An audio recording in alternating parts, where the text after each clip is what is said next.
Welcome to Dwarf Fortress, and welcome to the channel. I'm Twisted Logic. In this video, we are going to be bringing water safely into the fortress and going over water pressure.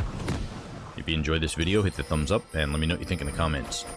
To start off with, we're going to go to the top right area of the screen next to the mini-map and press this button right here, display water and magma depth numerically. And now if we scroll down here, we can see that this water is all 7-7. Water referred to as 7-7 is completely full from floor to ceiling. 1-7 water the dwarves can walk on and you can build in. And 4-7 of water or higher the dwarves need to swim. In order to understand this video fully, you're going to need to know the difference between stairs, ramps, channels, and other tile types. So here's an image of that now. About halfway from the beach to the fortress, I'm digging a stairwell down. Just a couple levels there, and then we are going to mine over to the water. So we'll do 4 wide, like that. And this is going to be the main intake for seawater into the fortress. So we're not breaching this yet. This is going to be the very last step, is to breach this. Okay, right about here, I'm going to dig down another stairwell. 5 or 6 levels, just like that. And then I'm going to mine over to the right or left, or whichever way you want. And then a stairwell coming back up. And this is going to create a U-pipe like underneath your sink. And we dug this higher than what we needed to. I went all the way back up to the surface, so that way I could show you where the water pressure equalizes. If you have a brook, river, stream, or ocean on the edge of your map here, the edge of the map is all source tiles of water. So just like in Minecraft, a source tile will create water. These tiles here, all of these tiles here are not source blocks, but they are affected by the source blocks on the edge of the map. If this was a river on our map, and we were to block off these tiles right here with a dam, then the water would not be able to flow downstream. The flow of the water is a check to see if the water can move downward, and it checks it as an entire body of water. And if it can move down to the lower Z level, it will. After vertical checks are complete and it can no longer move down, then it will try to move horizontally. And it will flood fill the entire area that it can move to. So when we breach this, the water is going to rush in this way and go down these stairs and then move over, and then it's going to pressurize up to prevent monsters, mega beasts, and all nasty creatures from getting into the fortress this way. We are going to build a screen here. We're going to build a filter. So we're just going to mine over 1 block, make another stairwell here, up, and then we're going to mine back over here. You can do this with just 1 tile. I'm doing it with 4 because I want more flow, and so it's a little easier to see. But now we have this stair right here. This is a down stair and this is a up stair, and that bypasses this section here, so the dwarves can still work on either one of these layers without having to use this stair right here. So now that we have this alternate set of stairs in our pipe, we can remove these center stairs. We're going to go to this right here, designate constructed walls, floors, and other constructed tiles to be removed. This also designates all stairwells and ramps. So we're going to designate these 4 stairwells to be mined out. So there's still going to be open spaces in the floor and in the ceiling, and allow water to flow through. Next, we're at our stoneworkers workshop, and we're going to add a new task.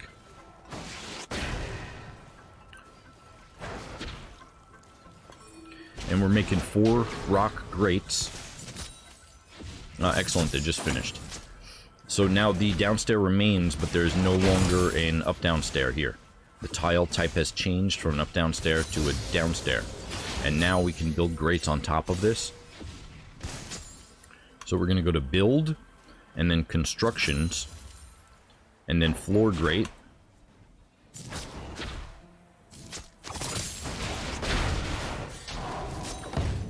Excellent.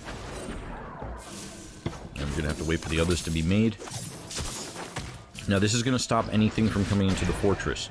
floor grates can be destroyed by building destroyers, but they have to be on the same Z level as the floor grate.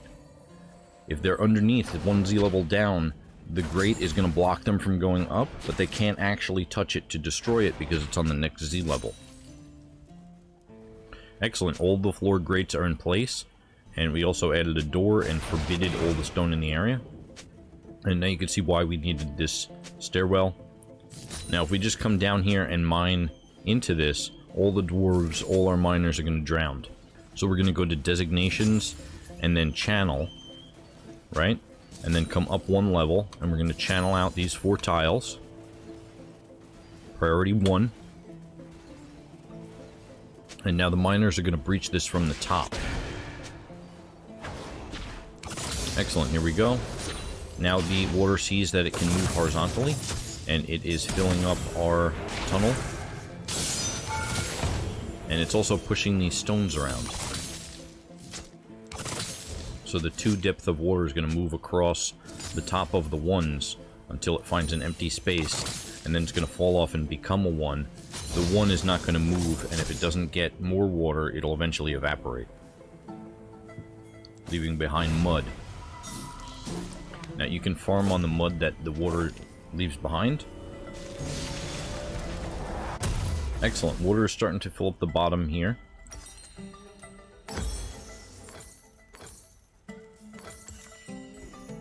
Excellent, if I mouse over this grate, it has water 7.7 on it, although you can't see that without looking at the details in the text box.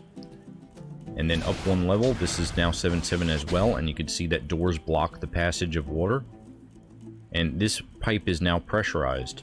So whenever the water goes through its first U-pipe, it's going to pressurize 1 level lower than the source block. Okay, if you imagine this section over here as the ocean, the water is going to go down the U-pipe and back up, and it's going to pressurize equal to 1 level below its original source. However, if we keep creating U-pipes, it is still going to pressurize to its original source tile. So just like this, the water pressurized to 1 level below its source level. And the way that we can work with this now is to create a new pressure level for the water. Okay, any level above this grate, so this level here or above on this side only, we can branch off from this. When the water squeezes through a diagonal space like this, that's going to reset pressure to this level. So this is going to be one body of water here, and this is going to be a separate body of water. Okay, we are currently at elevation -5, and if we were to mine this tile out right here, the water is going to be able to pass through diagonally. It's still going to be safe because it's at the grate level or higher on this side. And this is also going to reset water pressure to this level. Excellent. Now this area is pressurized, and if I come up 1 Z level, we can see open space here, and it did not flood, even though there's water still here. So this is treated as its own body of water, and this is treated as a separate body of water. So using this technique to reset water pressure, we can create water tunnels everywhere that we need to bring water to in the fortress. This one can go to an infinite waterfall. This one can go to a power supply for a magma gun or minecart system. This one, we can have a river running through the fortress if we want. This area here can go to a freeze trap if we're on a glacier biome. I'm just digging out a reservoir here, so that way we can have water over in the fortress. Now we can pop this diagonally like this. However, we are going to be working on the same level that water pressure is currently set to. So this section is going to be treated as the same body of water, so pressure is not going to reset by this method. Okay, we're going to designate items to be forbidden, and everything in this tunnel. Okay, we're ready to open this up. So dig a channel, and we're just going to dig a channel right here and here. So we're going to dig this channel out here, which is going to open up this wall and allow water very close to our fortress and inside safe. Excellent, the miners have breached this and water's flowing in. So right at the top of this stairwell, I'm going to button this up. So I'm going to go to build, constructions, and then floor. And then we're going to build a stone floor right on top of that stairwell. I already have 3 tiles built. They're going to build the last one and button it up. So we have salt water coming in. And then once you go up 1 level on this side, this is now fresh water. On this side, it is salt water. So the U-pipe is removing the salt from the water. The floor grate is going to stop beasts or aquatic creatures from entering the fortress. And then we are bringing the water right over to this area here, to our reservoir inside. So up 1 level from our reservoir here, we're going to dig a channel. Up 1 level from that, we'll dig another channel. So the bottom part of our reservoir is now filled up. Up 1 level from that, still filling up. And now we have an open space, a hole in the floor that's looking down into it. Now we're going to go to the build menu. And we're going to go to machines and fluids. And we're going to build a well. And this is going to allow the dwarves to draw water from the reservoir for bucket hauling, for water hauling, for drinking, for the use in the hospital, etc. So we're going to build a well on top of this open space. And this is going to require blocks of any type. It's going to require a bucket. It's going to require a rope or chain. And it's going to require mechanisms. Excellent. Now the well doesn't need to be built directly on top of the water. There could be many Z levels of open space between the well and the water. Now 1 level up, we're going to build another well on top of that open space, because wells can draw water through each other. Now we can go to zones and select water source and highlight this whole area here. So this area here is now a new water source, and accept that. And do the same thing on the next level up. This is a new water source. Accept. Excellent. This well is operational. I'm going to dig a channel right here. And now I'm going to go to build, machines and fluids, and a screw pump. Now this is going to be pumping from the south to the north. I'm going to put that right here. Blocks of any type, an enormous corkscrew of any material, and a pipe section or glass tube. Excellent, our screw pump is now complete. Screw pumps in this game work like an Archimedes screw. They have an input and an output. The output tile acts as a wall, and the input tile the dwarves can stand on for manual pumping. And they're going to take water from 1 level below them, below the input, and they're going to output that water on the same level as the pump. The screw pumps in this game can also be mechanized for automatic use, but we'll get to that in another video. Make sure you're subscribed so you don't miss it. We're creating a water drain right now, and so we dug a path all the way to the edge of the map. We can't go any further than this, and so we're going to smooth stone the very last tiles here. Excellent, so now this is a smooth mudstone wall, and we are going to carve fortifications here. Carve a gap in a smooth wall that allows archers to fire upon invaders. This is a fortification, and we are going to carve these 2 smooth stone walls into fortifications, and this is going to allow water to drain off of the map. Excellent. This is now a mudstone fortification. In this room here, we are going to build machines and fluids and a floodgate. And we're going to put that right here. Now, floodgates can be built out of stone or wood or metal at a mason shop, metalsmith forge, or carpentry shop.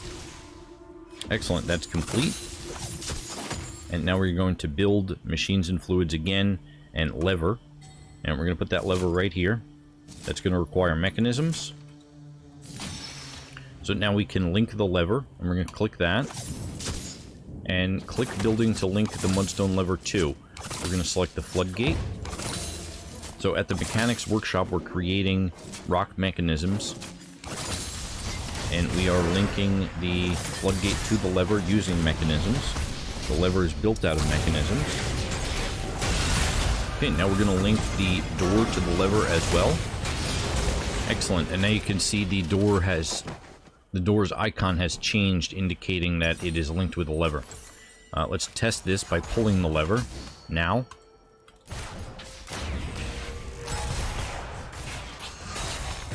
Excellent. The door opened, and then a few seconds later, the floodgate opened. Let's pull the lever again. And at the screw pump here, we're going to check this start pumping manually. Now, a dwarf with a pump operator labor is going to come along and start pumping water. Our reservoir is completely full and pressurized.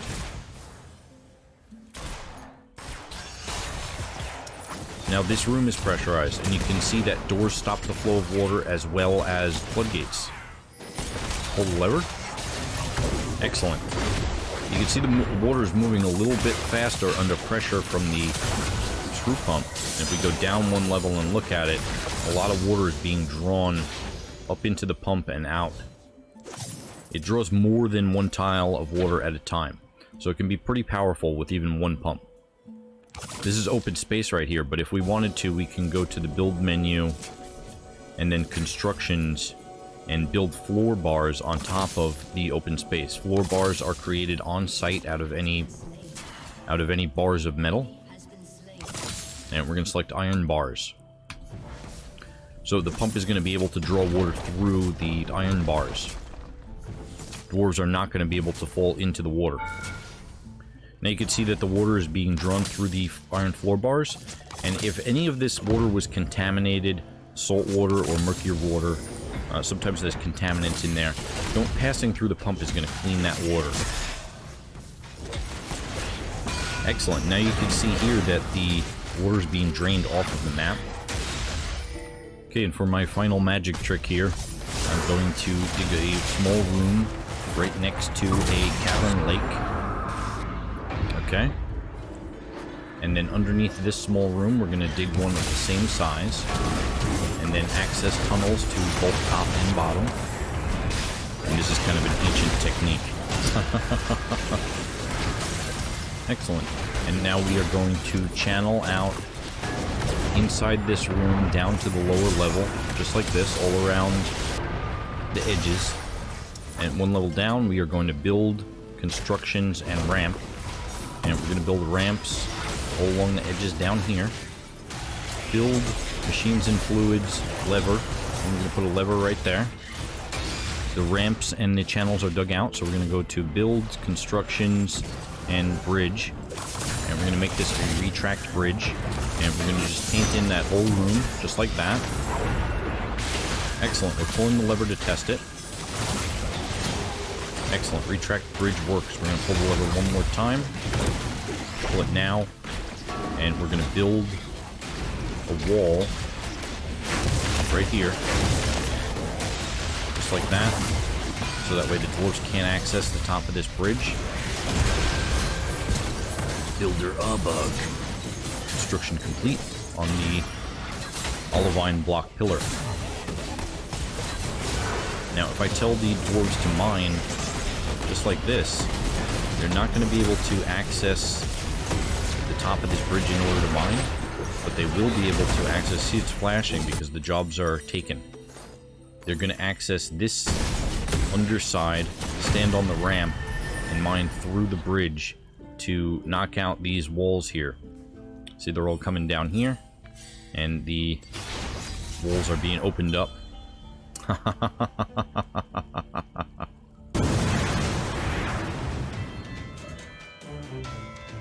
Thank you very much for watching, and subscribe.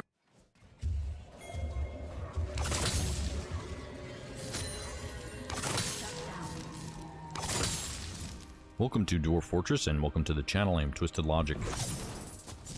In this video, I'm going to show you how to build a magma-safe pump stack and how to use it.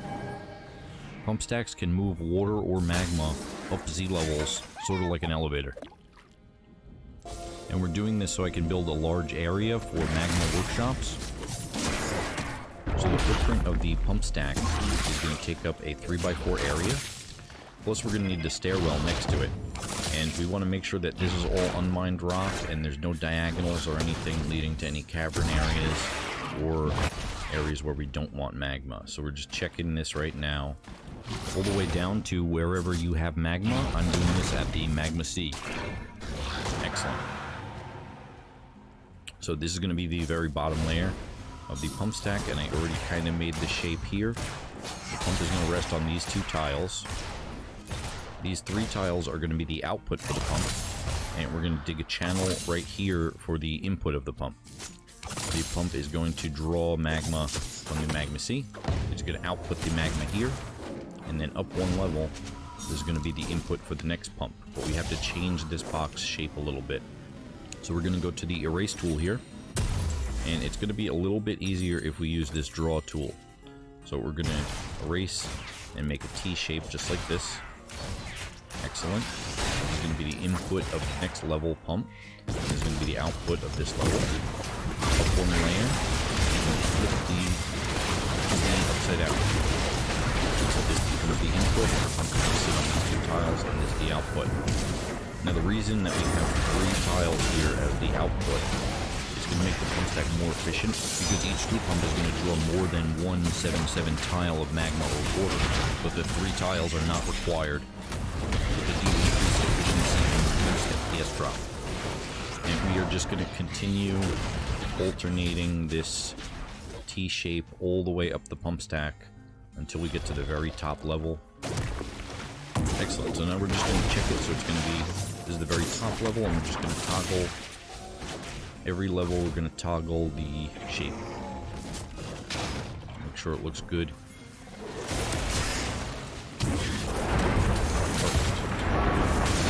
So as a refresher, dwarves can walk on the input tile for the pump, and the output tile of the pump acts as a wall. Excellent. 4 bars here over top of the channel for the input of the first pump, and the pump is going to be able to draw magma through the 4 bars, and creatures aren't going to be able to come up, and our dwarves aren't going to be able to fall in.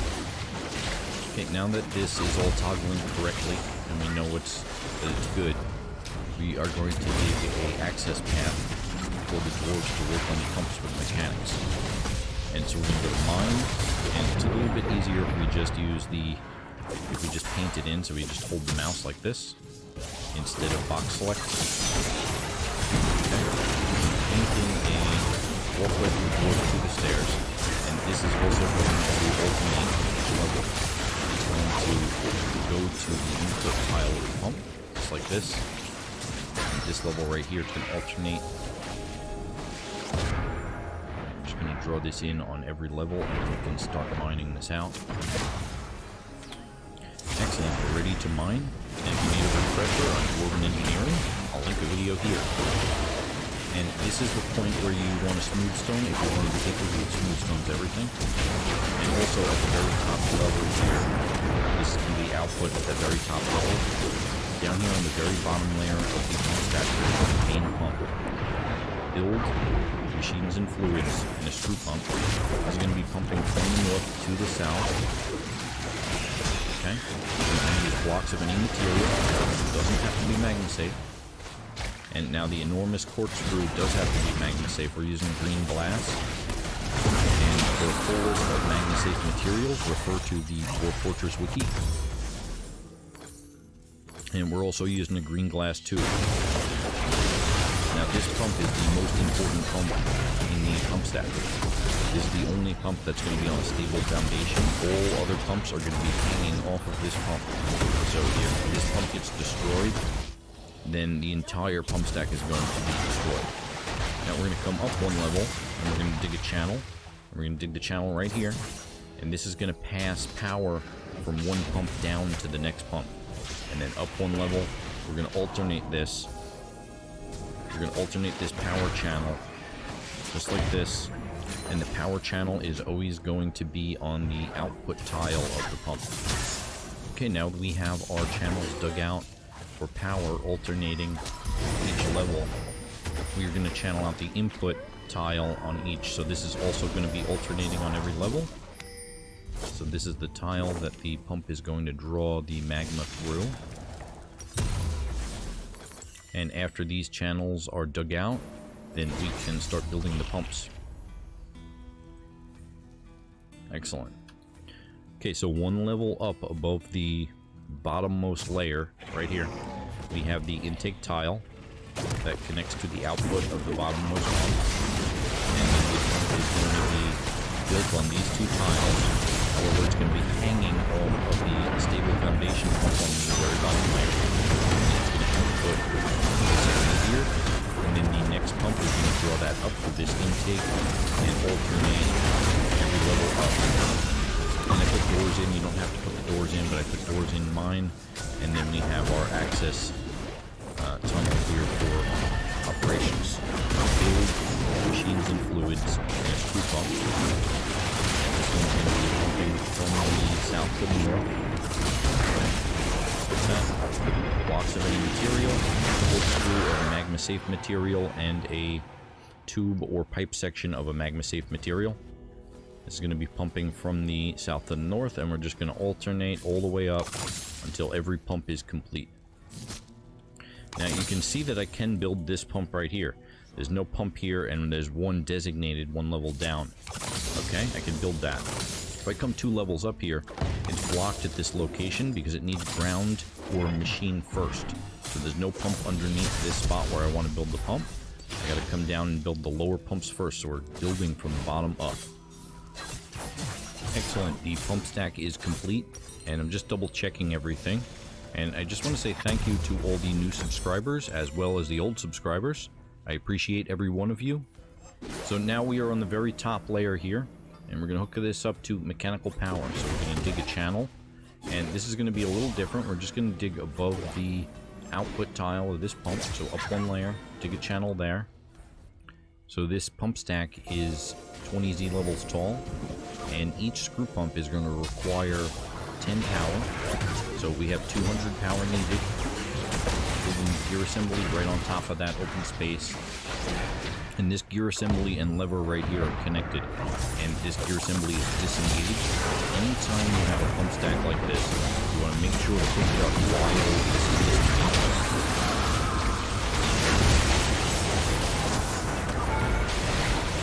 So we're going to build a horizontal axle here to connect that. So if we pause the game and then tell every one of these pumps in the pump stack to pump manually, then this pump stack will operate without mechanical need of dwarven power. Demonstrate that now. So 20 dwarves with the pump operator labor are about to come over here. So we're just going to have to wait until each pump operator mans their station in order from the bottom up to get this magma all the way up there. Excellent, starting to go here. Yes. See, so you don't need mechanical power in order to use the pump stack. Oh, it looks like they're all at the stations. Yes, excellent. So we are filling the magma tunnels, and we're going to fill the reservoir here. Then make sure you have a way to turn it off. So you want a lever to disengage mechanical power to the pump stack so you can turn it on and off. So we're going to pull that lever now. And when we do pull this lever, it should cancel all of the dwarves from manually pumping because mechanical power has taken over. So if somebody's going to come along and pull the lever shortly. Excellent. Dayton just pulled the lever there, and now this machine has taken over, and all of the dwarves' orders to pump manually has been cancelled. Excellent. So now up 1 level, we can channel into the magma and create our magma forge and magma smelter and magma glass furnace. Thank you very much for watching, and subscribe for more videos.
down.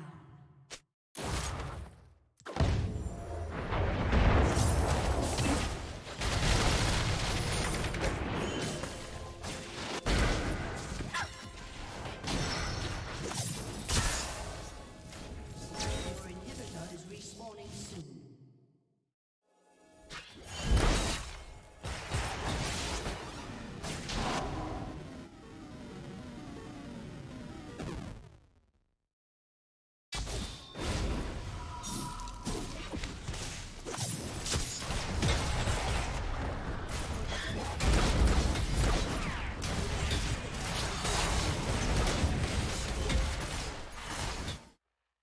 Your turret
Welcome to Dwarf Fortress and welcome to the channel. I'm Twisted Logic. In this video we'll be going over what mechanical power is, and you'll have an understanding of it, and we're going to be building a dwarven water reactor as well as a mist generator. So hit the thumbs up and let me know what you think in the comments, and make sure you're subscribed so you don't miss any new videos. So we're looking at Miner Solin's thoughts, and right here she was relieved remembering being near a waterfall. The dwarves are going to get this positive thought by being near mist, and that's the reason for creating the mist generator in the first place. We want to try to increase the amount of positive thoughts that the dwarves have and try to decrease the negative ones. And this keeps all the dwarves happy and prevents them from going crazy. We're going to need about 4 different layers of unmined area to start off with, but the majority of the build is going to take place on the 3rd layer and the 2nd layer. The top layer is going to be for transferring mechanical power, and the very bottom layer is going to have a very small footprint. Okay, we're going to start by channeling, and we're going to channel this shape right here, and then we're going to switch to mining, and we're going to mine until we have a 5x5, just like this. Okay. And now we are going to dig a path back over to the fortress here. But my mist generator is going to be like right here. So I'm going to go up and around where the mist generator is going to be. Excellent. And we're going to build a lever room right here. Now if we wanted to, since this is a modular design, we could build another one right next to it. And we could build the 3rd one here. We just have to leave these 3 walls around it. Like the bottom section here can be larger, but the 3 walls around the top and sides matter. And we dug a little bit of a water pipe over to it as well, but we're going to need to drop down the pressure. Down 1 level, we're going to mine out these tiles, just like this. Okay? However big we want to make this area, and these walls being in place, it doesn't make too much of a difference, but this is how they're currently getting in and out, using the upward slope and the wall. Slopes only work if there's a wall next to them. Just gonna make a diagonal here, And this diagonal is going to reset water pressure to this level it's currently on. So layer 3 here. And we're just going to connect this part to the rest of the pipe. Excellent. So this is going to be one body of water, and this pipe here is going to be a separate body of water. So pressure is going to be on this level. Excellent. Now we're going to go to build and machines and fluids, and we are going to build a lever right there. And we're going to go to build machines and fluids, and we're going to build a screw pump. And now this is going to pump from the south to the north, and this is going to be built out of blocks of any material. And we're going to use an enormous corkscrew of any material and a pipe section or tube of any material. We're going to add in a door right here, and this is going to prevent flooding just in case. We're also going to build a door right here on the diagonal, and this door right here we're going to hook up to the lever, and it's going to act as a valve. Excellent. The pump is complete, so we are going to channel out the tile above the pump here. Above the output of the pump, we're going to come up one layer and channel out a tile right there. And then we're going to dig over to that. Okay, link lever. We're linking it to that door right there. Excellent. Okay, we're looking at the pump here, and I'm going to do my best to explain mechanical power. Looking at the pump, it says that the pump is inactive, so whether it's on or off, the total power that it currently has is 0. Total power that it needs to move is 10, and it's on a stable foundation. Also, it tells us which direction it's pumping from, in this case the south. The very top level of the build, layer 1, and we are going to build machines and fluids and a gear assembly. Gear assemblies connect axles and machinery together. Okay, so we're building this on top of the channel that's on top of the pump.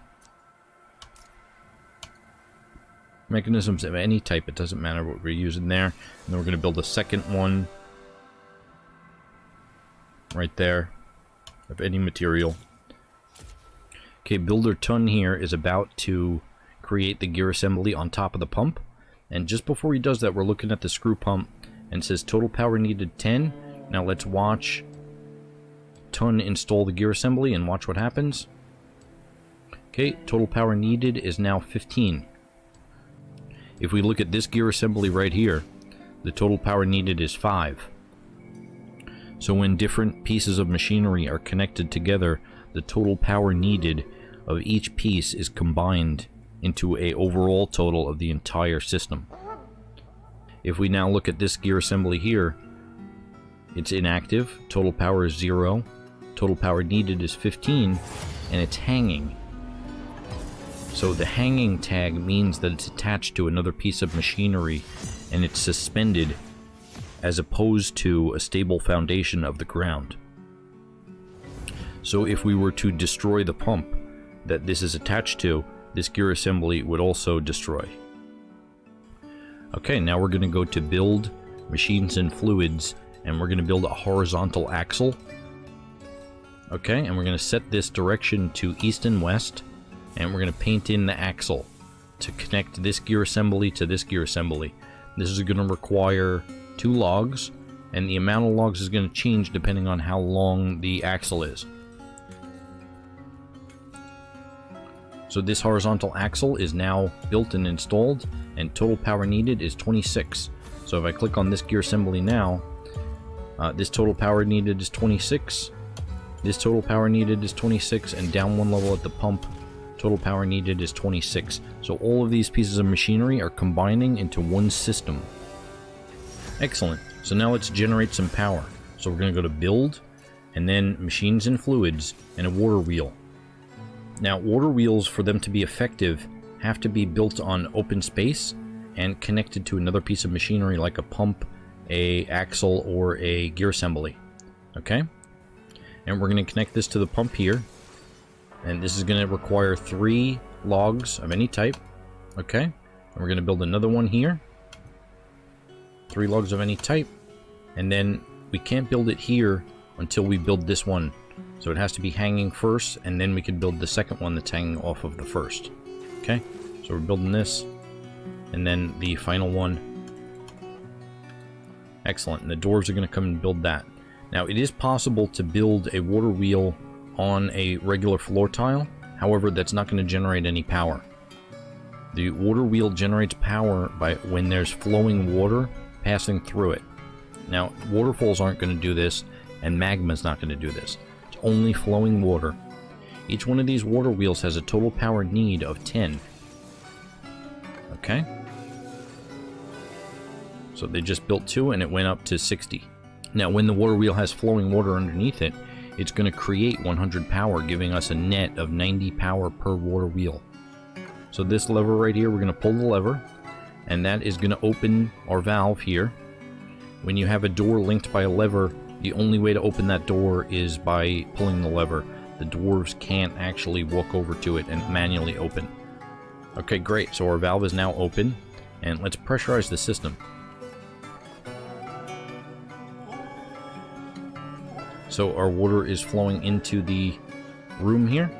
Excellent.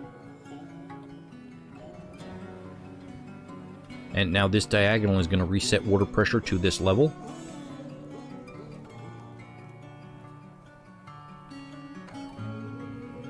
Excellent. So the water flowing into the room triggered the water wheels to generate power, which turned on the pumps, and they started automatically. So we didn't even need to start pumping manually now. You can see that the screw pump is active. Total power is 400, and total power needed is 66. This looks pretty good. We don't want to overfill it, so we're going to close our valve, pull the lever. Now if we come up to the top layer, you can see these gear assemblies are rotating as well as the axle.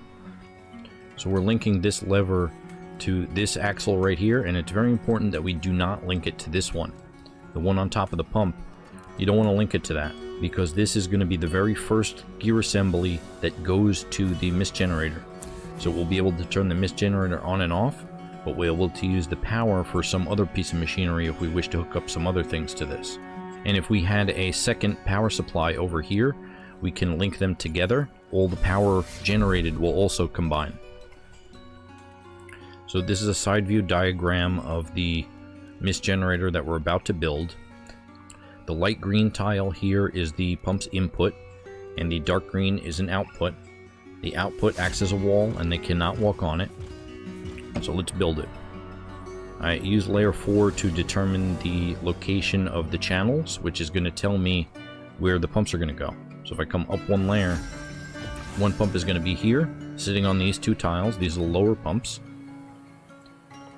The next pump is going to be here, and the next mist generator is going to be here. Okay, we're going to erase these designations on layer 4.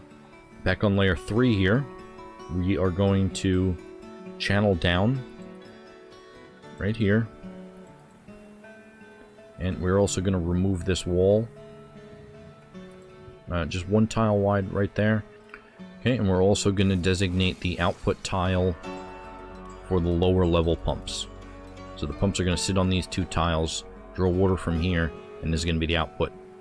Up 1 level, this is going to be the input for the upper pump. The pump's going to sit on these 2 tiles, and this is going to be the output.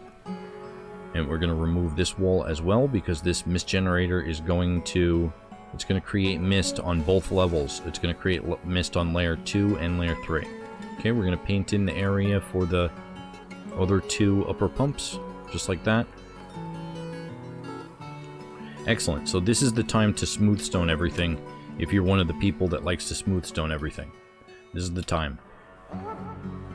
Okay, now remembering from the diagram, the input of the pump is the light green tile that the dwarves can walk on. The input for the lower pumps is right here. And so we're going to dig a path, just like this.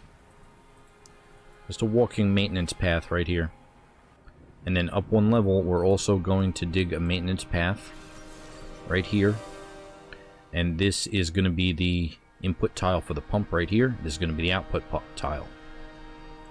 And we can channel down in these 3 spots here, and we'll dig the other channel here, here, and here. And this is going to allow the water to fall back down into this channel, down to layer 4. Excellent. We're ready to build the lower pumps. So build, machines and fluids, and screw pump. And we're going to be pumping from the right to the left. Okay. from the right to the left on all 3 pumps, or however many you're building. And the stone that I'm using is jet, so these are going to be jet screw pumps. Okay, so we're going to go to zones, and we're going to create a pit or pond, and we're going to put that over the channel on the lower level, and accept that, and pond is not full. And we're going to do this 3 separate times, or 1 time for each mist generator you're building. And the reason for that is one zone is only going to designate 1 dwarf with the water hauling ability to fill it up. Accept that, and pond is not full. And so if that was 1 big zone, only 1 dwarf would work all 3 locations. Okay, now we're going to come up 1 level. And remember where we dug the channel over here to create the gear mechanism, we need to have a hole in order to pass power from 1 level to the next level. So we're going to dig a channel for power, and that's going to be on the output tile. The dark green tile acts as a wall, but it also passes power down on that same tile. And now we can see the top of the lower pumps. And we're going to designate a channel, and we're going to dig out this whole area right here. This is on the upper level, so these are upper level pumps. Okay, now that all the channels are in the right spot on layer 2, we can go to build, and then machines and fluids, and a screw pump. Okay, and this is going to be pumping from the left to the right. I'm going to build that here. From the left to the right on all 3. Okay, we're going to dig a channel up 1 level from the output of the top level pumps. Right here. On each one of them. Right here. And right here. Okay, this lever is in the way and needs to be moved. So we're going to remove that. And dig the lever room over a little bit. And we're also going to dig a pathway to reach all of those channels. And this one right here, we're just going to dig around, so that way the dwarves can path around it. I'm going to build a new lever somewhere over here. Okay. And if you look at this gear assembly, it's still disengaged even though we destroyed the lever, so we need to hook up a new lever to that to re-engage it. The new lever here is going to be linked, and we're going to go to build, and machines and fluids, gear assembly, and we're going to build one on top of each one of these channels, just like this. Machines and fluids and a horizontal axle, and we're going to connect each one of these gear assemblies together. Wood and a wood, and then rotate east to west and get this one. These are each filled with 6-7 water, which I think is good enough for me, so we're going to go to zones, and we are going to delete each one of these water zones, because once the pumps turn on, we don't want the dwarves to keep adding water to the pond here, thinking it's not full when the water's going in a loop. So all of those are disabled, and if we need to fill them up again later on, we will, with a new zone. However, we're ready to test. And let's just take a look at this before we pull the lever. Total power needed is 85. That's going to be all 6 pumps and everything connected to them on the mist generator side. Over here, total power needed is 61. So 61 plus 85.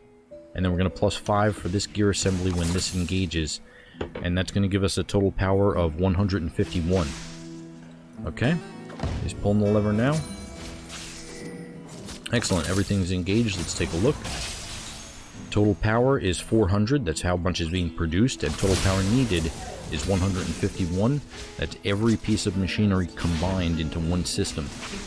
Excellent. Let's go down and take a look at it. Ah, very nice. Creating mist.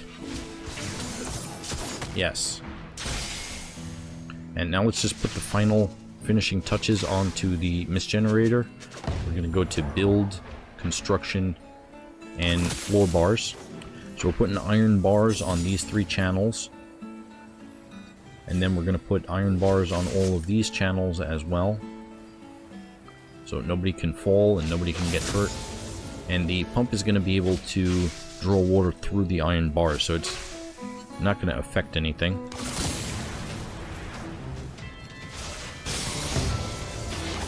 Thank you very much for watching, and subscribe for more videos.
Okay. What's this? Aztec Metalcrafter is stricken by melancholy. What's your problem? This seems like the biggest problem right now, so let's make a temple before she like has a mental breakdown or something. Cancel's strange mood, went insane. She's full gone insane, so she's very upset. We've got one very unhappy dwarf. This is a problem. She'll sort herself out, or she won't. One way or the other, the situation will be resolved.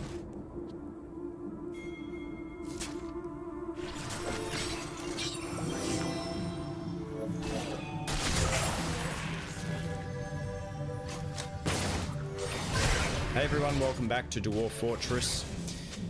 I'm a new man. I know a little bit more about what I'm doing now. I'm happy to report. However, I haven't played any of this world off camera, so don't worry about that. I started a new world, separate world that is just for my own benefit and for you guys' benefit. So you know, I'm a bit less clueless about the game. So we're doing a little bit of that, and I'm about in that other world. I'm slightly further than where I am in this world, but not by much. So basically, I know about trading. So because last episode I basically ignored the trader's wagon. I didn't really know what to do with it. I sort of just let him go without really trading at all because I didn't understand the interface. Next time traders come, I'll know how to trade with them. So that's good. So I need to catch up with what I'm doing here. So I had a quick look. I don't have an ashery, so I got to make an ashery, get some potash to fertilize my fields. But this is my world where I've got. I'm just reacquainting myself. I was told by Zan Mead, someone in the comments, that it doesn't matter if you can build your fortress in sand. So that's why I've dug so far down for my main fortress. I was worried that if I built it in the sand, it was going to collapse or something. But I've been informed that doesn't matter in this game. You can build it on sand as long as there's one thing holding it up. So. You know, next time I embark, when this fortress inevitably collapses, I'm going to do my best to have it not collapse. But when it does collapse, we'll keep that in mind. You can embark on you can build your fortress on sand just fine. But anyway, let's see what I think. What I immediately am seeing here is I have no drinks, and something else I now know is that food isn't nearly as important as drink in this game, which I suppose is in real life, drink is more important than food as well. But you know, we're talking about alcohol here. We need booze. My dwarves need booze. What have we got here? Dumat Imgroth has grown to become a ram, and a stray dog has given birth to puppies. Oh, okay. We've got a few cancellations here. So this is what I'm learning, is that it's super. You need to keep an eye on this stuff and then rectify whatever it is that's telling you is going wrong. I'm just going to have a sip of my tea while I read this. So for some reason I was trying to make iron short swords last time apparently, which I don't really need right now, I don't think. But so I'm gonna dismiss that and dismiss that. So we're gonna get to work on trying to make some drinks here. So let's add a task. Let's just see if we can brew a drink, and then we'll see. It'll inevitably say like cannot do it because of something, and then we'll try and fix whatever reason we can't make drinks. That's what we're gonna try and fix. So let's just add all three. Extract brew drink from plant and fruit. I'm not quite sure what I have in this fortress, so they're going to try and do it, and then I can work out what I need to fix based on what goes wrong, basically. So our food's looking pretty good. We've got 20 seeds. So what have we got growing here? Okay, so that's another. They're still trying to forge swords. So what work? Let's have a look at my work orders. So let's just get rid of this forge iron short swords. I don't know why I have that. Keep the wooden bins. Another thing I want to do. I want to make forge wooden barrel, or create wooden barrel as a work order, and then I want to set it up so that they keep making barrels, so we always have empty food barrels, because you need empty food barrels to store food in so it doesn't rot. And I think they just need barrels so that they need barrels to make food, I'm pretty sure. So let's get some wooden barrels underway. Make wooden barrel, and then we're going to add we're going to make a condition here. We're going to amount of empty barrels available is less than, let's say less than 10. Let's leave it at that. So they're going to make sure we always have at least 10 empty barrels. What happened to my other work order? Oh, it's still there. Yeah. So that condition is there. Yes, it is. Okay. So now they should well, actually, what I know what we need to do. We need to set up a office for our manager. So if you don't know, when you have these work orders don't get done very effectively. If your manager, sorry, I'm trying to get to my fortress here. There it is. They don't get done well unless your manager has a proper workspace. So we need to build an office for our manager and probably for our bookkeeper as well while we're at it, so we can get more accurate numbers. So let's mine out some space for an office, or maybe we can just put the offices here. That seems like a decent place for. No, I might make I'll make another more of a hallway here, and then we'll put some offices shooting off from here. So we'll go. That's probably big enough for an office. And we'll do another office there. So let's get the mining. I want to get the manager's work. Hey, we made some drinks. That's good. So it actually worked. Yeah, we want to get this manager's office set up so that we can start getting these work orders done in a more efficient manner. So what else am I missing as far as workstations goes while they're mining that out? Because we got to catch up here. Cancers extract from plants needs unrotten extract bearing plants. Yeah, so we don't have any plants. We planted some plum plants here, didn't we? Yeah, we want to plant plum plants. For some reason that wasn't tipped. It's tipped all year round now, so looks like they're going to plant some plum plants. Seems to be working. And then another thing I need to do is come down to work orders, and then we need to go labor, and then kitchen, and then we want to make it so that they don't cook plump helmets. Reason being is that this is something I learned from watching Nookria, a really useful Dwarf Fortress content creator. I'm just going to take a sip here. Is that you don't want to cook plump helmets because it destroys the seeds if you cook plump helmets. So you just want to brew drinks from plump helmets, and then that's going to be a good drink supply, hopefully. Let's add a work order for brewing drinks while we're on the subject of drinks. So brew drink from plants. Let's go add a condition for this as well. So amount of drinks available is less than 10. Let's go amount of drinks available is less than 20. I don't know what's a good number to have. But let's say maybe we should do less than 30 and then brew more drinks if our drinks drops below 30. So they should be doing that once we get our manager set up, our manager's office set up. Because right now, I don't think any of these have been validated by the manager. Because that's anyway, you'll see what I mean by that in a sec. Let's just set up our manager's office, and to do that, we got to go zones, meeting area, no office. We'll make this the manager's office. So office. Set, and then let's name it manager's office.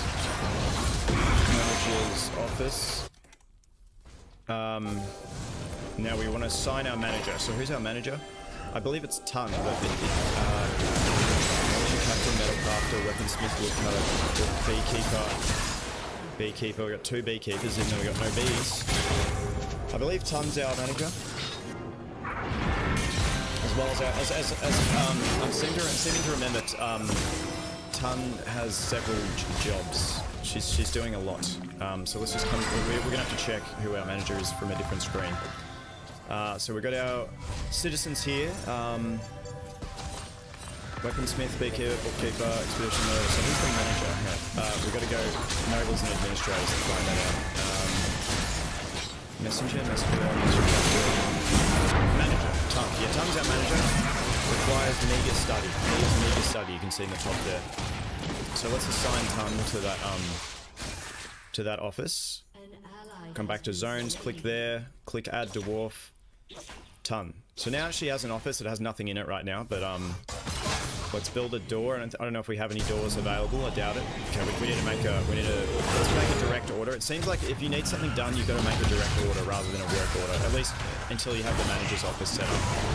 So let's come right into our carpentry. Our carpenter's work. Seems like they're making some wooden barrels, which is good. But we want to make some doors. just make 2 doors for the 2 offices. And they should get to work on that. And then, do we have any chairs? We need some chairs as well. I imagine they probably have a chest in their office. I'm not sure what the best thing in their offices is. Yeah. We do have some tables. We have 31 tables. What the heck? That's good. Chair as well. Just chuck a chair. We've got plenty of, is that disc 33? Does that mean we've got 33 chairs? That's pretty good. It's a nice jet black table. That's handy.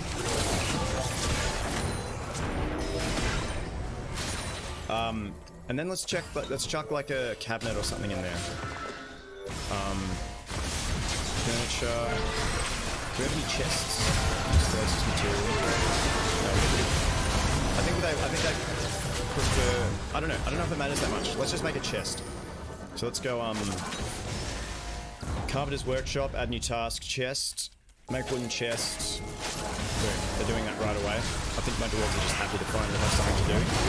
So there's no one who's like freaking out all the time, and someone just came off of unhappy and went to just neutral.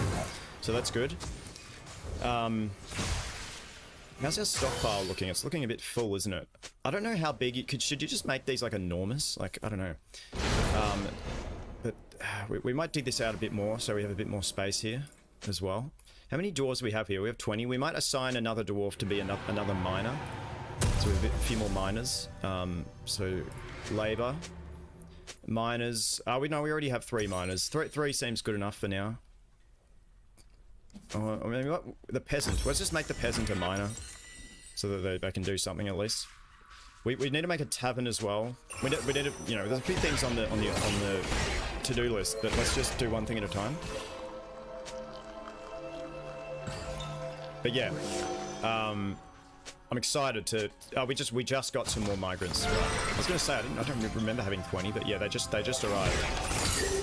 The merchants. Oh, dude, the merchants are still here. We can still trade. I don't know if did we make many figurines or anything to trade with, but anyway, they're gonna leave soon. Let's see if we can get. I know how to do this now. Let's get request our broker. The broker needs to go there. I don't know if they're gonna leave before we can trade with them. Usually there's an option to bring things to trade depot, but for some reason maybe it's too late. Is our broker there now? Let's just wait. Is he gonna get there? Because usually there's an option that says like move objects, move items to trade depot, but for some reason it's not here for me right now. Maybe like I say, maybe I've waited too long. Oh, they've already left. The merchants from Guild 4 Lorben have embarked on their journey. So we missed out. That's fine. It might not be fine. We might be, because trading is really important. I think. So let's while we're up on the surface here, let's just add another. Let's add a farmer's workshop. What's it called? Farmer. Let's chuck that down right next to the butchery, or the butcher. And then let's also put a fishery. Should a fishery be underground? No, I think it makes sense for it to be above ground, right? Because it smells, probably. Fishery. Chuck a fishery there. Our fisherman might do some more stuff. I don't know if he's catching anything. I haven't really noticed what the fisherman's been up to. But workshops, farming. Is there anything else we want to put up here? Do we have a tanner? Like, I want to put a tanner down as well, and then maybe slaughter some animals. What's that? Something's growing there. They're not plump helmets. What is that? I think it's cave wheat. Yeah. There's a bunch of plump helmet seeds down, and they're harvesting some cave wheat. Hopefully we can make drinks out of that. I doubt it though. But anyway, has that chest been made? We want to get this office up and running. Furniture, chests. Yes, okay, good. They're gonna put a chest there, let's put a door there as well, and then the office, and then that's a good office for them to work in. Hell, let's I just swore. I'm trying not to say too bad an F word, so I might bleep that out. But screw it, so I mean, not effort. Let's smooth the walls as well. Okay. Give him a nice smooth office, you know. Just bumped my mic. So now if we come into work orders, we can see here, this appears, I think, once you get an office, this validation thing appears. So you can see these three orders have been validated by the manager, as you can see in the top right there. So that means things are working as they should be working, which is great. So we're making bins, we're making empty bins, we're making wooden barrels, and we're brewing drinks from plants. It's all going well. What else? What other orders might we want to set up? What else do we want infinite? Like, what else? Maybe food. Let's set up work order for food. Prepare easy meal. Switching to work order. I don't know if we need to be as stressed about this as this work order has not been validated by the manager. A manager can be employed in the nobles. They must have a signed office where they will work to validate orders. Yeah. So yeah, making the office is really important. Let's make the amount of unrotten prepared meals available is less than, let's say 5. Let's not go for meals, because like I said, I think meals aren't... Making sure drinks is good is harder than making sure meals is adequate. Let's maybe make that a bit bigger as well. And then let's repaint the stockpile to have a bit more space. So repaint stockpile. There we go. And do the same here as well. Let's stockpile. Click into this existing stockpile. Repaint stockpile. Boom. Now, we might want to organize our stockpile a little bit. What's this? Lizard remains. Some dead lizards for some reason. Rotten rat remains. What do we got here?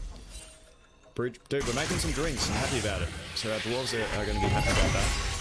Maybe we should make this a tavern. Maybe we should just straight up make it... Yeah, let's make this a tavern since it's right next to this still. We can have a, like... Yeah, let's do that. Meeting area. Sorry if I'm a little all over the place. There's just, you know... I'm excited, but, you know... There's a lot of things to do. I get a little bit manic trying to keep everything in my mind. What we need to do. I'm also stuttering a lot, but anyway. Let's do that. And then this is what I didn't know how to do last time. I was like, how do you make a temple? How do you make a tavern? I didn't know how to do that last time, which is, I don't blame myself for not knowing, because there's a nondescript button here. This button right here is very important. So we got to click on this button here. And then new in/tavern. This is where we can make a temple as well, which might be the next order of business. So new in tavern. Now we've got a tavern. Dwarves love taverns. I think so. That's good to have a tavern. It's popping off right now. I think having two chairs to a table is pointless, so I might add more tables. I heard that's pointless. Like, only one table and one chair is what you want. One table to one chair ratio sort of thing. So let's make a bunch more tables since we've put all these chairs down, and then we want a table. Let's make a work order, and we want... Okay, now we're going to come up one level. And remember where we dug the channel over here to create the gearing mechanism, we need to have a hole in order to pass power from one level to the next level. So we're going to dig a channel for power, and that's going to be on the output tile. The dark green tile acts as a wall, but it also passes power down on that same tile. And now we can see the top of the lower pumps. And we're going to designate a channel, and we're going to dig out this whole area right here. This is on the upper level. So these are upper level pumps. Okay, now that all the channels are in the right spot on layer 2, we can go to build, and then machines and fluids, and a screw pump. Okay, and this is going to be pumping from the left to the right. I'm going to build that here. From the left to the right on all 3. Okay, we're going to dig a channel up one level from the output of the top level pumps. Right here. On each one of them. Right here. Right here. Okay, this lever is in the way and needs to be moved. Move that. And dig the lever over a little bit. And we're also going to dig a pathway to reach all of those channels. And this one right here, we're just going to dig around, so that way the doors can path around it. And build a new lever somewhere over here. Okay. And if you look at this gear assembly, it's still disengaged even though we destroyed the lever, so we need to hook up a new lever to that to re-engage it. The new lever here is going to be linked, and we're going to go to build and machines and fluids, gear assembly, and we're going to build one on top of each one of these channels, just like this. Machines and fluids and a horizontal axle, and we're going to connect each one of these gear assemblies together. Wood and a wood, and then rotate east to west and get this one. These are each filled with 6, 7 water, which I think is good enough for me, so we're going to go to zones, and we are going to delete each one of these water zones. Because once the pumps turn on, we don't want the dwarves to keep adding water to the pond here, thinking it's not full when the water's going in a loop. So all of those are disabled, and if we need to fill them up again later on, we will, with a new zone. However, we're ready to test. And let's just take a look at this before we pull the lever. Total power needed is 85. That's going to be all 6 pumps and everything connected to them on the mist generator side. Over here, total power needed is 61. So 61 plus 85, and then we're going to plus 5 for this gear assembly when this engages. And that's going to give us a total power of 151. Okay, just pulling the lever now. Excellent, everything's engaged. Let's take a look. Total power is 400, that's how much is being produced, and total power needed is 151. That's every piece of machinery combined into one system. Excellent, let's go down and take a look at it. Oh, very nice. Creating mist. Yes. And now let's just put the final finishing touches onto the mist generator. We're going to go to build, construction, and floor bars. So we're putting iron bars on these 3 channels. And then we're going to put iron bars on all of these channels as well. So nobody can fall and nobody can get hurt. And the pump is going to be able to draw water through the iron bars, so it's not going to affect anything.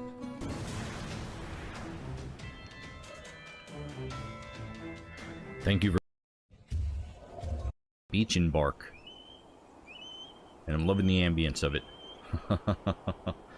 However, I thought it would be a great idea to set up a fishing zone inside the fortress. So what I'm going to do is I'm planning out an area to be dug out. And we're not going to breach any water tiles until the end. But I'm going to make a giant channel that fish can swim in. And we may even get a whale, I hope. So I dug this area right over here, almost directly next to the fortress. And if I come up 1 level, I'm just going to path over to that area. Okay, excellent. So this is flipping between both layers. Pretty much exactly on top of each other, and we can make this however we want. Maybe I'll make a room like this, some area for the fishery here. Excellent, look at them go. So let's path over to this. So we're gonna build a wall here, but we're gonna wait until that happens first. Let's go to build, workshops, and then farming, and then a fishery. And we're gonna build 3 fisheries here, and maybe we're gonna need 2 different fish stockpiles. Excellent. So stockpile, 1 stockpile right here. Accept that. It's gonna be a custom stockpile, and we're gonna set it up as food. Unprepared fish. All. So that's an unprepared fish stockpile. Accept that. Custom. And this will just be a regular fish stockpile. Excellent. So 2 custom stockpiles, 1 unprepared fish. The other one is just fish. really digging this out pretty good, huh? So if I go to the labor menu and then standing orders, automatically clean fish is on by default, so you don't have to worry about that setting. Okay, I'm also going to dig a line of channels. So all channels right here. These are all going to be channels. And I have my masons working overtime making rock grates. Okay, this channel is complete. So we're going to go to build, constructions, and floor grate. And I'm going to keep building after placement. And I'm just going to fill this up with floor grates. Oh, we're going to have to wait.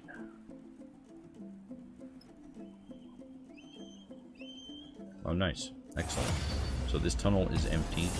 So we are going to forbid the items in this tunnel. Whatever's down here we're forbidding. Looks like mostly stone, but sometimes they drop like a glove or something. So everything in there is forbidden. And then we'll also go to hide item from view. And we're going to hide everything from view. Just like that. It's as if it's not even there, but it still is. We're going to go to zones, and we're going to set up a fishing zone. And that's going to be this entire room. Except... Excellent. And right over here, we're going to go to dig and then channel and come up one level and just trace that same path. And do that on the, with the game paused so you don't make a mistake. Looks good. Easy enough. I could see the ocean waves and the mist in the sand there.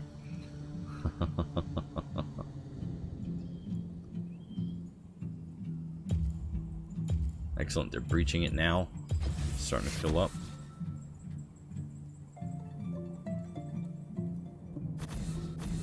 Oh, wait. We have to be careful about this right here.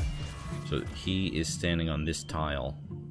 And then this dwarf right here may try to mine him the tile that he's standing on. So I'm just going to go to erase. And go like that right there. Save that man's life. So it's better to do things slow in this game. And we're just going to redesignate that one tile right there. So that way they have to stand on one of these two to get it. And then we'll get this one. This one too, and everything else is opened up, which is great. Okay, we can designate this one now that he's not standing there, and they shouldn't have trouble getting those two. Excellent. Oh, this is already starting to fill up, and we got two more stones here we're going to forbid and hide. So you can fish through grates, and they can be destroyed by building destroyers. However, the building destroyer needs to be on the same level as the grate. So if it's one level down, it's not going to be able to touch the Z level above it, and the fortress is going to be 100% safe doing this. Okay, now we just need some fish dwarves. So we're going to assign only selected do this, and we're going to assign a bunch of fish dwarves. And then labor menu. And then we're going to standing orders. And then we're going all the way over here to the other tab. Okay, we're on the other tab, and then we're going to change prefer zones for fishing to fishing only in designated zones. New standing order for the fortress. Only fish in designated zones. Oh, look, it's a little seahorse. Seahorse. See this? Look at the seahorse. There he is. I'm going to build a wall right there. Just to keep it square. And since everything on this side of the wall is forbidden, the dwarves are forced to path down and stand here to create the wall because they're going to be bringing the material with it instead of passing it and having the game pick materials that's over here. So that shouldn't get trapped. See, here he comes now. Excellent. Wall complete. We're getting some mist and ocean waves in this room, which I think is amazing. I didn't even predict that. The dwarves love mist. So we'll make this a temple as well. So we'll make a meeting area, and we'll just carve in, just paint in this area here, except that new. We'll make it a temple. No specific deity. So they love mist and they love temples. Hopefully the mist will stick around after this pressurizes. Oh, it looks like we got some bat rays here. There's a whole school of bat rays that just came into our area. Water, I think, is too shallow in our canal. It's getting there. We have all 2s at the top, so it won't evaporate, so we know it's going to fill. This is the bright amber, and this is the fishing zone, and we're going to add the fishing zone to the bright amber. Okay, now the fishing zone is in the bright amber, which is our water temple here. And we have an open space here just to test out. And a lot of the members of the fortress are fisher dwarves now. But it may be that it has to be deeper.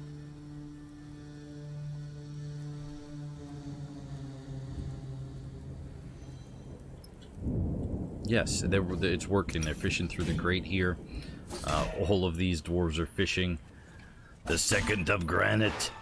The year 107. Fishing season is open.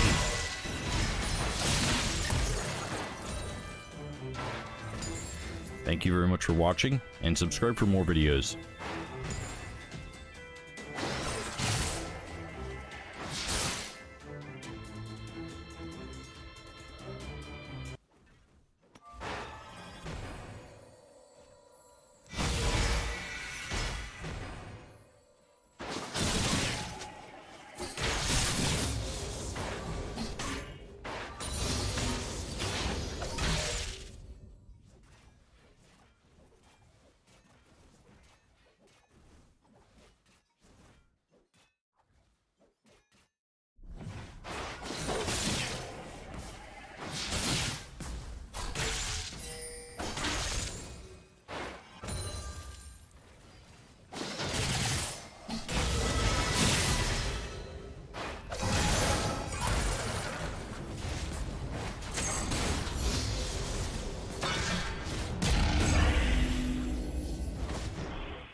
Has been slain.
been slain. An enemy has been slain.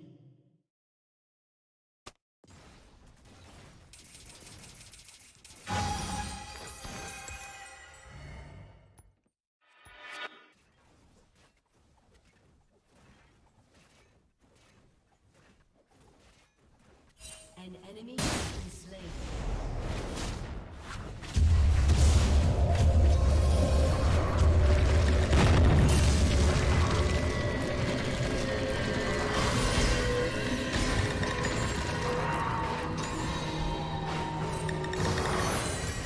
Hello and welcome to Dwarf Fortress. I'm Twisted Logic, and this video is about adamantine processing, and just as a warning, there's minor spoilers.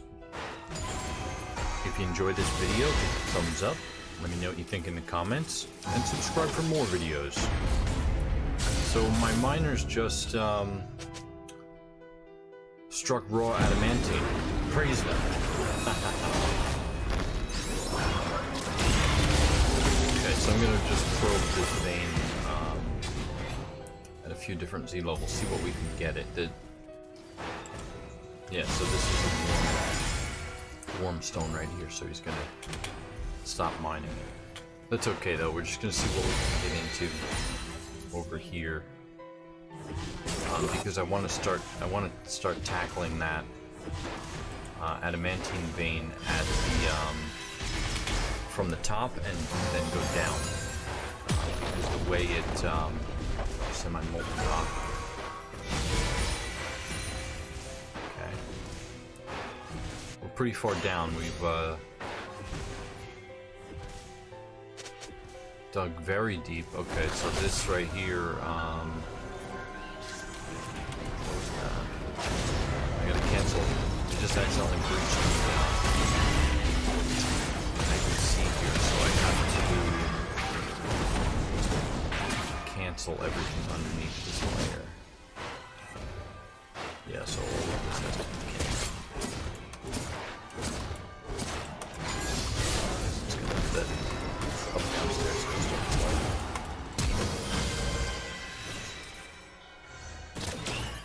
Since I have a breach there now, I should probably close that up, because in the magma, see, creatures can exist. There's magma crabs, and I don't believe that I have any right now. Oh, there are some magma crabs on the map here. Zoom to them.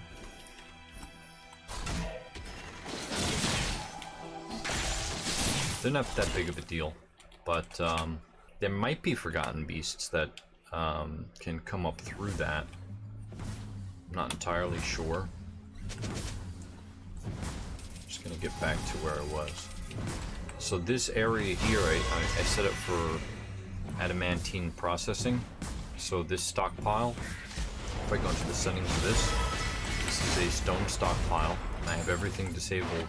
In other stone here, in the other stone, if I go to the bottom of this list, almost to bottom, raw adamantine is the only thing turned on. Just dug this out, so I'll just leave it out as well. Then I built 2 craft workshops and a magma smelter, which is still being constructed, and a loom, which still is being constructed.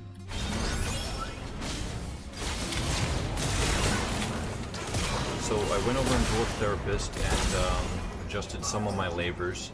I selected 2 dwarves, Nish and Nil.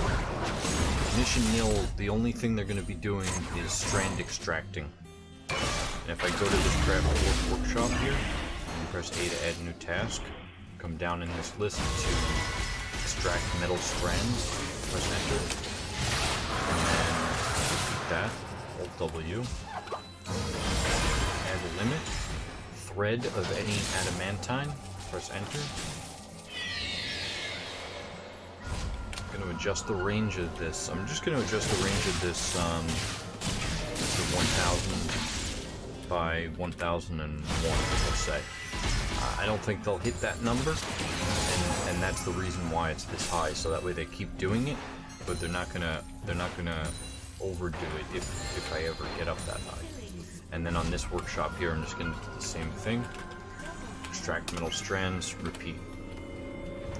So another thing that I have to do is go to O for orders, and then shift W for workshop orders, and then make sure auto loom is set to dyed thread only.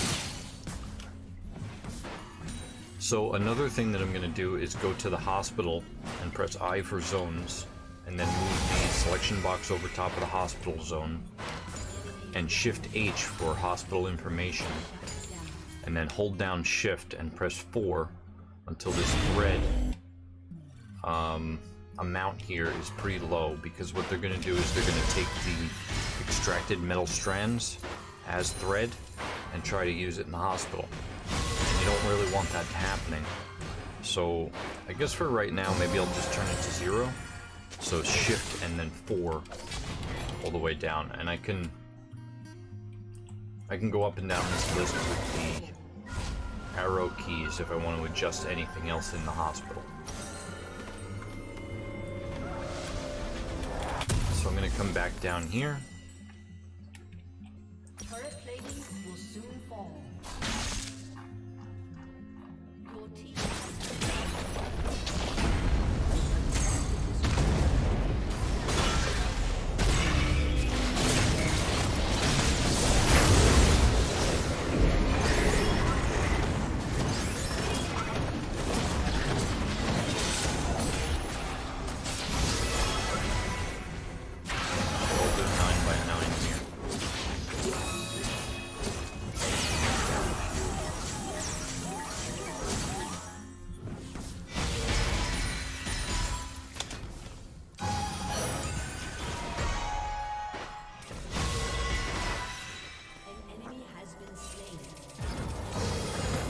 level, I'll see if I can find it this way.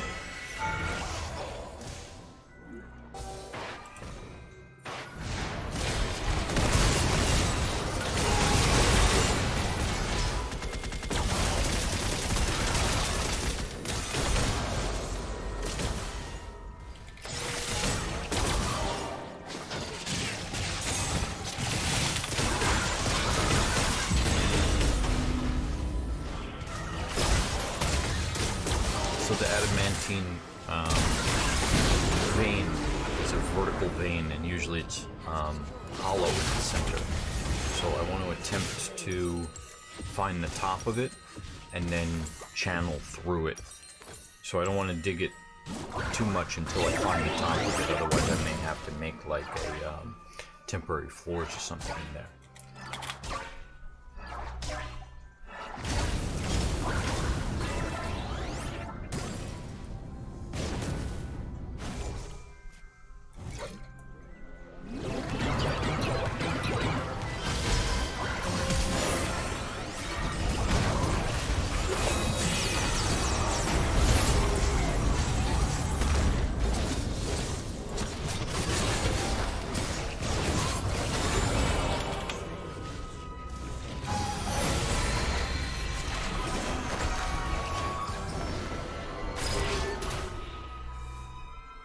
Oh, okay, so we got another warm stone here.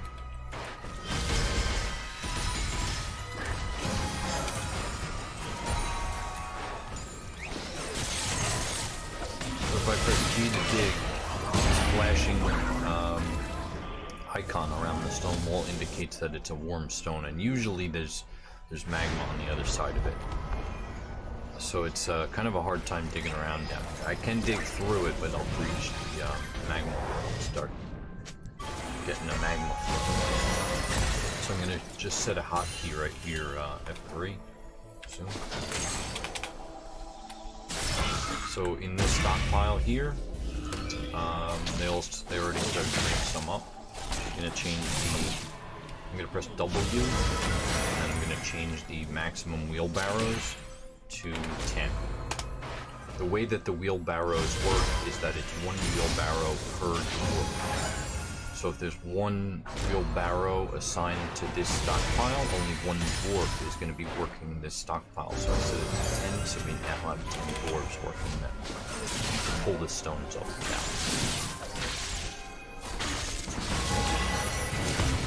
Got nothing above it, so I think that this is the top of it.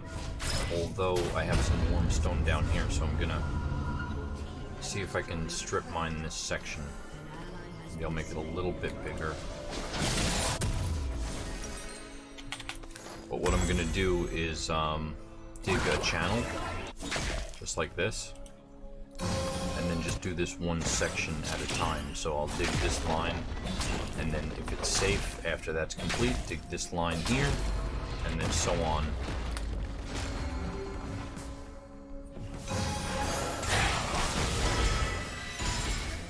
And there's many ways that you could go about tackling these adamantine veins. This is just one method.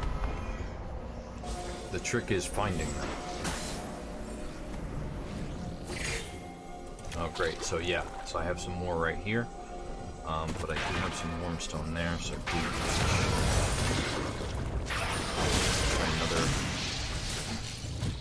another channel line right there. That should go there. So there should be magma in this tile, but I'm not sure about anywhere else.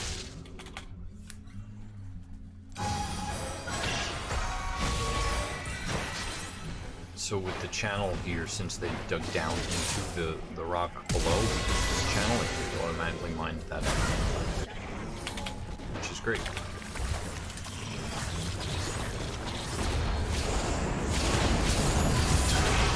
Oh great, so Nil here is extracting metal strands already. So I need to do a new stockpile. And this one's going to be, I'm going to press H for cloth, and I'm just going to do maybe like half of this room right here, and then half of over here. And so I'm going to go into the settings for this. I'm going to forbid everything except metal thread.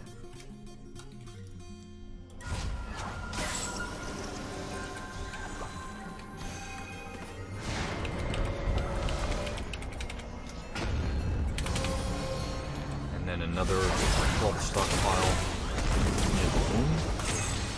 And this one, it's not metal cloth. And another stockpile that's a bar and block stockpile here. Send to this one.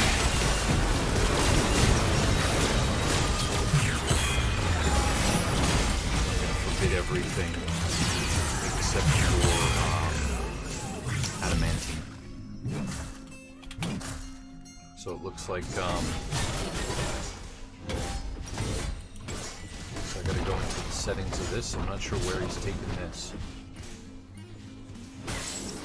Babak, I'm gonna follow him in a minute, but in this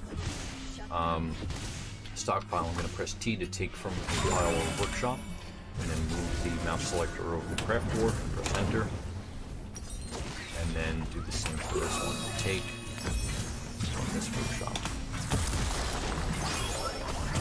I'll just follow Babak here to see where he's good.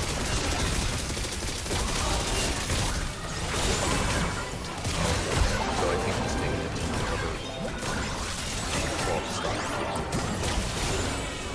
So for the settings of my other stockpile, that's cloth, I'm just going to disable metal thread. So forbid that and forbid that. Cloth metal, red metal. So after I have some of the adamantine strands extracted, then in the smelter, make the wafer option is going to be selectable. Alt W. And then Shift A to add a limit. Bars of any adamantine, press enter. And then the range of this, I'm gonna set, I'll do 55 to 75 to start with.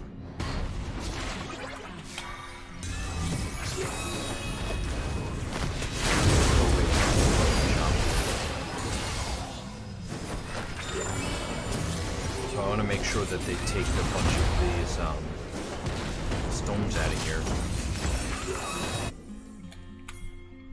before I channel down over them, because if I channel down over one of these stones, the raw adamantine, and there's magma underneath it, then I'm gonna lose that stone to the magma.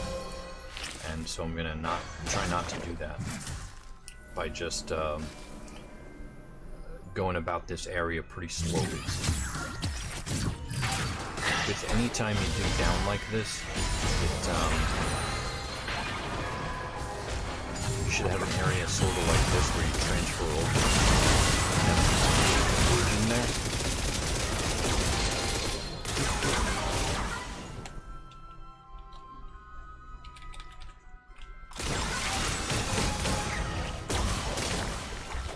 So we'll make a dorite bridge right there, because to get down to this level they have to cut over this and then continue down, because I like to have airlocks in. Just, you know, if something's down there that you don't know about, then we can close off this bridge and then try to dig down a different way to access that same area. Okay, so dig H. Oh, okay, so these are all going here.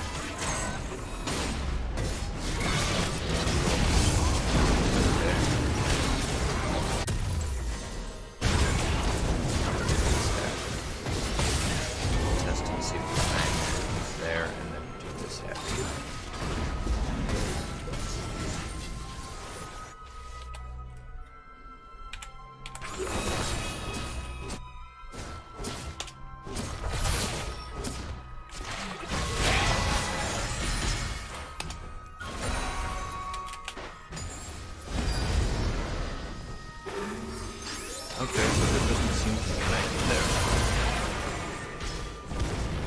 Even though it's warm, so maybe the magma's underneath. Oh yeah, okay. So the magma's underneath, and you can see the rest of the vein here.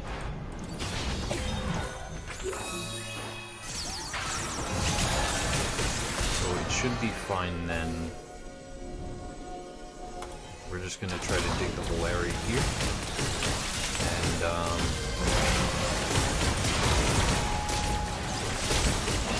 get some of this magma out of the way.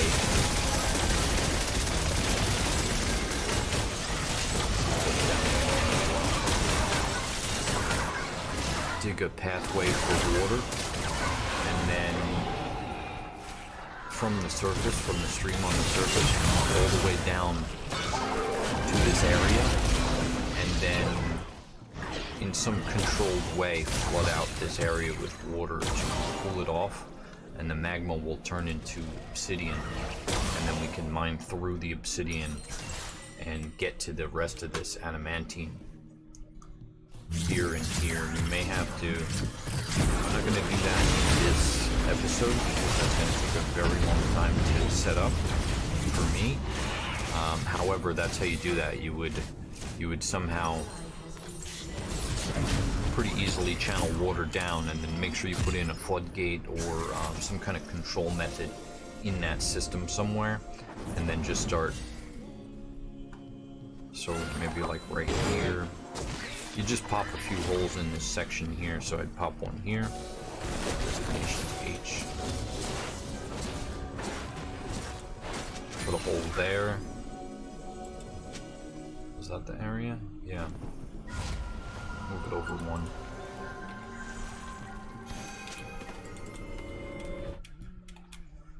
And then after all this valuable stone is collected, so I can actually dig through this right here too. So after all this valuable stone is collected, and you put in doors for flood control, because you don't want to flood your stairways, then you could dig some kind of irrigation system and then flood this out with a couple of holes and maybe another hole right here. Because what you want to do is the holes are going to plug themselves, so you bring in water into this area,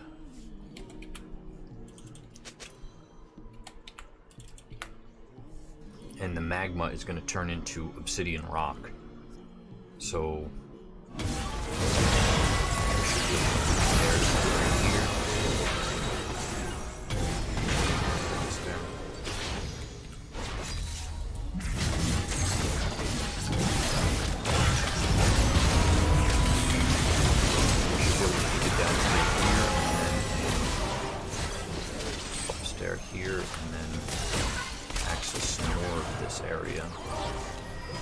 The vein, it's exposed right there, but there may be some of this. So what I'm doing is just staying away from the warm stone a little bit.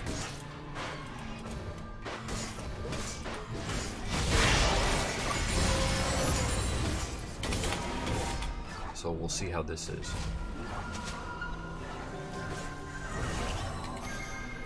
There.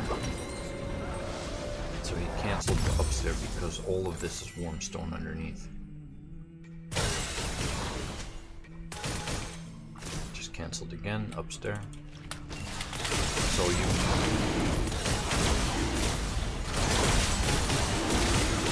they're gonna cancel the mining job because of the warm stone, but then if you tell them to dig it, then they're gonna know that it's okay to dig that area if you tell them to, if you designate it for digging a second time. So it's a little bit of a slow process, because every time they encounter warm stone, the digging designation cancels warm stone located. It's gonna pause the game. And you can go into a certain area of the file system and modify what autocall you're doing. So sometimes I'll turn that off. Then I'll do another episode on that. Okay, so now we have our room constructed finally. And I'm going to press A to add new task. And then it is A to use metal cloth. We've threaded the cloth. Repeat. So lowercase r. And then Alt W. Shift A. Cloth of any rock. Range of this was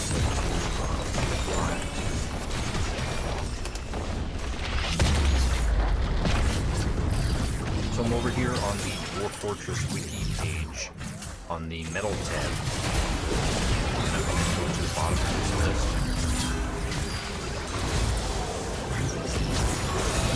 Preliminary combat testing and analysis.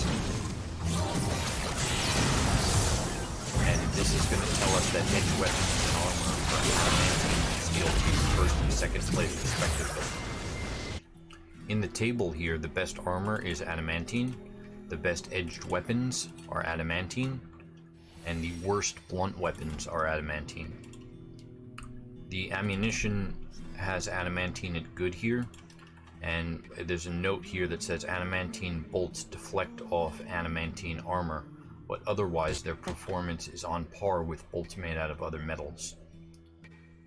So a decent amount of time has passed, and most of the raw adamantine is up from the depths. We have 2 dedicated workshops and 2 dedicated strand extractors. Then the looms are turning it into adamantine cloth. Very much.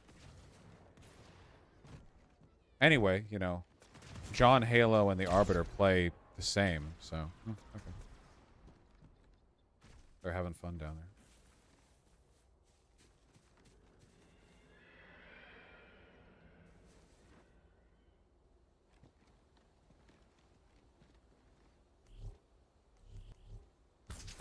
Hey!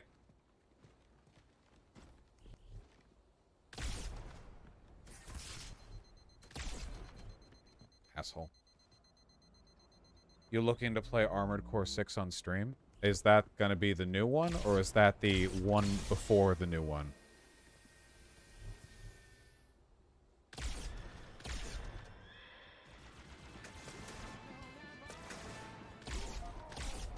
Do you think Batman is a terrible hero? Since he lets psychos run rampant, since his whole thing is not killing people. I do think the comic book insistence that, like, good people should never be allowed to kill is very juvenile. It doesn't necessarily make him, like, a bad hero or a bad character. It's just, like, the idea that, like, any hero who kills is naturally some kind of anti-hero or is suspect or whatever is very, very weird to me. And I think it promotes a very, like, juvenile and liberal attitude. There are so many stories where there's, like, an alt universe where Superman goes evil, and them turning evil starts with, ow. And Superman turning evil starts with him, like, killing the Joker or, like, killing Lex Luthor or whatever. In the Justice League animated series, the alt world was he killed, like, the Joker. Or not the Joker, sorry. Lex Luthor when he became president.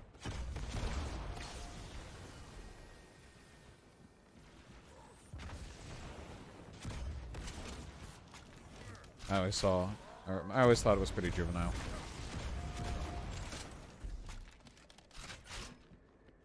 I think it promotes a kind of juvenile God damn it.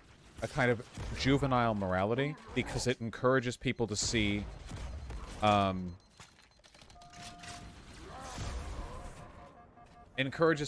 like it's civility politics is what it is. Good people are the ones who don't kill and bad people are the ones who do. So, therefore, like, they axe out the possibility of violence for good outside of, like, superhero theatrics. And they ignore, like, the structural violence of the world that they're in. You know, which is, it's really, really dumb. It's a promotion of civility above everything else. The ultimate moral taboo is joining the villains in killing, no matter what, like, the outcomes of any given behavior might be. I think a lot of that is a result of the MPAA. Yeah, but, like, this is stuck around, right? I mean, there were, even, like, after the comics code got broke, a lot of those comics were written for kids. Yeah, but it's so pervasive. Listen. Here's the main fucking stance that I want taken, okay? You guys ready for it? You're not even ready for it, okay? Here's the main thing that we need, okay? We need to have a superhero movie where Superman is an unambiguous good guy and a symbol of hope, and he's happy and he's a Boy Scout, okay? I can't believe such a basic element of his character would end up being such a subversive, like, difficult to find thing. But it's so fucking wild how, like, with Zack Snyder and the fucking Justice League movies and all the other shit, like, every time Superman gets made, he's like this brooding Jesus allegory who has to be, like, despised by the world. No, he doesn't. He's not Spider-Man. He does not have to be despised by the people he saves. Superman is loved by everyone, except for the villains. That's fine. That's a fine thing. He doesn't have to be brooding all the time. He's not Batman. He's Superman. He should have a little lick of hair, like, that, you know, marks an otherwise, like, perfectly even hairline. What is this? Oh, this is the fucking bazooka. Once San moves up to Seattle, would you take him on cute little gay dinner dates in Capitol Hill? And give him gay little whittle smooches afterwards? Every night.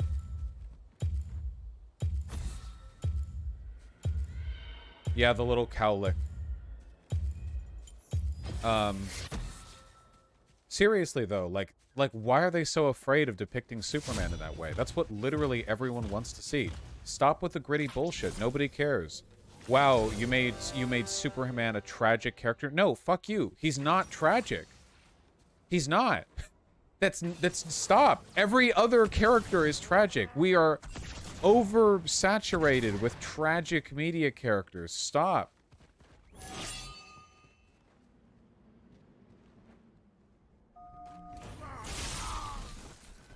Cool. It's not about making him less deep or complex. I think you can make a character deep or complex without making them, like, grim, dark, and edgy and brooding like every fucking other character. I don't think those things are like... Oh. Well, now we know.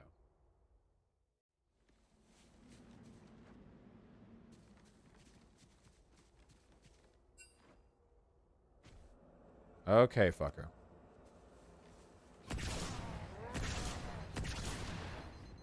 No?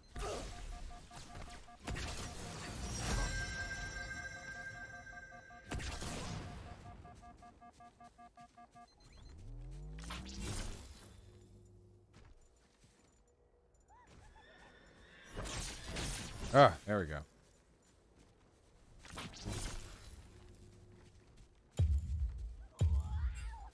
You can do complexity with a happy character. The idea that, like, sad equals deep is literally like an I'm 14 and this is deep attitude towards character development. Happy characters can be plenty engaging and interesting and deep, you know? They should make Homelander a Boy Scout. Imagine how subversive and edgy that would be. Joking, by the way. Yeah, just that's how you pitch it to them. You're like, okay, imagine Homelander. Now make him good and happy. You know? Work it backwards. Fuck you. The most interesting Superman stories, to my mind, have always been, okay, here are, like, the interesting Superman stories that you can tell in a million different ways, okay? Number one, dealing with the conflicts of interest between Superman and Clark Kent. IMO, kind of boring. Overplayed. Two, this is a big one for me, okay? Having all the power in the universe, but not knowing how to use it to actually affect good, right? So, Superman is crazy fucking strong. How does he actually, like, make the world better? How did you like Season 3 of Harley Quinn? I think it's a really well-written show. Didn't see it. I'm afraid. I haven't seen any seasons of it, so I can't say. Heard people saying a lot of good stuff about it, though. Yeah. And, anyway, like, how do you use that power? This is one of the reasons why Lex Luthor is consistently the best villain. Like, period, in my opinion. It's because Superman, in a good Superman story, nothing should be as strong as Superman, with maybe exceptions for, like, Darkseid or, Doomsday, because those are, like, fucking end-of-the-world level threats, you know what I mean? Those are, like, proper fucking, you know, setups. Fuck, I'm never gonna... Recently rewatched the Netflix Punisher show and it was so radically left in its messaging, and it makes me unreasonably angry every time I see a thin blue line Punisher decal on a lifted Dodge truck. Yeah, well, much like Shoes Detractors don't watch her videos, they sure as shit don't watch anything Punisher. Yeah, Smallville is super corny. I watched all of Smallville. Thank you. Okay, just stick with me for a second, okay? The reason Lex Luthor is a good villain is because he has the know-how and the connections and the wealth to do a lot of stuff that Superman can't do, despite Superman being unimaginably strong. You know? It's the foil. Superman has no physical strength. Lex Luthor has no physical strength at all. He's a normal human. But he's villainous because he's smart enough to use all these resources. The image of Lex Luthor as a big businessman type is so fucking good. It used to be he was a mad scientist. Now he's a big businessman type. And the reason it's so fucking good is because he has power in ways Superman never can, right? Superman could lift 1,000 tons of rice to a starving country, but only Lex Luthor has the connections to make sure it gets to the starving people. Does that make any sense? Like, in all the ways Superman is weak, Lex Luthor is strong. Of course, he's evil, which means they don't, you know, work together on this. But that contrast. And I think, like, the frustration with Superman should be, hey, I can lay out all these supervillains. I'm incredibly strong. But, like, so what? Like, that, like, people starve in countries. Like, I can't fix that. There are so many things I can't affect with my strength. That's a good Superman story. Also, being a symbol of hope, okay? Zack Snyder tried to do this with the Justice League or whatever, where Superman died and he became a symbol of hope after. That was retarded, all right? The real symbol of hope story is that Superman should be an optimist in a world where being an optimist is not justified. So, like the public should be cynical, but should love Superman because he manages to be happy. I feel Man of Steel had him be happy and BVS was only dark in the second half, but ended on a happy note. I think the Justice League cartoons get him right. The Justice League cartoons do him wonderfully. I completely agree. The ideal should be that the world is dark, the world is full of suffering. Superman does everything in his power to fix it, and he is loved for that. He is beloved by the people for doing that, but they don't understand what in him, like, makes him so good. Like, Superman's goodness should be a wonder to the people he saves, right? They shouldn't just take it for granted, because that misses the point. If he's a symbol of hope, he needs to be more than just a good guy doing good things. He needs to be like he needs to defy people's expectations with the extent to which he is that. This can be done well. How long is this mission? 20 minutes? Are you joking? Are we still in the grave mind?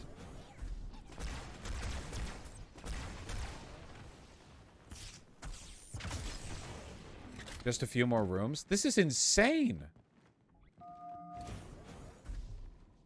Yeah, Superman being good is what makes him special. Otherwise, he's just another Homelander. I agree, yeah. Another thing Avatar was good at. Aang was naively seen as good for not wanting to kill the Fire Lord, but Sokka was never seen as evil for being willing to. Yes! Yes! Unironically!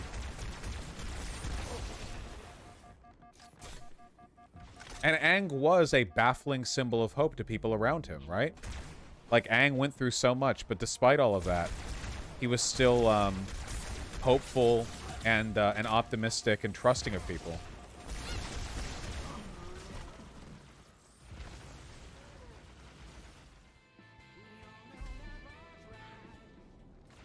Halo is a game where the core plot revolves around the forging and shattering of an all-powerful ring. Halo is an Elden Ring sequel, prequel. Yeah, when the halo explodes, it creates a reality pocket in which the lens between gets created. The Tarnished went out and roamed the Halo universe.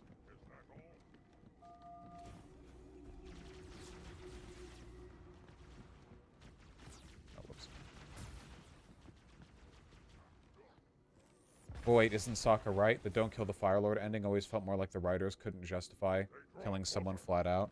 No, I think it was fitting. I mean, Aang is a pacifist, right? Aang doesn't want to kill. It's out of character for him to kill, even for the greater good. He struggled a lot at the end of Avatar over this. Bosh, couldn't we leftists win a civil war if all trans women simply transitioned into a herd of T-28 super heavy tanks? Perhaps M4 Shermans would be better? Yeah, maybe, you know. The Apache attack helicopters simply need to Bosh, mobilize. I'm going to a counter-protest outside of a drag show tomorrow. Proud Boys and far-righters will be there. Any advice? I don't want to die. I don't think you're gonna die. It's not an environment that I've ever been in. I wish I could give you more specific advice, but I'm afraid I've just never done that. Good luck. Make sure you're always shoulder to shoulder with your allies. Keep quiet. Keep yourself covered. Don't talk to the press or media. And, you know, don't say anything that you'd regret if it, you know, showed up on a bunch of InfoWars-type blogs about how Antifa's killing America with pedophilia or whatever. Don't be aggressive. Do you think a sad Superman story could be done right? Like Whatever Happened to the Man of Tomorrow spends the entire story just making Superman lose everything and become sad only for him to come out stronger? Okay, I'm fine with that in concept, but listen to me here. Superman should not be brooding. He's a Boy Scout. If Superman is sad, he should be a fucking puppy dog over it. That's the thing they always fuck up. If Superman is sad because he feels like humans are so cruel to each other or whatever, he wouldn't be like he wouldn't spend a whole movie like looking out on the world from the Fortress of Solitude, quietly brooding, what does it even matter? He like that. I just don't think that's in character. He should be like flustered over it. He would be like, but why? Why won't you? Sorry if I'm missing something, but aren't you literally describing All Might? MHA has the hero ASIC, but literally the entire story is about its corruptness. Yeah, but MHA sucks, so, you know, we're talking about something good, actually. Sorry. Sorry, I love you. Also, personally, I feel like you sell Superman's character as a symbol of hope way more if his sadness is like, something he doesn't deal with really well. The kinds of people who brood when they're sad are people who are sad a lot, and people who are used to being sad, and people who, like, recede when they're sad. Superman is literally, like, an extroverted, optimistic, like, fucking positive guy. Like, he should be flustered, you know? Not, like, cool brooding. Without spoiling the comic, Invincible is essentially about how somebody with Superman's powers can end up being a bafflingly good and kind-hearted person. Yeah, I have read all of Invincible, all 5 trillion pages of it. And yeah, it's a really good comic. Oh, it has some issues, you know, it's not perfect, but... Holy shit, are we finally there at the center, at the core? Oh my god. This is the longest level. This might be the longest level. Oh, don't you fucking dare.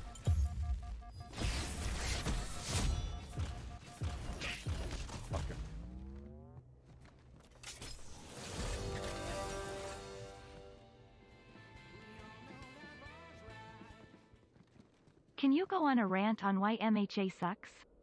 Not trying to argue, just curious what you think about it. Oh, it's been too long since I've watched it, so I don't have a strong memory of why I feel that way. I don't know. A lot of it, I guess a lot of it just happens to be the fact that it's made for baby brains. Like, this might be more of an anime adaptation issue, but the fact that, like, nothing ever rises above, I guess, like, the narrative equivalent of a 4th grade reading level. And every time a character shows up, the show reintroduces them. Like, every single time, no matter how many times you've seen them. Because there are, like, not that many characters. They just keep doing it over and over. The main thing that... Oh, God. Oh, God. Oh, God. What about ReZero? I hate ReZero. The main thing that bugged me is... It's just, I don't know. It's just juvenile. It's... Yeah. Whatever. It's been too long. Then read the manga? No!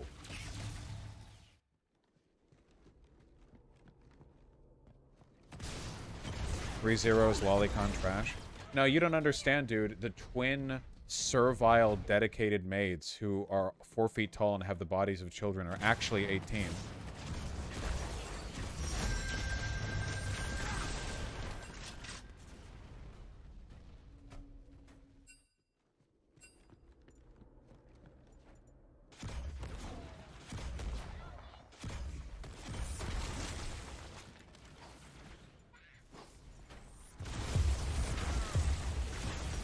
Wait, I shot you twice! Alright, good luck. Fuck! I know, I dimension.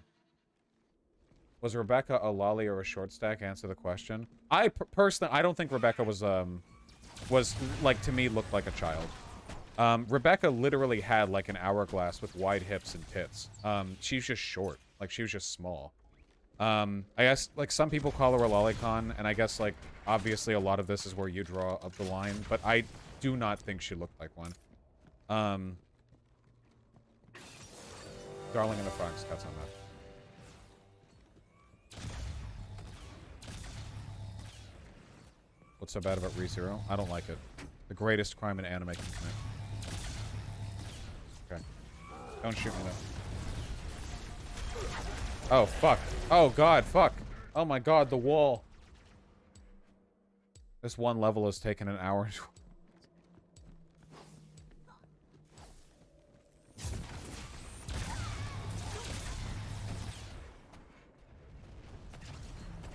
Are there a lot of pedophiles in the anime industry? I mean, well, yes. A lot of it is just that most anime sales, like revenue, comes from like Blu-ray DVD sales, which only Ultra fans get.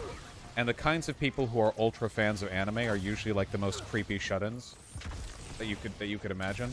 Which means that they're more likely to become Ultra fans of shit that they can do like waifu war or fucking whatever.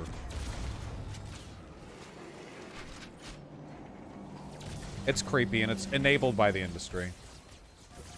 Oh god, oh god, oh god.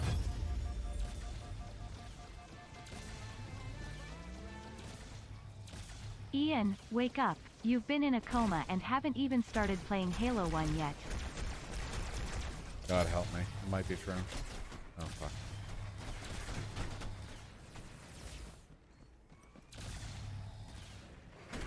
Ow. Oh, God, physics. Oh, shit. Oh, God.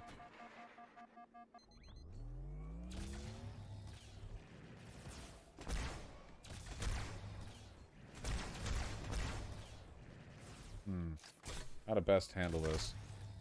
Is Darling in the Franxx good? No. It tries to be interesting in ways...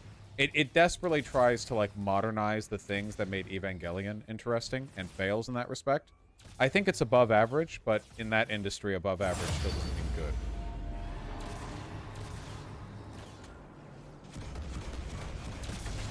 We're gonna brute force our way through this one, I think.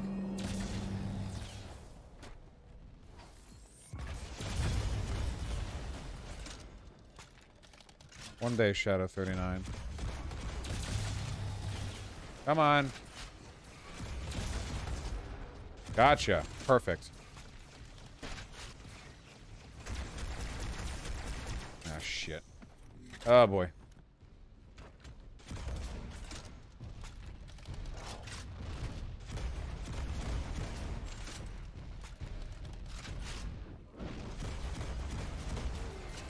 Oh, thank God. Okay.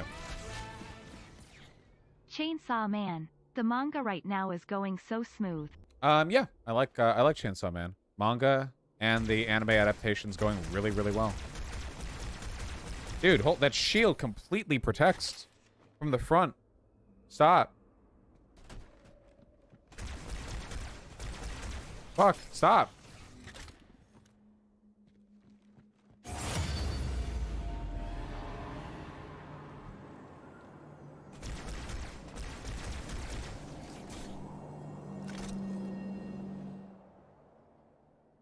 I got introduced to anime via Attack on Titan, which is like the least sexual anime, so I was so jarred when all other shows had tons of horny bait. Yeah, it's a recurring issue.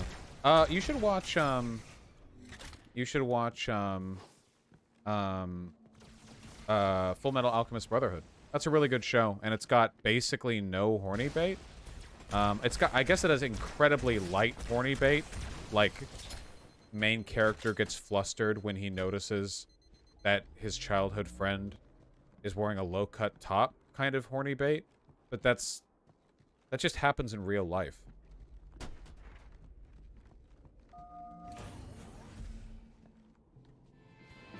Old graphics. It's not going to change the thing. You might consider sitting this one out. Yeah, maybe.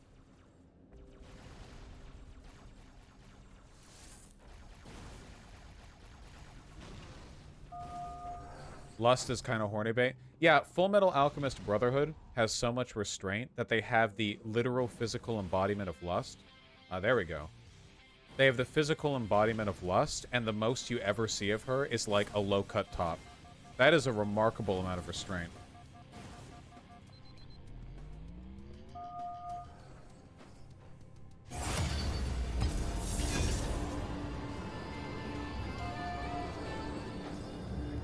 Hey Bosh, I hope you're having a wonderful night.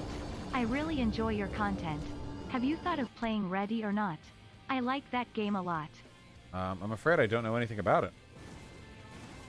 But thank you, I really appreciate it. Darling in the Franks, what if Evangelion were piloted by fucking? It's so dumb. It's a dumb show. It really is. Oh god. The next game I'm gonna play on my own is probably gonna be Grounded. Anyone, the one where you're like survival crafting, but you're like ant-sized or whatever. Fuck, really?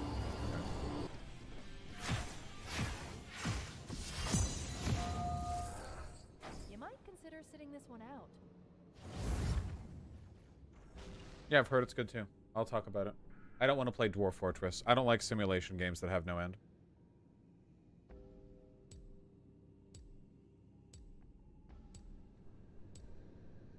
Thank you, Notopio. It is a good song. Okay. Can we, like, get a kill here? These elites are really strong. What are they? What rank are they?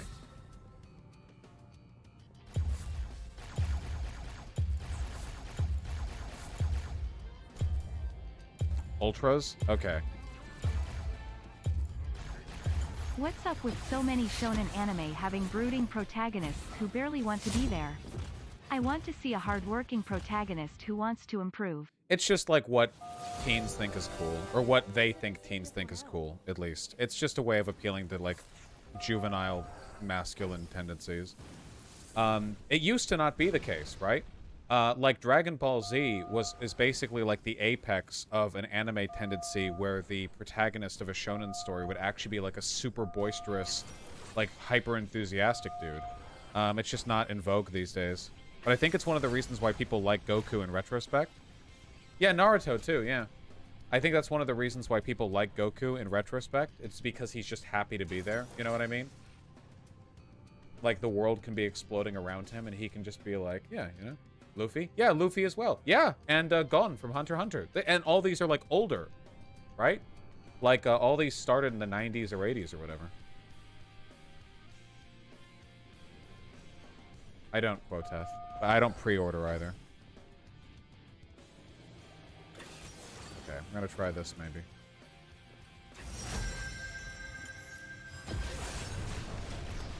You are so strong!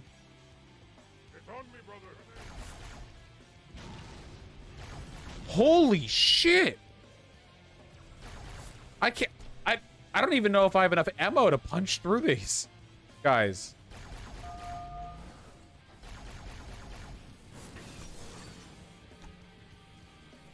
Oh boy. Yeah, these guys are elite elites.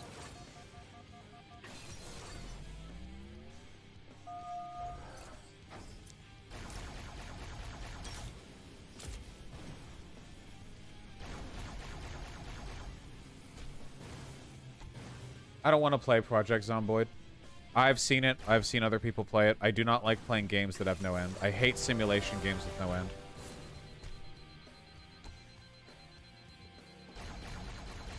Should I just run past?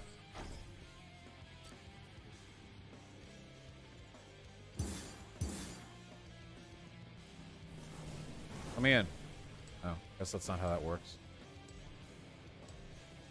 Oh, hi. Okay, new strat. I've got a new strat. Whoop. EYISS me birthday. 13th. I'm in CT. Turned 27. Thanks for being such a positive role model for me these past few years. Hey, congratulations. You a real homie. Thank you. And happy birthday. I'm real happy to hear that. Oh, fuck.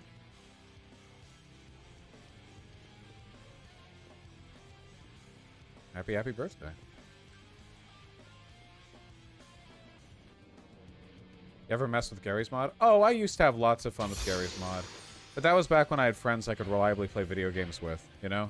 That was back in the days where I could finish classes in high school, go back home, get some food, then go online and see my friends from high school online, ready to play games for 6 hours while hogging the living room computer. Those are the days. And you know what? Those are the days that I could have right now if I wanted, because I make my own hours and I can make friends with any number of people. But, you know, fight each other. No, fight each other! 30 seconds until minions spawn. Remember, guys, it is always possible to make friends. Whatever kind of friendship you want to have with people, you know, like whatever,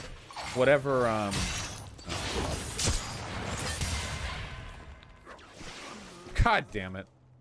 Whatever kind of friendship you want to have, whatever cool shit you want to do with people, Sitting this one out. it's always possible to build that.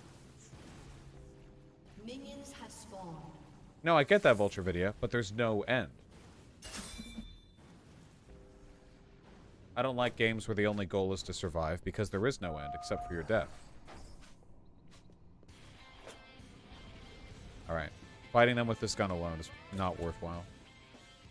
I've started watching Ranking of Kings and am amazed at how both heartwarming and heartbreaking that goddamn anime can be. I just gotta check. Meh. Yeah, Ranking of Kings is nice. I feel like it petered off more as it went on. No spoilers or whatever.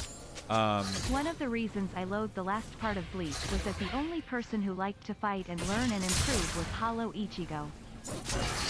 Well, I don't know who that is, but I probably would agree. I do like it when... Oh, boy. I do like it when protagonists actually want to be there. Try plasma pistol. I don't have a plasma pistol. I can't reach the door as the hunters come out either. I'm too far away in this checkpoint.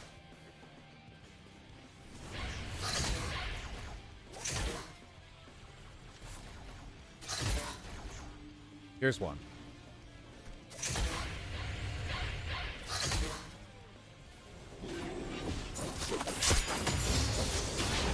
Fuck me.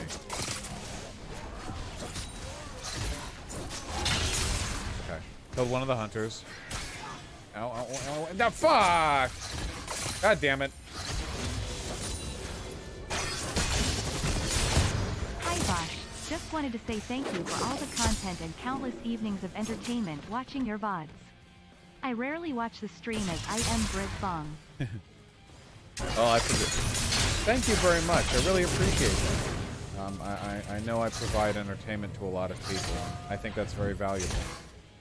Not just the politics or the learning or whatever, but you know, I'm just glad that I can help people's days feel a bit nicer. Okay. One down.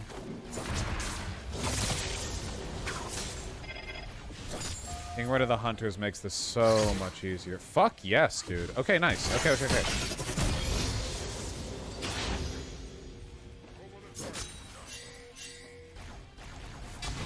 Nice! No! Okay, yeah, we got this.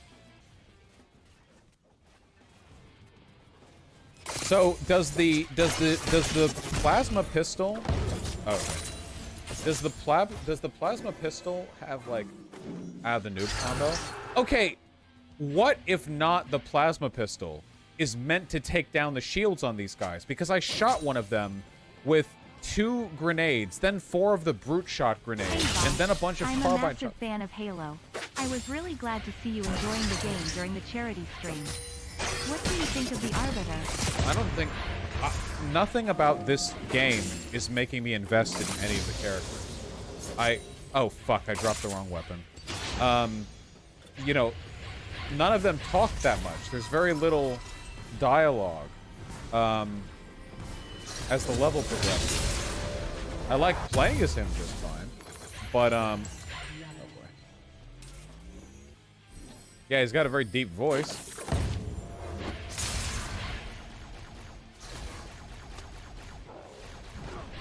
Ow. Are you not a fan of the silent protagonist? No. Also, but I just don't know, like, I don't have any way of evaluating the characters, you know? I think John Halo has said maybe literally 3 lines. The Arbiter said more, but it's literally just like, I will reclaim my honor. It's not really a character-driven game. Holy shit, please. Holy shit! God damn it.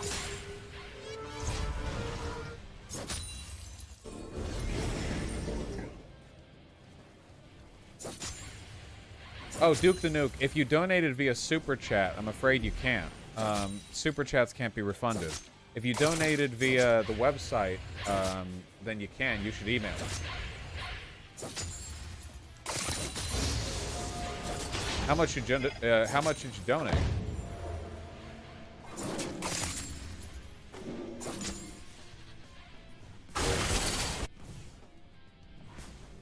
You're not a fan of Link from Zelda?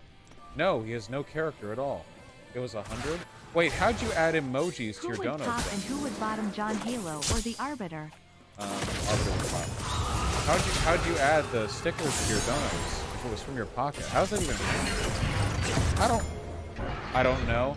Duke the Nuke, if you just regret the donos and want the money back, you can tell me. I don't actually believe that you accidentally donated 2 consecutive $50 donuts. I know how many hoops you have to jump for to donate. You can just say, you know,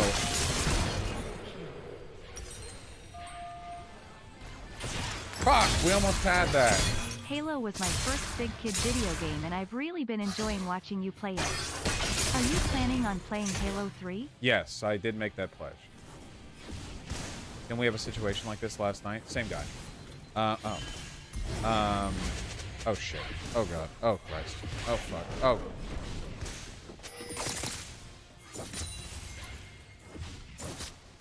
The patch best, I like the Doomslayer because of his characterization.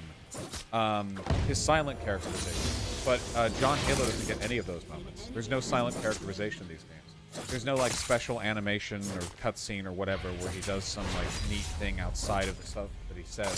He kind of does his thing. Anyway, for the person who donated, just send me an email. Holy shit, dude.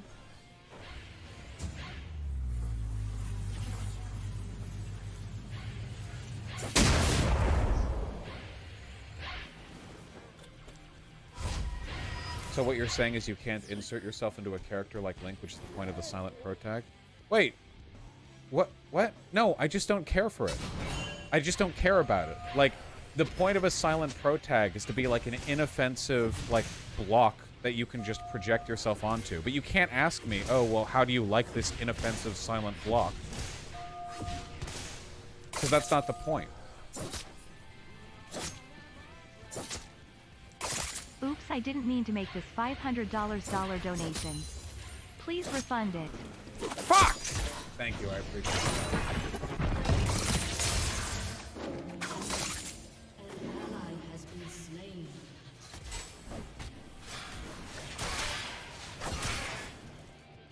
One of the things that I really liked about Bioshock Infinite is the fact that Booker DeWitt talks, like, all the time. Liked him a lot for that. Bosch, not being able to empathize with the silent character says more about you than game itself. Vulture Video, are you fucking me? Wait, are you fucking kidding me right now? Hey, I don't think this character has any character because they don't say or do anything.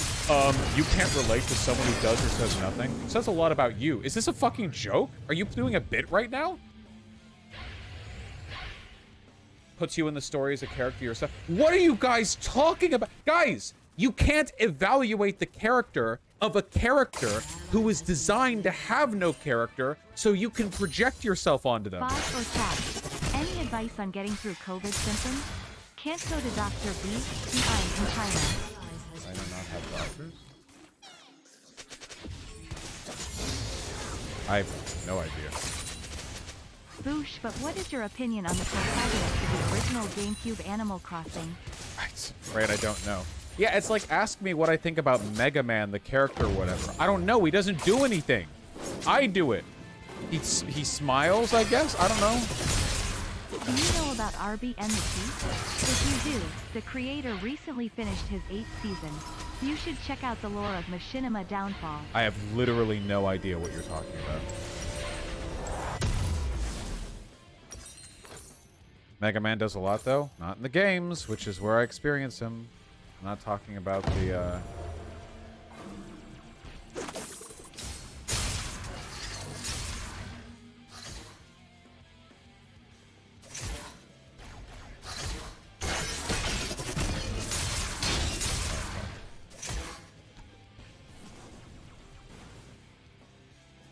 characters are empathized with in more than just outward statements. Vulture Video. I have no reason to empathize with a character who doesn't say or indicate anything character-wise. I don't know what you mean. The point of a silent protag is just for the character to be unobtrusive so you can directly insert yourself into the game. Like in a horror game, maybe you don't want to have a character, you just want a player to directly experience the horror without feeling like there's another person in the way. But if they're designed in a way for you to just like not have them in the way as you imagine yourself in the situation, there's not much of a character to analyze. Hey Val, you should totally guest on the Snark Tank, Chris Gray Guns podcast. Those guys are funny AF. Compound crossed with sleepy cabin vibe. I certainly wouldn't like that. I mean, I like Chris a lot.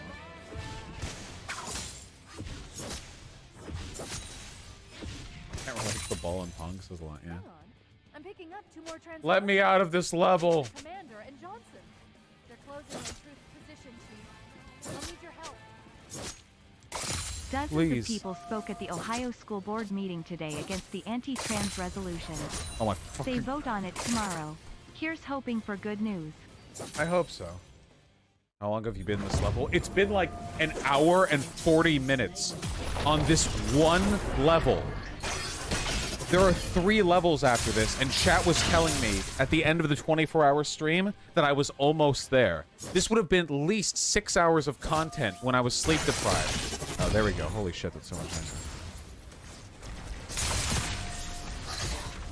Oh, they're invisible.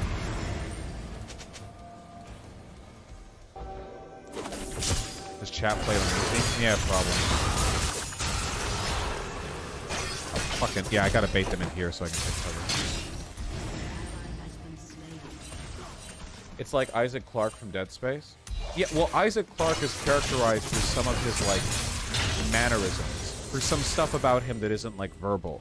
You know? And I can appreciate that, but it still doesn't tell me, like... I can't really, like Isaac Clarke, you know?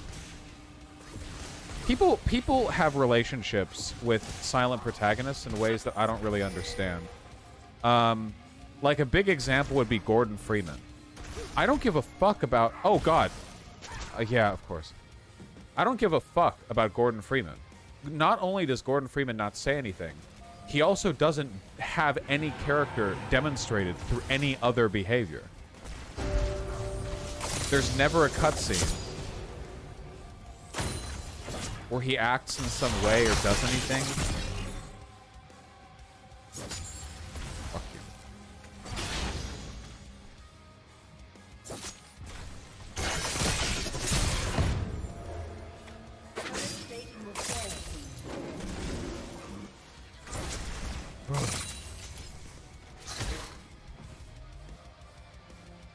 Link has a lot of character for a silent pro tag.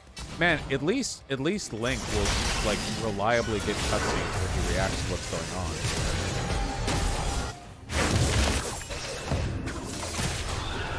Gordon Freeman does literally nothing.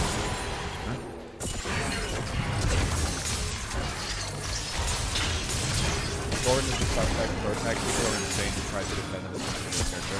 Gordon Freeman gets that defense because people want to feel like they're part of the in-group, or people like hear the memes from other people and they freak out. Nobody cares about Gordon Freeman as a character because he has literally nothing. If they say they do, they're wrong.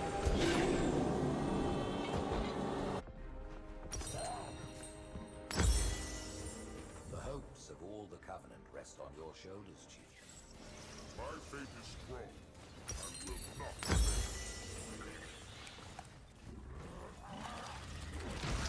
Blood! Old graphics. Let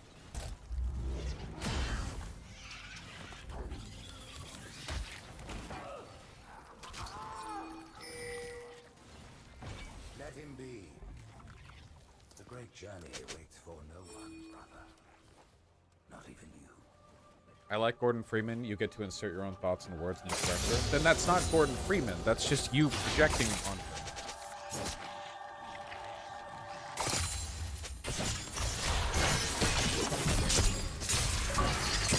There are good silent characters that have a lot of character, you know?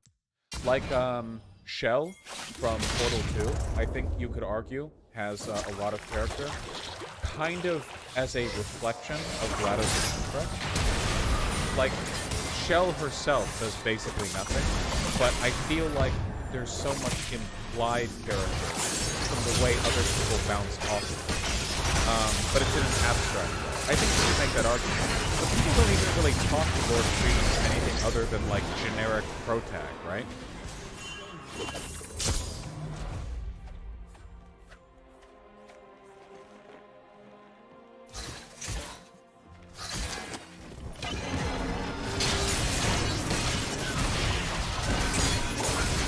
Okay. Next time. Jesus Christ, it was so much longer than I thought. I thought I was going to finish the game today. What about the Amnesia pro tag? Well, you can hear him have a panic attack. What about why Shell but not Gordon Freeman?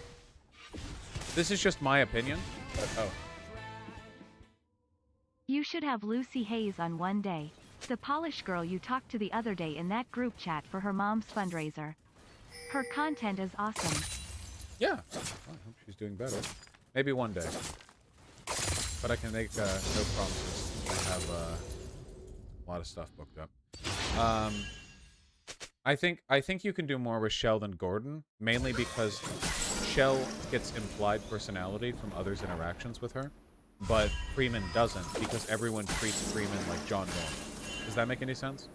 Like, when people are like, with Freeman, they're like, oh, Freeman, thank you. You've helped. We need some stuff. Good luck. But because everyone around Shell is such a wacky character, I feel like it implies a kind of interaction. But I'm kind of reaching here. I'm just trying to indicate stuff that I can work with here, but it doesn't really work. It doesn't really work with John Halo. And even then, I still wouldn't say, like, I think Shell is a good character. I would just say I can see those being a kind of implied characterization.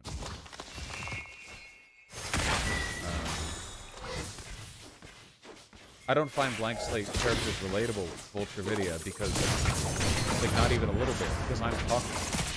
A character being a blank slate makes them not relatable to me at all, because I'm not a blank slate. I'm a guy. I talk a lot. So to me, like, a character who doesn't do those things isn't relatable to me. They're just like an empty presence I can slot them. That's not really being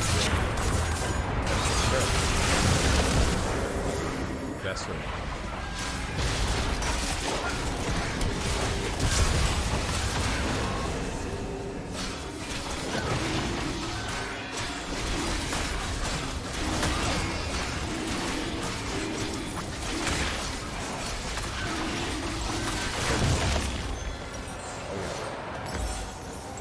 Link is the best silent protag faux sure. 40. Twink asterisk asterisk asterisk bottom asterisk asterisk asterisk femboy asterisk asterisk 20 asterisk fucking link. people. What All a right, frikin' lads. legend. I love you all very much. I guess apparently another Twitter files dropped when. Oh yeah, this is from this morning. Yeah, boring. There's literally nothing here. It's literally these Twitter files are just, hey, did you know that moderation decisions are made at the discretion of the moderation team at a website? And did you know that sometimes they talk a lot about big moderation decisions? That's literally it. That's literally the entirety of the past 3 drops have been that. Truly phenomenal stuff. Anyway, I'm going to send you guys out. I love you all very much. Sorry if I seem a little bit tired. I will admit, the whole shoe thing at the beginning did put me off a bit. One of the reasons I took a little bit to get to it is just because Poseidon beats Link in BOTW in all ways of characterizing. Very true. There are lots of good characters in Breath of the Wild, let's forget.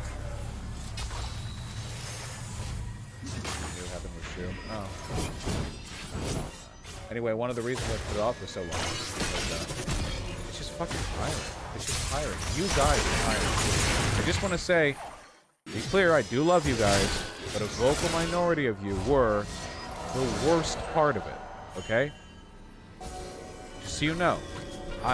Guys, you've seen me, okay? I literally, like, live reacted to, dealt with, responded to the Contra Bridge getting burnt.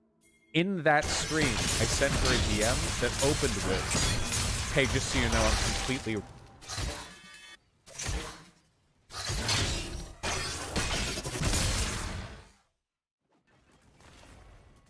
An enemy has been slain.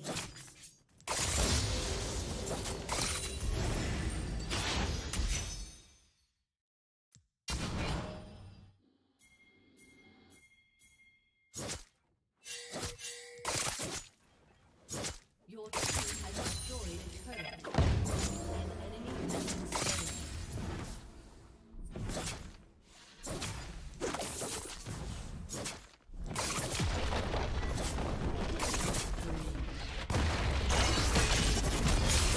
Turret.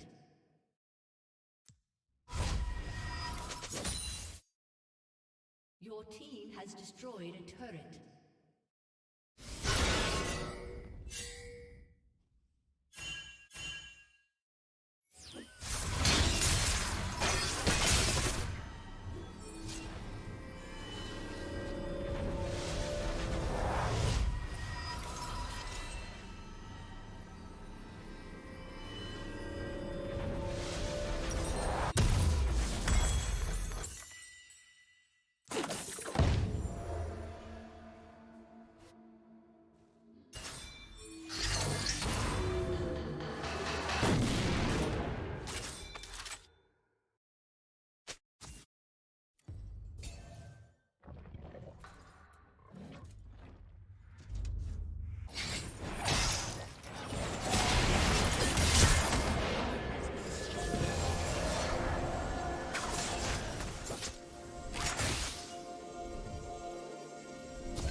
Welcome to Dwarf Fortress and welcome to the channel. I am Twisted Logic.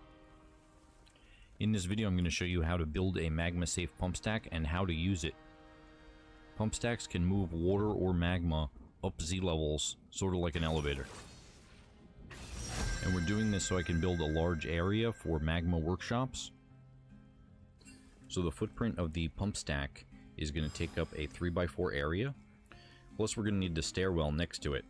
And we want to make sure that this is all unmined rock and there's no diagonals or anything leading to any cavern areas or areas where we don't want magma. So we're just checking this right now.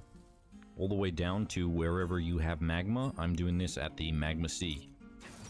Excellent. So this is going to be the very bottom layer of the pump stack, and I already kind of made the shape here.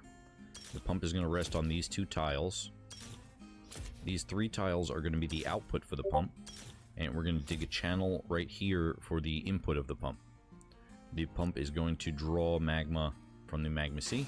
It's going to output the magma here, and then up one level, this is going to be the input for the next pump. But we have to change this box shape a little bit. So we're going to go to the erase tool here, and it's going to be a little bit easier if we use this draw tool. So we're going to erase and make a T shape just like this. Excellent. So this is going to be the input of the next level pump, and this is going to be the output of this level. Up one layer, we're going to flip the T upside down. And so this becomes the input. The pump is going to sit on these two tiles, and this is the output. Now the reason that we have three tiles here as the output, it's going to make the pump stack more efficient, because each screw pump is going to draw more than 177 tile of magma or water. But the three tiles are not required, but they do increase efficiency and reduce FPS drop. And we are just going to continue alternating this T shape all the way up the pump stack until we get to the very top level. Excellent. So now we're just going to check it. So it's going to be, this is the very top level, and we're just going to toggle every level. We're going to toggle the shape. Make sure it looks good. Perfect. So as a refresher, dwarves can walk on the input tile for the pump, and the output tile of the pump acts as a wall. Excellent. We're building floor bars here over the top of the channel for the input of the first pump, and the pump is going to be able to draw magma through the floor bars, and creatures aren't going to be able to come up, and our dwarves aren't going to be able to fall in.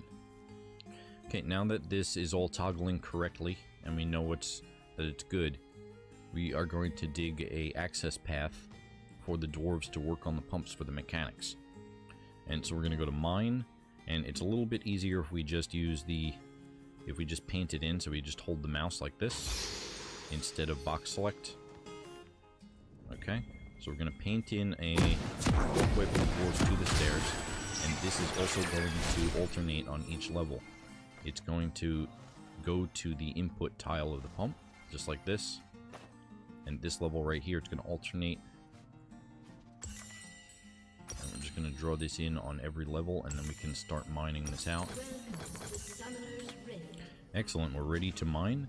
And if you need a refresher on Dwarven Engineering, I'll link a video here. And this is the point where you want a smooth stone if you're wanting to smooth stone. And also at the very top level here, this is going to be the output at that very top level. Down here on the very bottom layer of the pump stack, we're going to build the main pump. Build machines and fluids in a screw pump. This is going to be pumping from the north to the south. Okay, and we're going to use blocks of any material. It doesn't have to be magma safe. And now the enormous corkscrew does have to be magma safe. We're using green glass. And for a full list of magma safe materials, refer to the Dwarf Fortress wiki. And we're also using a green glass tube. Now this pump is the most important pump in the pump stack. This is the only pump that's going to be on a stable foundation. All other pumps are going to be hanging off of this pump. So if this pump gets destroyed, then the entire pump stack is going to be destroyed. Now we're going to come up one level, and we're going to dig a channel. We're going to dig the channel right here, and this is going to pass power from one pump down to the next pump. And then up one level, we're going to alternate this We're going to alternate this power channel just like this. And the power channel is always going to be on the output tile of the pump. Okay, now we have our channels dug out for power alternating on each level. We're going to channel out the input tile on each, so this is also going to be alternating on every level. So this is the tile that the pump is going to draw the magma through. And after these channels are dug out, then we can start building the pumps. Excellent. Okay, so one level up above the bottommost layer, right here, we have the intake tile that connects to the output of the bottommost pump. And then the pump is going to be built on these two tiles. However, it's going to be hanging off of the stable foundation pump on the very bottom layer. And it's going to be put to this area here. And then the next pump is going to draw that up through this intake and alternate every level up. And I put doors in. You don't have to put the doors in, but I put doors in mine. And then we have our access tunnel here for operations. Build, machines and fluids, and a screw pump. And this one's going to be pumping from the south to the north. Okay, just like that. Blocks of any material, corkscrew of a magma safe material, and a tube or pipe section of a magma safe material. This is going to be pumping from the south to the north, and we're just going to alternate all the way up until every pump is complete. Now you can see that I can build this pump right here. There's no pump here, and there's one designated one level down. Okay, I can build that. If I come 2 levels up here, it's blocked at this location because it needs ground or machine first.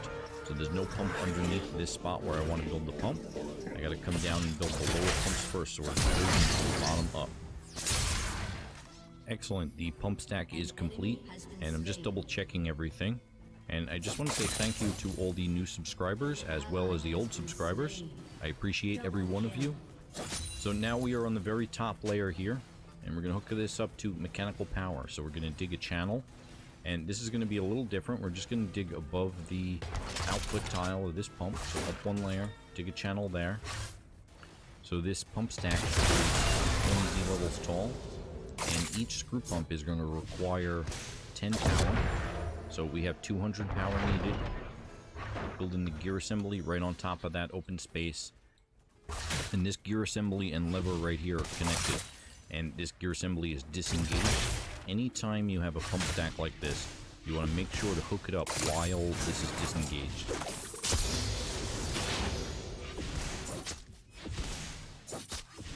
Okay, so we're going to just build a horizontal axle here to connect that.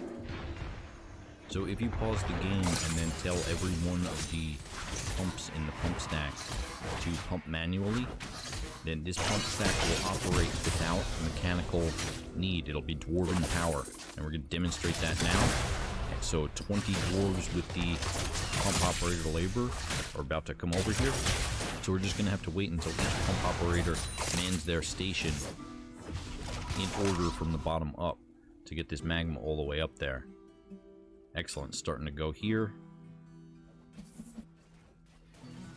Yes. See, so you don't need mechanical power in order to use the pump stack. Oh, it looks like they're all at the stations. Yes, excellent. So we are filling the magma tunnels and we're going to fill the reservoir here.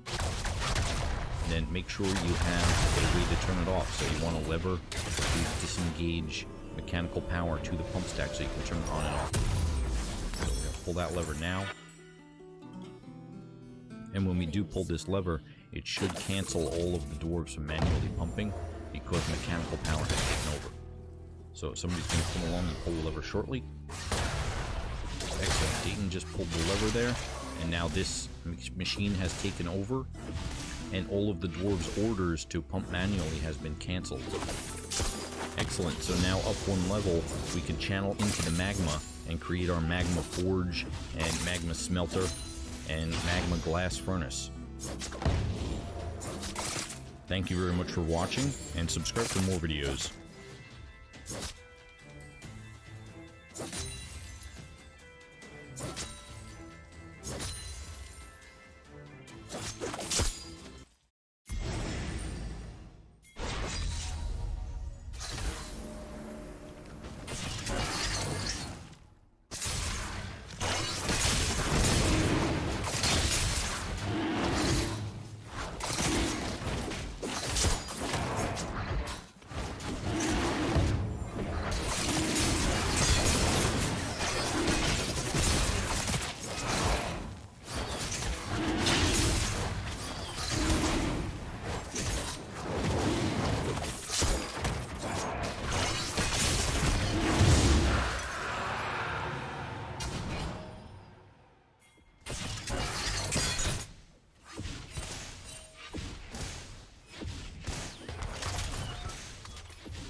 You have slain an enemy.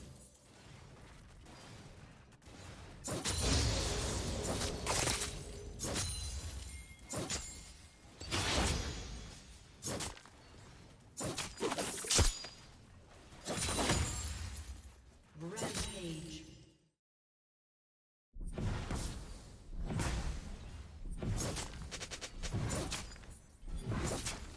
Killing spree.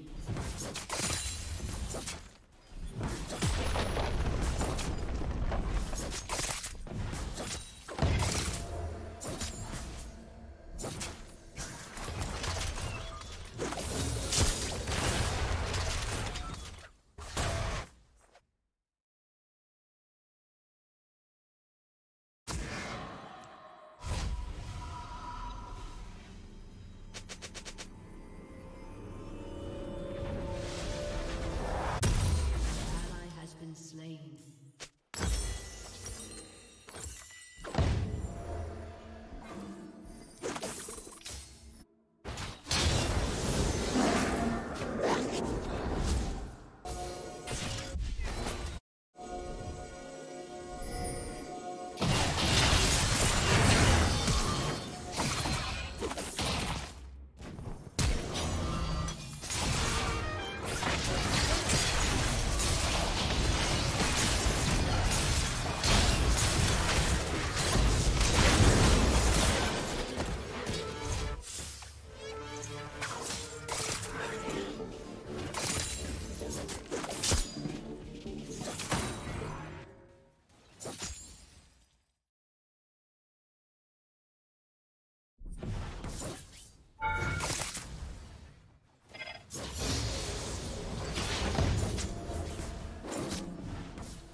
Shut down.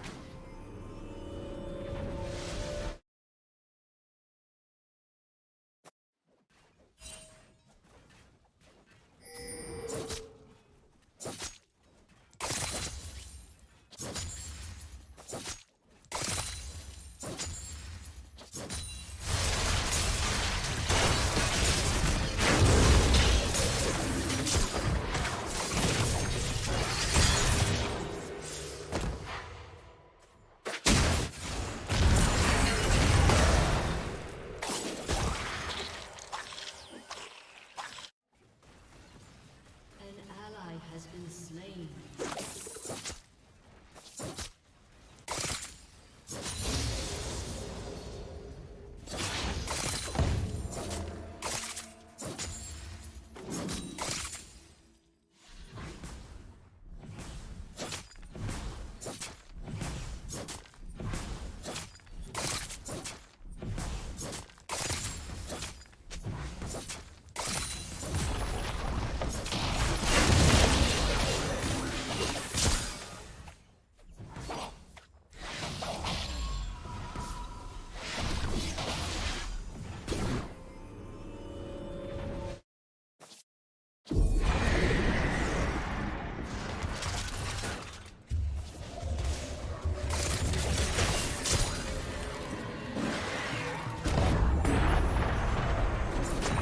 Enod here is a ghostly miner who was killed in a horrific accident. And we're going to put him to rest. We are unable to recover the body. He's got this green color, which I think looks great. And he's kind of phasing in and out of existence and sometimes terrifying or tormenting the citizens of the fortress. And so we're going to go to the Stoneworkers Workshop. We're going to create a new task. And we can't make a coffin because we can't recover the body. So we are going to make a slab. Okay, we have a granite slab here. We have the granite slab here and in a custom stockpile under the furniture options. And we're going to go back to the Stoneworkers Workshop and add a new task. Engraved memorial slab, and that's going to open this menu. Inod here, he's a ghost, no slabs engraved. We're going to select that. And now we are engraving a memorial. When the dwarf is memorialized, he can be then put to rest and no longer bother our fortress. And Azab here is working on it. Excellent, the task is complete. Okay, so we're going to go to build, and then furniture, and then we're going to go to slab at the bottom of the list, and select that. And we're going to make sure we have select material after placement, and click on any location in the fortress where you want to build it. I don't like to build mine in the main hallways, I like to build them off to the side. So maybe we'll build it up here. Okay. And now we have 2 granite slabs and an orthoclase slab. So if I hit down on both of these... Oh, this one right here, it says orthoclase memorial to... and then in ... So this is the one we're looking for. These slabs are blank. This one is memorialized. We'll check that. Excellent. Ustath here is about to construct the building of the slab. Excellent. And we just got an alert. Inad Udil Shulid, the ghostly miner, has been put to rest. Thank you very much for watching, and subscribe for more videos.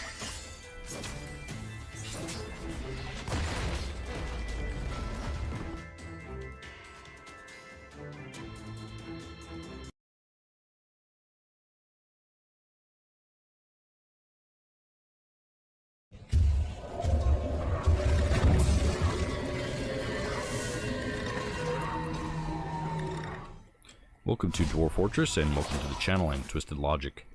We're going to be punching through a heavy aquifer in this episode. And if you imagine this 5x5 as one tile, here, whenever it's exposed to open space, it's going to be producing water. However, you can also drain water into an aquifer, and it'll take all the water you can give it. Now, we're going to be doing the double slit method, and if you're familiar with this, it has not changed. In the top right area of the screen here, I'm going to press this number sign right next to the mini-map. Display water and magma depth numerically.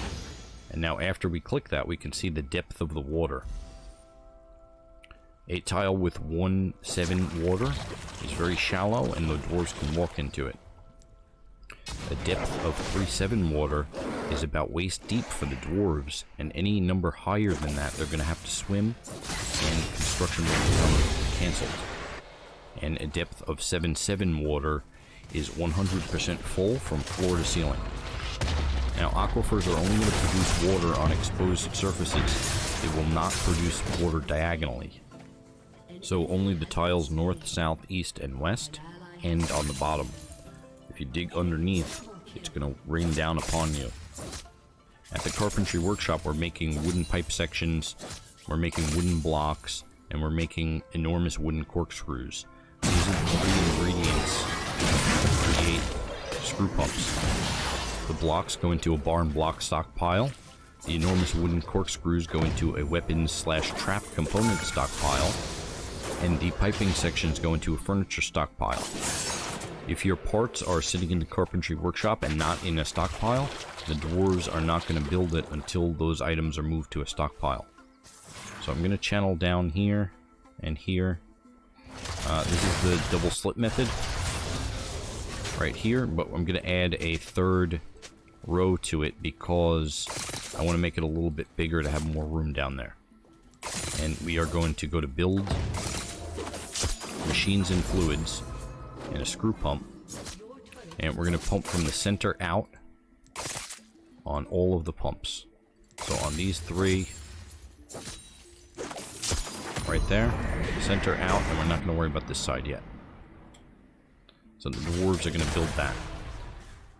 If the dwarves are using wooden blocks, they're going to require the carpentry labor to build that.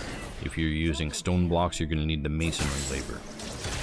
Now the pumps are built, so we're going to start pumping manually on all 3 pumps, and a dwarf with the pump operator labor is going to come along shortly. Excellent. There's a little bit of splash over. But what's happening is they're pumping water from this channel back into this aquifer, and this aquifer is draining the water. We're just going to pause the game and mine. And we're going to mine these 3 tiles here and these 3 tiles here. Now, if you're using less pumps, you may not be able to mine so quickly. We're doing these 3 and these 3.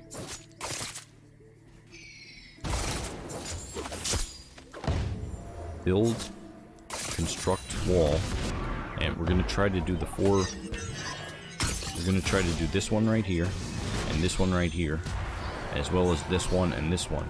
But we can only build the wall on a tile that has a 1 depth of water. So we're going to have to unpause and pause the game until we get a 1 depth of water. In order to build this wall, the dwarves must have access to the face of the wall. They can build diagonally, but if there's an obstruction here, they're not going to be able to build.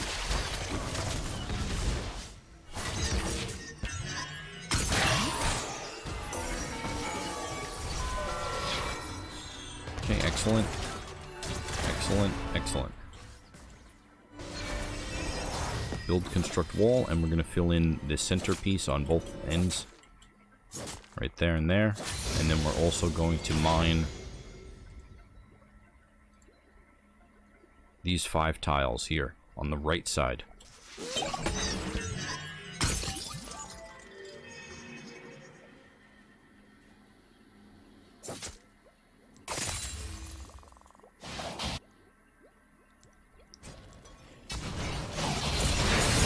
Okay, build, construct wall, and we're just going to fill in the whole right side here.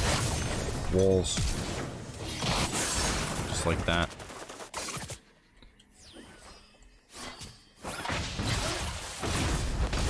And we're going to mine these 4 tiles on the left side, leaving this 1 tile for drainage when we are working on the outboard left and the outboard right. So when we're pumping out of this channel into the center, this 1 tile right here, this aquifer tile, will be left there for drainage. And we're going to fill in the wall here.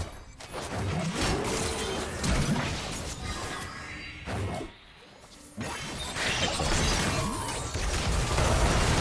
So this wall never got built, and if we click on it, it's construction suspended. That can happen if the depth of the tile gets too deep.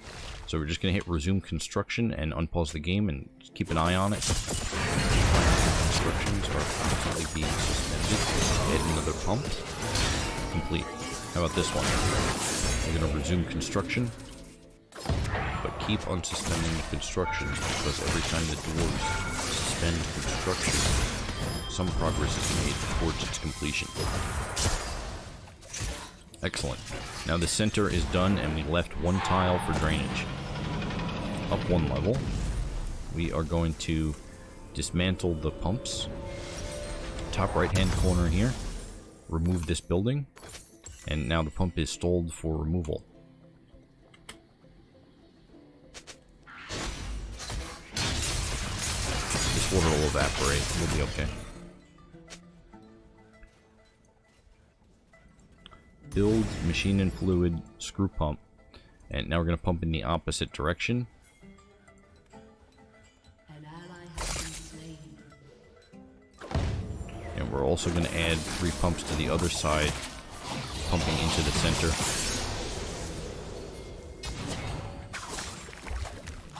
Excellent, all 6 pumps are complete.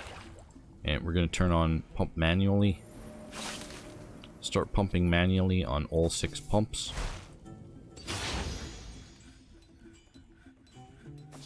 Excellent, all 6 pumps are engaged. Down 1 level.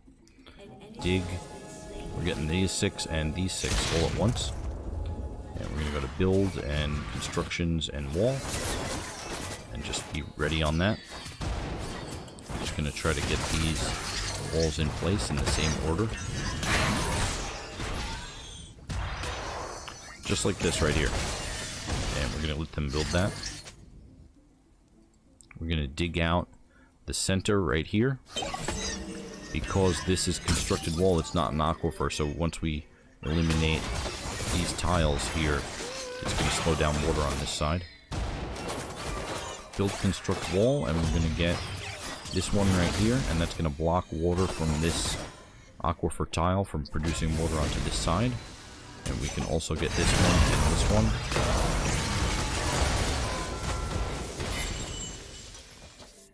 An ally has been slain. Now that this one has an exposed surface here, we can build this as well, because they can hit that construction from the south. And we can dig out this whole wall right here. Then we can start shoring up this wall that we just dug out. Resume construction there.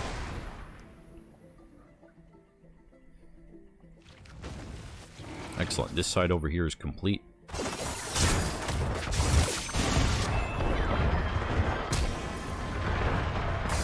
Get the wall there, and then we're also going to dig out this wall. All 5 tiles, because we have 3 pumps going. And we can start shoring up this side immediately once it's exposed.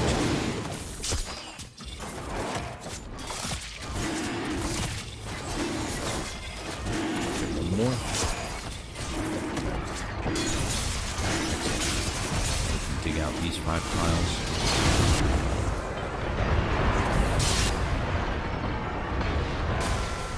And we can start shoring up these ones immediately.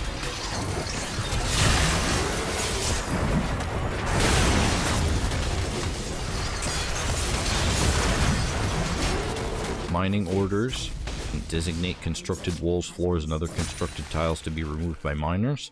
This also designates stairwells and ramps right there, and this area here, as well as removing this aquifer tile. And we just don't want to remove the upward slopes. This is right here is going to also remove slopes. We're going to channel down right there. As well as the center. So every time we go down a level in an aquifer, we're going to lose 2 tiles of height. These channels right here can allow all the water produced from this tile to be drained down to the next aquifer level. Okay, you got it. Once that aquifer tile is removed, there's no longer water being produced on this level. And this level is now completely dry. All pumps on the top level are stalled for removal. Okay, down 1 level here. We're going to create new pumps. And they're all going to be facing to the left. Every pump to the left.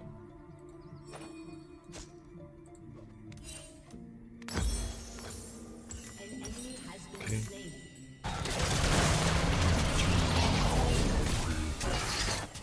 Pumps on the left. So we're pumping out of the center to the left. Okay, and designations for mining, and we'll remove these 6 tiles. Okay, we're showing these 4 corners first. And we're doing these 2.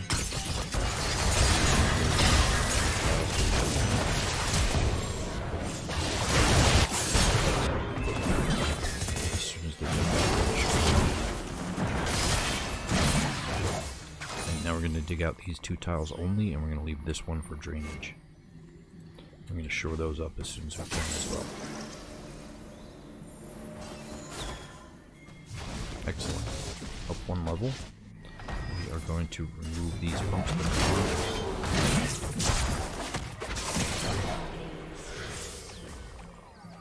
And we are going to start pumping manually on the right side. We're going to dig out these 6 tiles.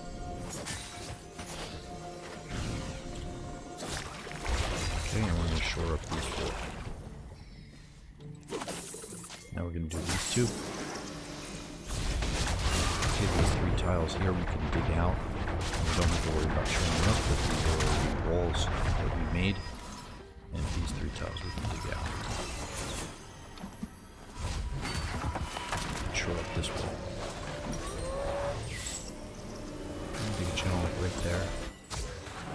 tiles, see if there's another layer of aquifer. Okay, the game is unpaused, and this is round 7. So we punch through the aquifer. Excellent. Let's just finish it up now. So we are going to remove all of these pumps. 3 new screw pumps facing the right on this side. And we are also going to dig a stairwell down a couple levels, and then mine out a semi-large area, and this is going to allow the water that's left on that level to dissipate and evaporate. So give the miners a minute to finish this up. Okay, now that these pumps are built, we can start pumping manually. Excellent. And dig out in the same order. These 6, leaving the sides. If you try to do it too fast, then you're going to remove the ramps here and you're going to get stuck. It's not going to be good. Excellent. Show this in the usual fashion here.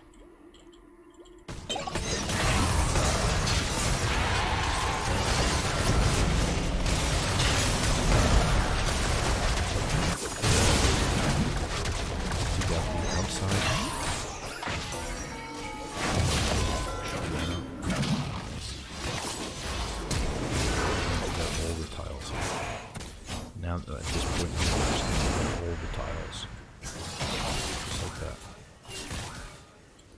And then also into wall and construction, just like that. Excellent. Once we remove this tile here, now there's no more water being produced. It's all going to evaporate down to the bottom of the stairwell.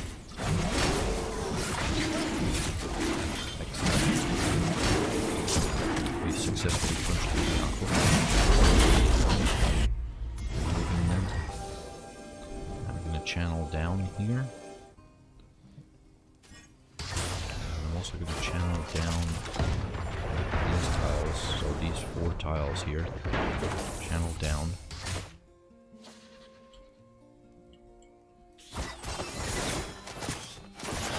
Construct ramps on these 3 tiles here, and these 3 tiles here.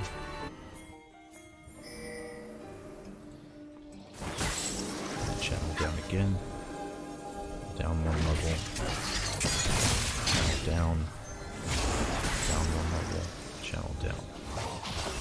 Making a pathway for the trade caravan to go. And one thing to note, that 1 level down, this is a water level. The aquifer will leak water from the ceiling. So if we dig this right here, even though this level is not an aquifer, the level above it is.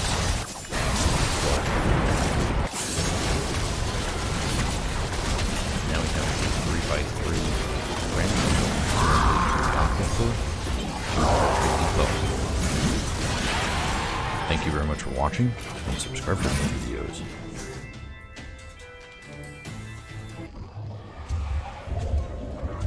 Going to be setting up the military, and to start off with, we're going to be building a barracks. So we're going to go to build, and then furniture, and bed, and we're going to put 10 beds into a room. I like to use 11 by 11, so 5 there, skip 1, and 5 more. And then we're going to go back into the build menu, and this time military, and we're going to select weapon rack, and the weapon racks can be made in the carpenter's workshop as well as the stonecrafter's workshop. 10 of those, and then we're going to go to build, military, and armor stand, and wherever you can build an armor stand, you can also build a weapon rack. I believe you can build them out of metal as well. So we have 10 weapon racks, 10 armor stands, and 10 beds. Okay, now that the dwarves moved everything in there, we're going to go to Z for zones, and we're going to select barracks, and we're going to paint in the area that we just created here, and accept that. I believe that we can only create 1 at a time, so if we're doing multiple, then we're going to have to do it 1 at a time. And now from here, we can choose which squad is assigned to the barracks. And we can also set it as a location. We're not going to set it as a location, and we don't have any squads yet. So the next thing to do is to make some squads. So if we go to the bottom right-hand corner of the screen, we have this blue banner here, and this is the squad sidebar. And if we open that up, there's nothing here. There's no options or anything there.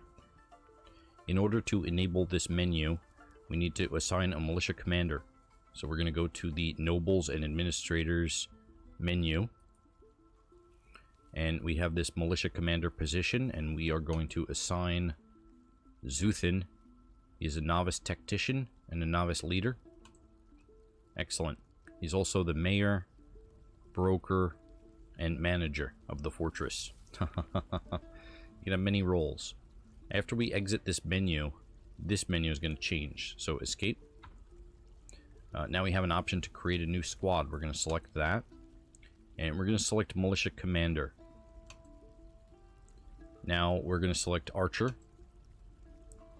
And then we are going to click on this dwarf icon right here, which is view positions in this squad. And assign position 2. We're just going to assign random dwarves until the squad is full. In my fort, every dwarf is in the military. Excellent. The brass busts. Back to squads. Now we're going to select this checkbox here, and this is going to give us different options down here. These are squad orders. This right here, the first one with the sword icon, is the assign a kill order. The soldiers will attempt to kill a creature or target. The next one over is the assign station order. So we're going to tell the squad to station here. The brass busts are currently on a station order. And if I want to cancel that order, I would hit this no sign. Now they're on no special orders. We also have a button here to assign a patrol route. Let's click that. Route 1. Click the map to add points. So we're going to add some points around the map, just like this. And we're going to have them patrol around the military level of my fortress. Just like this, we're just going to keep clicking. Let's zoom out and see. Excellent, so that is a new route that I just created, and we're going to hit confirm. Now this squad is assigned to patrol route 1.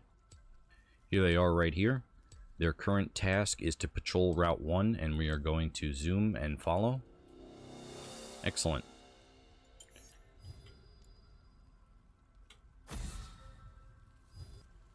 This room here is going to be set up as a archery range, and to do this we're going to build military and then archery target, and we're going to put as many in there as we want. I already have some, but we're only going to pick one side to do it on. So we picked the north, and now Z for zones and archery range, and we're going to paint in this room right here and accept, and we're going to position this crossbow from the south to the north. So the crossbow position should be facing your archery targets if this was in the center of the room. And now we're also going to choose the squad assigned to this. The brass busts, and that is selected. We selected the barrack zone here, and we are going to add in the brass busts. So right now we have different options. Toggle whether the squad will sleep in the room, whether they'll train in the room, store individual equipment, or store squad equipment such as ammunition. We're going to select all of these. And if we had multiple squads, then they would be in this list. If we select the brass busts here and tell them to train, now they're going to either train in their barracks room or at the archery range.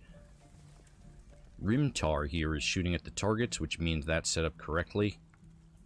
Very easy. We can also go to the schedule here and schedule their current orders. So if we cancel this squad order, They are currently on no special order, and their schedule is off-duty. If we view the monthly schedule, while off-duty is selected every single month, they are not assigned any specific order.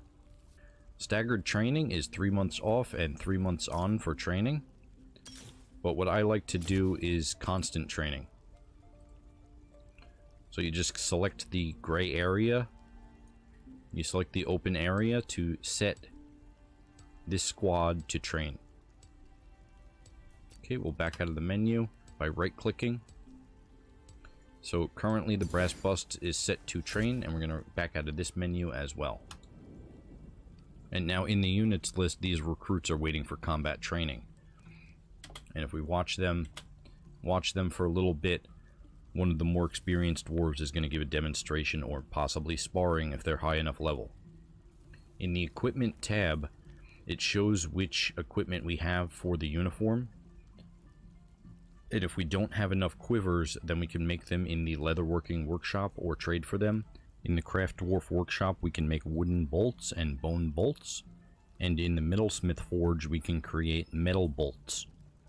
Here we can also assign a uniform and add a uniform, or to click into the details of each of the specific dwarves and give them specific equipment. Now if we hit add a uniform, we can create our own. However, not much has changed since 0.47 of Dwarf Fortress.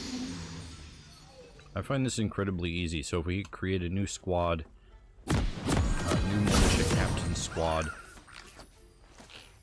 we're going to set up as metal armor, and then assign a leader, and then we're just going to keep clicking back to squads, create a new squad, militia captain, archer, assign the squad, assign the leader. Everybody in my fortress is going to be part of the military, and we're going to have about 200 or so dwarves, possibly more than that. Thank you very much for watching, and subscribe for more videos.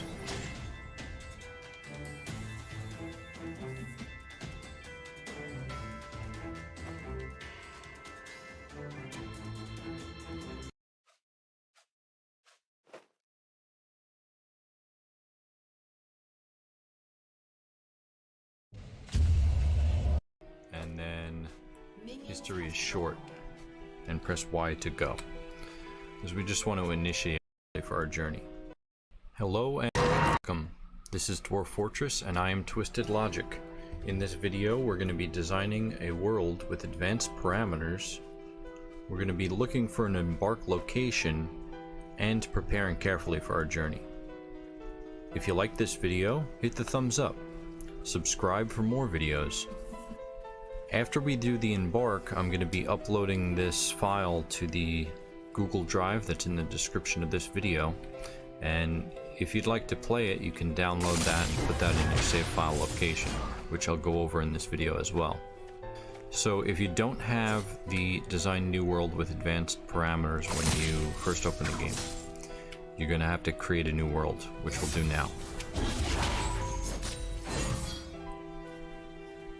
Escape to continue. And I'm just going to set this world to pocket, and then history is short, and press Y to go, because we just want to initiate it. It's completed. Enter, accept. And now you should have Design New World with advanced parameters, which we'll click on. Enter.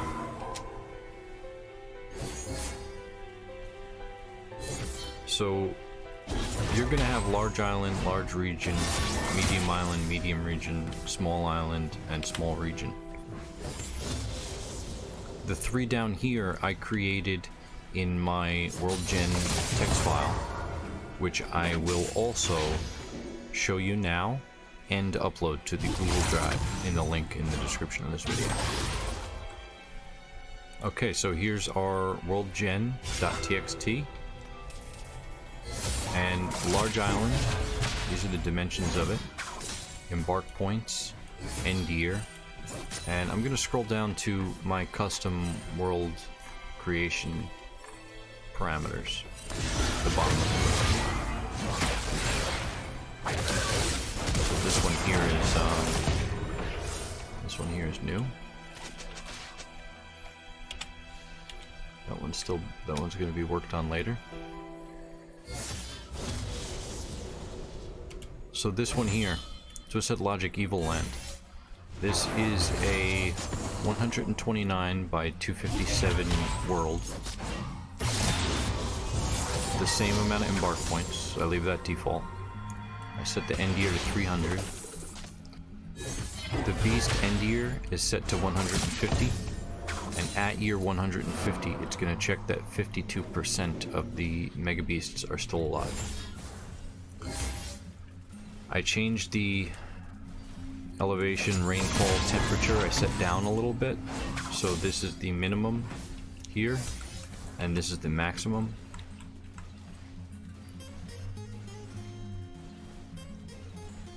And I've been playing around with some of these elevation frequency, volcanism frequency. I set it to pole north or south, so there's only going to be one pole. The mineral scarcity I turned down, so minerals are less scarce. So mineral scarcity here is 1300. Up here in the small region, mineral scarcity is 2500. So that means that metal is going to be more frequent, and it's going to be a little easier to find a start location. I was getting frustrated generating these maps, and I would find a cool location, but then there's no metal there, so... Mega Beast cap I turned to 300. So there's going to be 300 Mega Beasts to start with. The secret number here I turned up to 999, which I think is the maximum, but I'm not sure. And that's going to allow the possibility of more Necromancer towers to be created on the map. This is the third time recording this video, and the first time I got a pretty cool map where there was 6 towers all in the same area. The evil clouds, I think that's defaulted. I don't know, I kind of kept that low, but I turned the evil square counts up and the good square counts down, as well as the volcano minimum. I turned that up to 99.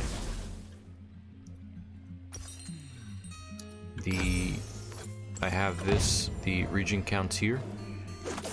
Mountains and grasslands and hills are the most prominent. Then we have forests and ocean. And I tried to set tundra down, glacier down, desert and swamp down, but these are just baseline. So the rainfall, elevation, drainage are going to play a part in what the tiles become during generation. And the caverns are a little bit different here. I have 5 cavern layers. An ally has been slain. And these parameters here, the openness and the passage density, Double kill. they kind of change the caverns from default. And the cavern water minimum I set to 0, so not every cavern layer is going to have water, so you may not get it. So that makes it a little more challenging sometimes. So you can't rely on that. I also set mountain caves higher, 200. I can set this to...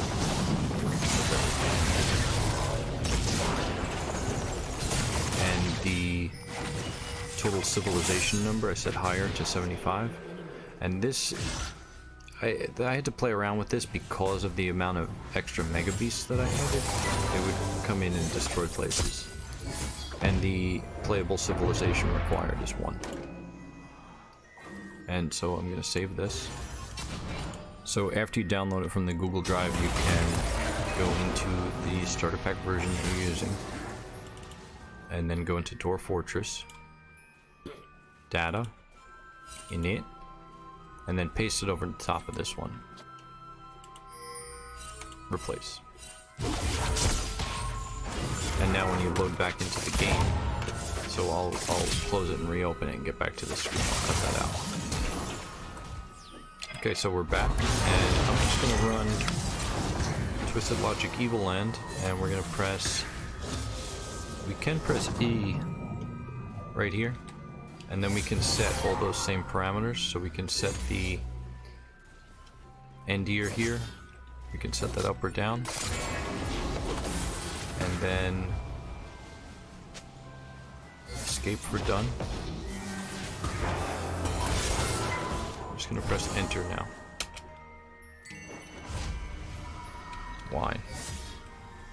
Y for yes. The first time it recorded for about 6 or 7 minutes and then cut out. The second time I had a setting wrong, and now this is the third time. So right now we're forming lakes and minerals, and it's gonna create the worlds based on those parameters. We already got a, looks like we have an evil ocean. So it's a haunted ocean.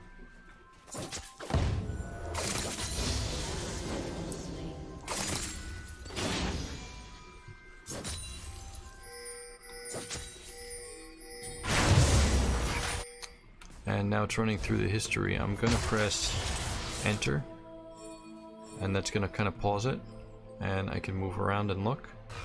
So it looks like this is a haunted forest as well. The Blighted Forests. What's the ocean called? The Oceans of Lurking. These red symbols here, and here, and here, and here are volcanoes.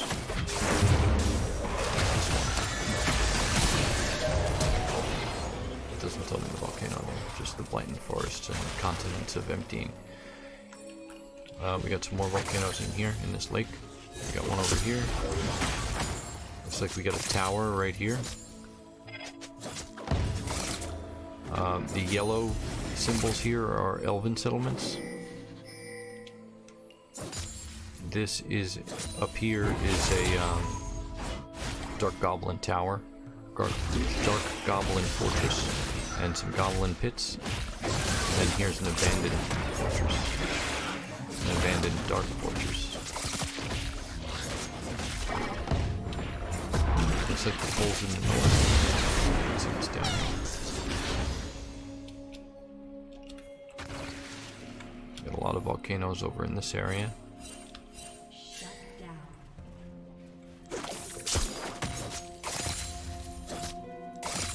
So I'm gonna let this run. So C to continue.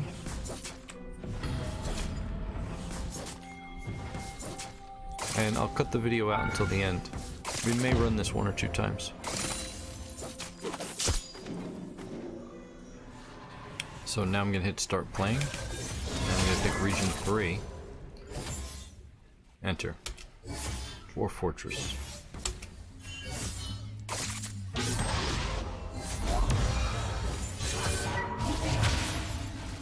So region 3 was the original map from the original recording, which I had started a fortress, and I just abandoned it for ruin and started over because the advanced parameter map that I just ran, it was kind of okay, but this one's a lot better. You'll see why in a second. So we're looking at the local map here, we got the region map here, and the world map here. So this region map is slightly zoomed in on this section of the world map, and this local map is zoomed in on where the X is flashing here. And I'll just give you a quick tour. So we got a haunted ocean, Seas of Tar.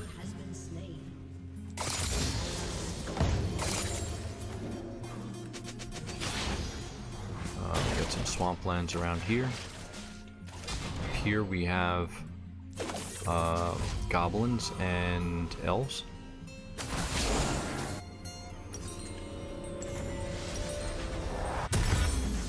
We got a frozen north here. We got a string of volcanoes in this area. So it's North Pole. Down here we have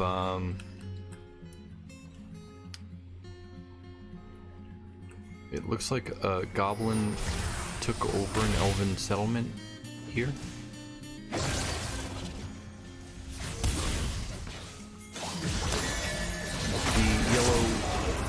yellow icons here are elves. The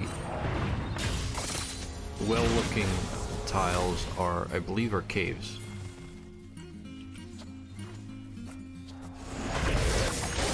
And the weird A and E characters are human settlements. So there's humans, there's elves, there's haunted mountains over here. This eye here is a tower. We got 2 towers between some human settlements. We got another tower here. We got another tower here. Another one here. Here's another tower. So many towers on this map. I think right in this area we got 1, 2, 3, 4. That one might be abandoned. So that's 3, 4, 5, 6, 7, 8, 9, 10, 11. Just right in this area. The range of the towers is 10. So if you hit tab, you can see the neighbors here. Whatever has this red line, they're going to be at war with you. But the tower's range, when you're within 10 tiles of it, it's going to show up here. And I believe we could. There is a situation on this map, yeah, like somewhere right around here, Green Bark. We got 6 towers.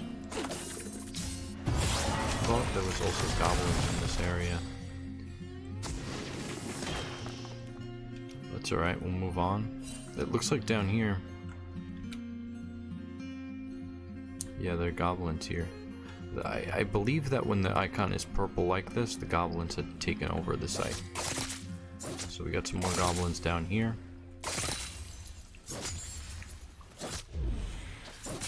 Some more elves.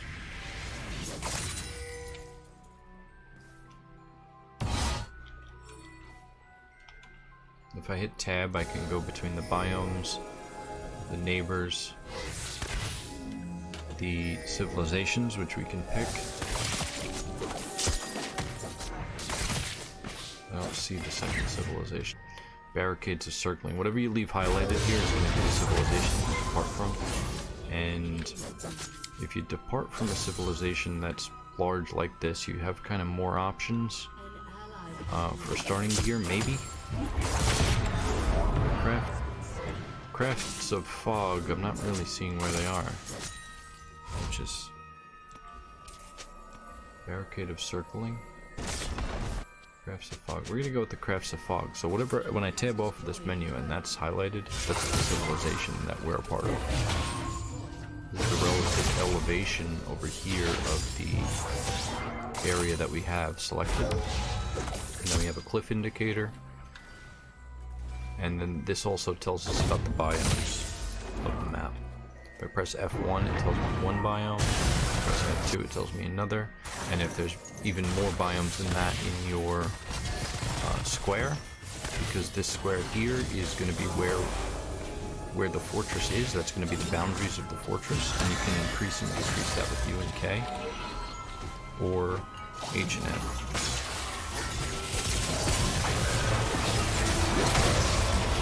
4x4 is standard. I like playing 5x5 minimum, and sometimes I'll do a pretty large fortress about this size. I did test once on this computer where I had a full tile,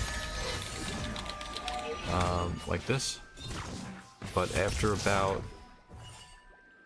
a year or so, and I got more than 50 or 60 dwarves in the fortress, it started slowing down. So I'm not really sure what the maximum I can do it yet, but for the purposes of this, where I'm going to be uploading the file to the Google Drive for you guys to download it, I'm going to keep it kind of small just in case. Down here, we got some humans. Let's see where else.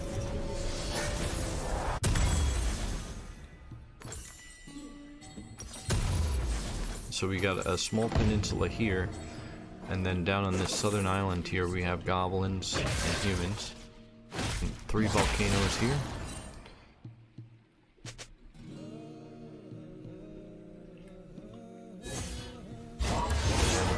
tower. We have a dwarven settlement here. Some goblins, another dwarven settlement. This might actually be the that civilization, the craft of fog. That might be these two blocks right here. So I'm just gonna tab over and place this right here. It's dwarves. This area here looks pretty cool.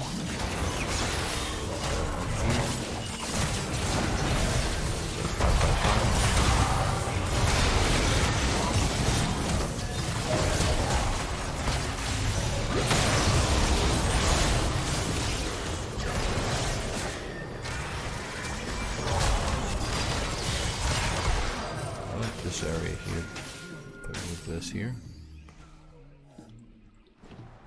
Let's take a look at the biome. So F1 is flashing these X's. That's the first biome, and that is a mountain. It's warm, no trees. Joyous Wilds. Okay, it's a little bit of an easy mountain. It's got shallow metal, deep metal, and a fluxstone layer. If I press F2, this is Untamed Wilds. It's a tropical savanna, temperature warm. Trees are sparse, which means there will be trees, they're just going to be spread out. Little soil, shallow metal, deep metal, fluxstone layer. The fluxstone layer you're going to want, if you get iron on your map and a fluxstone layer, then you can make steel. It doesn't tell you what type of metals it is. Deep metal could be gold, it could be silver. Same with shallow metal. There's a little bit of soil, which is great. Kind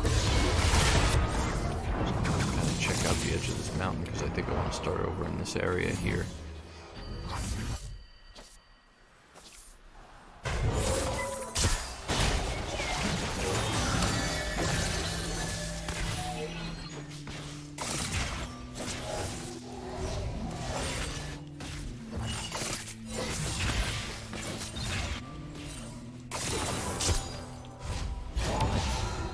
Not 100% sure. You move this square around with W, A, X, and D, not S.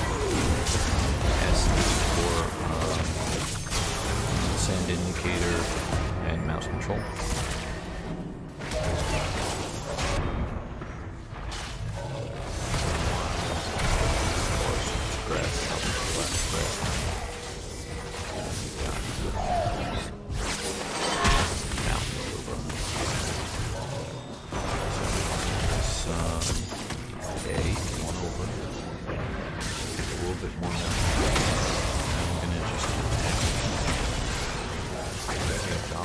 Tower, humans, and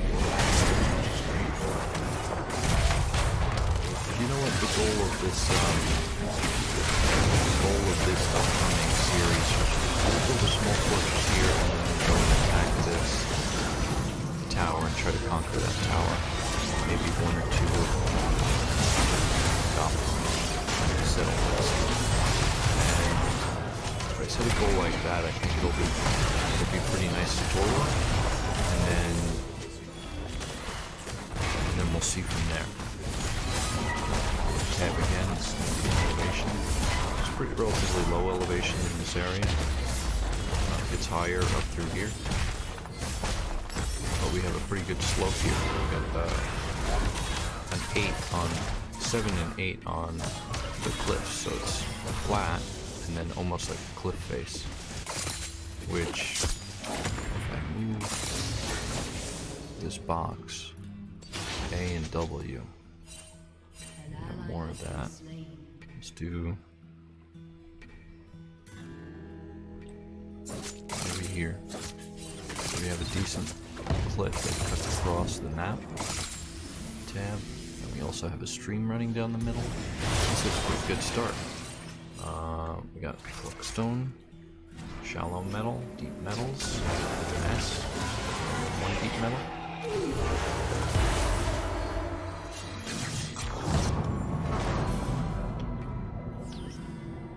yeah, this is great. So I'm gonna press E to embark. Enter. And now, I'm gonna prepare for the journey carefully.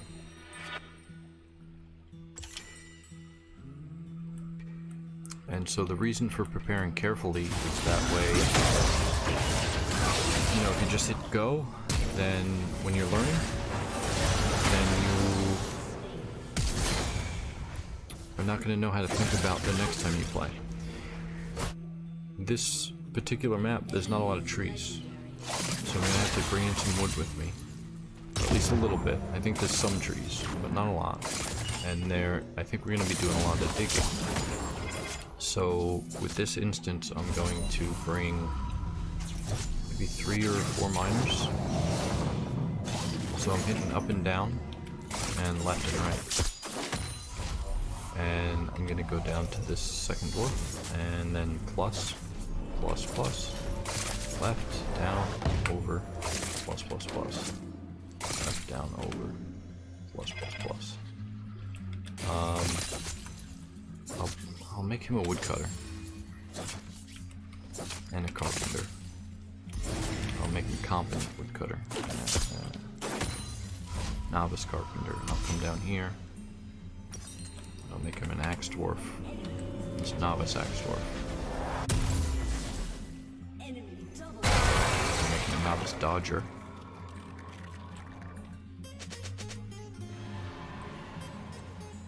This is he's gonna be pretty much our only protection if anything goes bad in the beginning. So novice axeman, novice dodger. Dodging is such an important skill because if you can miss an attack, you don't get hurt.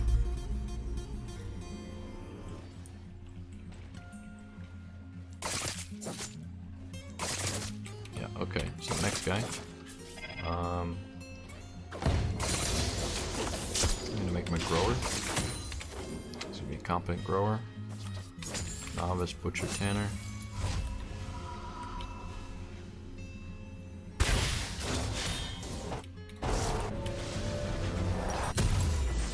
This last guy. Oops. This last guy here. Building designer. Mason.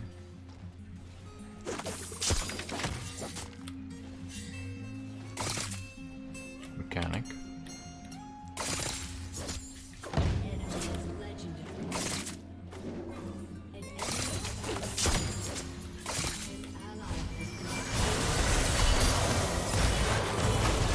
I like to make somebody an appraiser as well.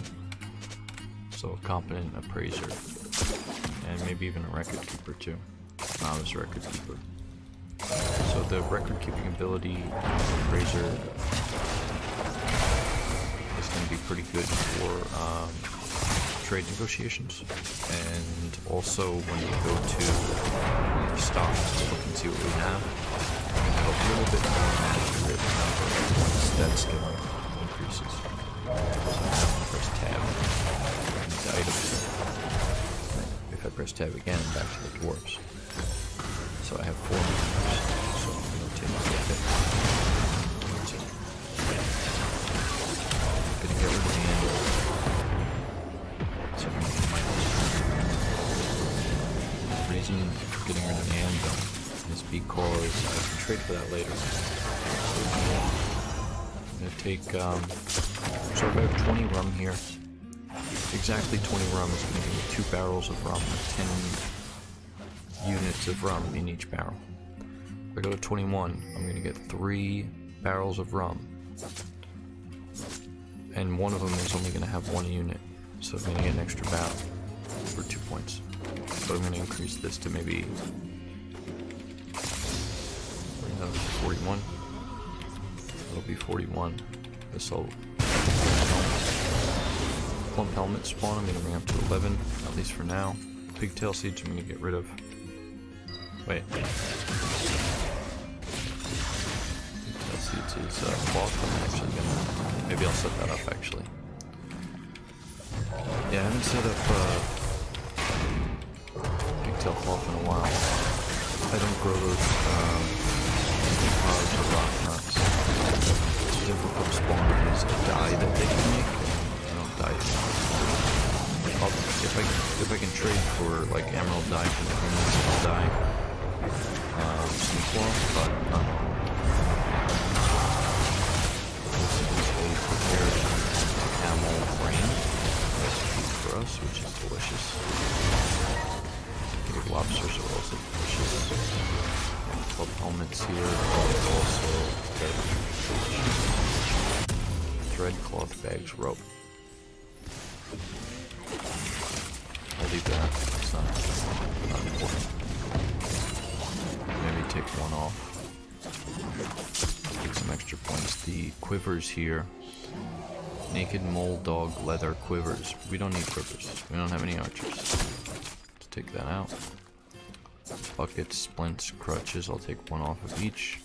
And the wheelbarrow and step ladder out for now. Although I don't think I'm going to need the step ladder. I don't think there's going to be any fruit in those trees. It's like a savanna, right? Yeah, get rid of that. The wheelbarrow I can make, but I'll make the wheelbarrow. So now I'm going to add an item. I'm gonna hit down here on the embark. I'm going to hit N for a new item. So N. I'm going to scroll down in this list to wood. Let's enter. Oh, I don't have to press enter, just right. And then enter. Now I can increase this plus. About 25 or so. I want to go over and bring a dog. And so 2 dogs, male and female. And 2 cats, male and female. And I used to bring, some of these embarks I used to bring pigs. My friend Tim told me about, turtles. So we got turtles on this list. We got turkey hen. I'm gonna bring 6 of them. And 2 turkeys.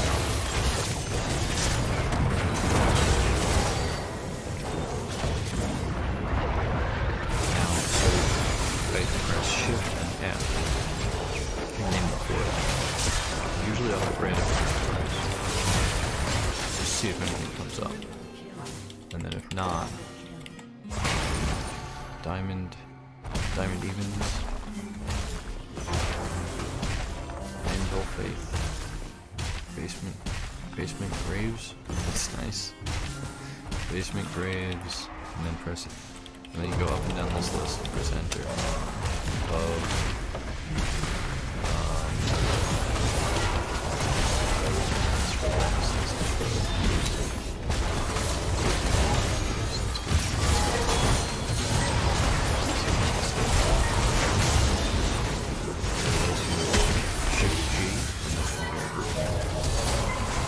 And I also do the same, press R for random a couple times.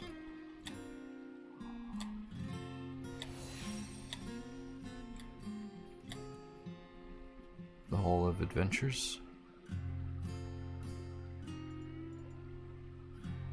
That's good enough. Escape. Y for the symbol. Now you can scroll up and down this list with the plus or minus key. And first we'll start with a creature, so we'll hit enter. And then down at the bottom there, I'm going to press F. So down here for filter. Then I'm going to type in dwarf.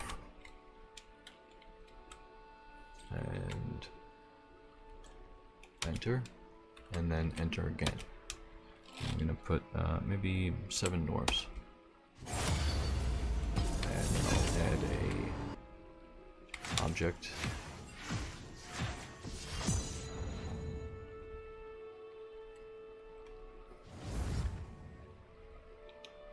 Press F, anvil, enter, and 1 anvil. Shape.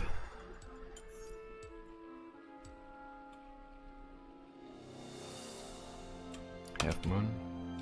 1 of those. So over here on the side here, We have a Spear of Roses, which we can rename with N. So I'll rename that now. Hit random a couple times.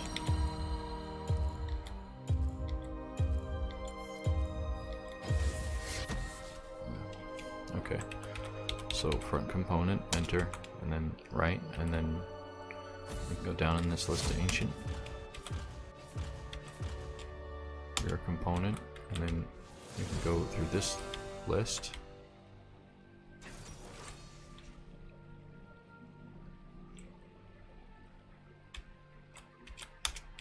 Ancient knowledge of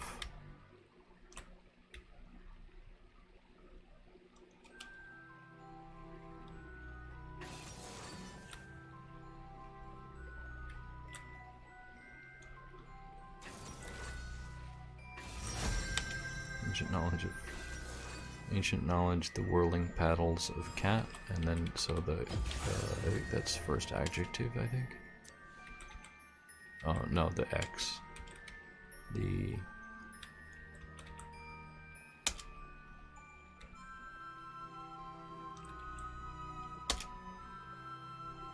ancient knowledge, the whirling axe of cats. And then escape, done. So that's going to be the name of our symbol. So I'm going to add some creatures in as well. I guess we're going to add some cats in. So F for filter, then cat, enter, and then go down the list, cat,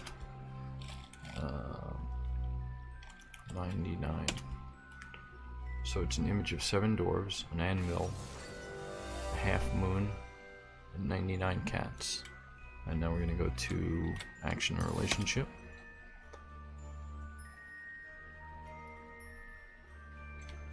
And I'm just going to go down this list to this one. And then I'm going to pick 99 cats.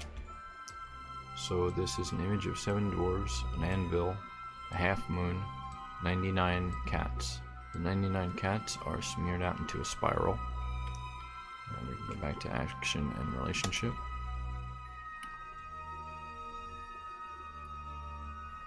And I don't know, we can have the dwarves laughing about it, we could have them praying, we can have the moon laughing.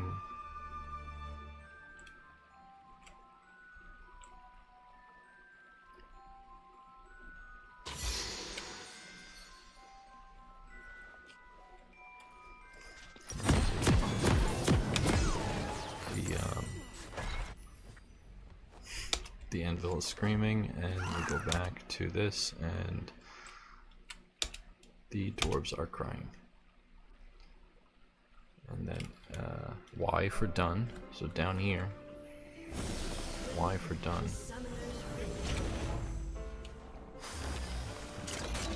Okay, so we have fort name, group name, symbol, and we're almost finished with this. We're just gonna fill up maybe some more wood. 31. Take more food. 31, and a lot more beer. We're just gonna fill up on beer because sometimes I forget to set up brewing pretty early. Sometimes I'll forget that. And we'll actually bring more spawns here, plump helmet spawns, to just get whatever, whatever kind of farm we can start early. I'm just gonna fill up. I'm just gonna go like that. Okay, we're all done. And so now embark. Press E.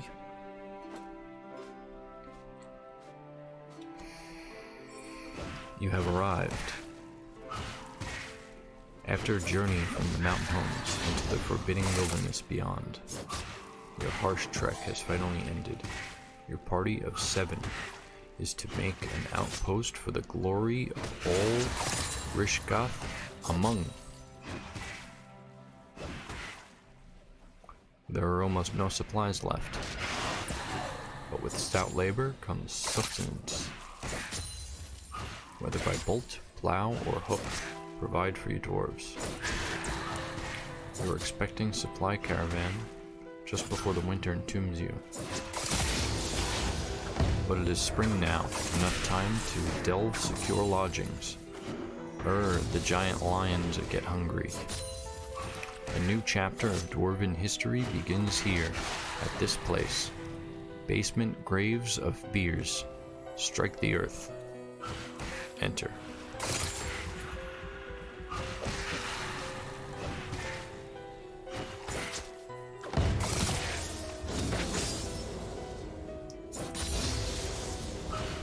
It'll do this, it'll load.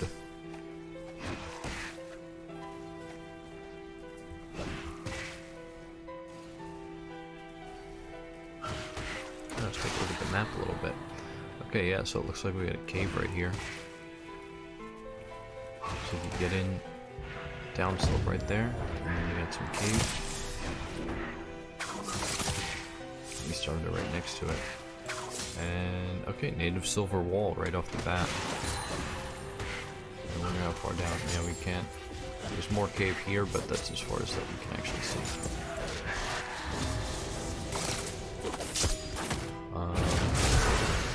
Round lime trees. So we got lime trees, which is great. Coconut palm trees, nice. Oh, so we're not going to get frozen up here. This is a native silver wall here as well. This is a this is a pretty tropical region, so I don't think it's going to get frozen. We got these little these murky pools might actually fill up during the wintertime. Or the, we actually don't have a winter time here, we have a dry and wet season.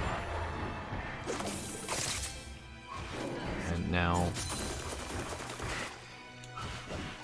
if you use this, prepared dog lung, well, it's just sitting there. Okay, so I'm going to press U, I'm going to press escape, and then I'm going to press U, and I'm going to, so I have citizens tab here, left, pets and livestock, left other. Okay, so there's no other creatures nearby. Dead missing a 0. So sometimes there's stuff on this. There might be lions here, there might be other creatures going to show up in that list. Goblins, any kind of anything on the map that isn't part of that. So, so if you're new to the game and you didn't know that you could do this, or if you didn't know, you can press tab to get rid of that menu, right? Now we can see this. And if you use the special bracket above enter key, then you can zoom in and out. I'm going to zoom out a little bit.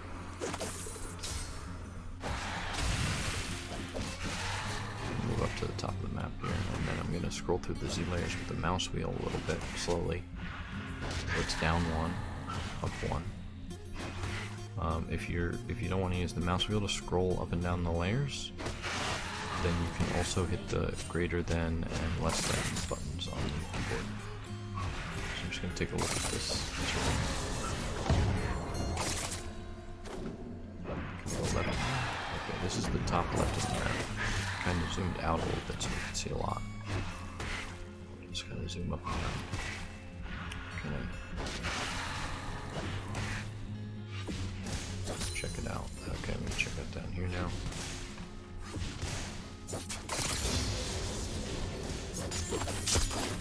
Okay, so it's pretty flat, and we got this kind of cave that comes up, this rock that sticks out with a cave inside, and then we got this rock over in this corner. So this is a pretty cool start. What I'll do is I'll go back to my dwarves here. Let me zoom back in. And sometimes when you're zooming and you're using the mouse control like me, if you make it too big, sometimes the mouse gets kind of messed up a little bit if you're zoomed in a weird way. Escape.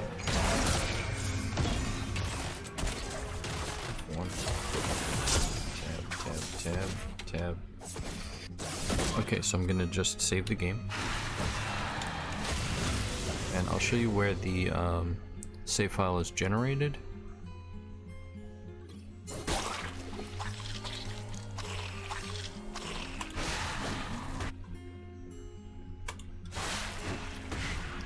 So if you come back to where your starter pack is, and you go 1 deep into that, Dwarf Fortress, Data, Save. This is where your save files are. And you can rename these folders. So, well, current is always empty. Every time I looked at current, it's empty. But I think the game needs that while you're playing. So you don't want to rename that one. But Region 1, Region 1 was that one that we generated that was as an exercise to unlock the advanced parameters, so I'm going to delete that. Region 3 here, I'm going to rename.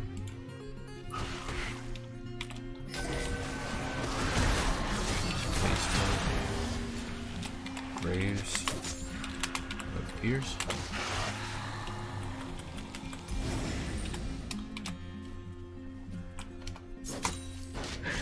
And so I'm going to take this whole folder and I'm going to zip it.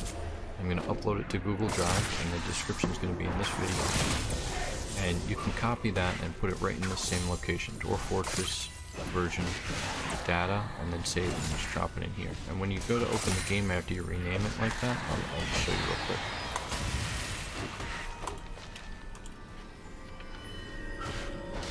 Press continue to start playing. And then the folder name is Basement Graves of Beers. And so that's how I kind of differentiate between my fortresses. Well, if you enjoyed that video, hit thumbs up and let me know what you think in the comments. Subscribe for more videos. Thank you very much.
Hello and welcome to the Dwarf Fortress Wiki.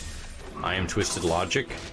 In this episode we're going to be looking at Magma Mist and if it's viable for fortress defense or not. The way we're going to be creating it is repeatable. So we could create a cave-in, so we could hollow out a section of stone that's above a pool of magma and detach that, and it'll drop into the magma pool, creating a splash and magma mist. But that's not too repeatable for fortress defense. It would be better. You'd be better off dropping the stone directly on the invaders.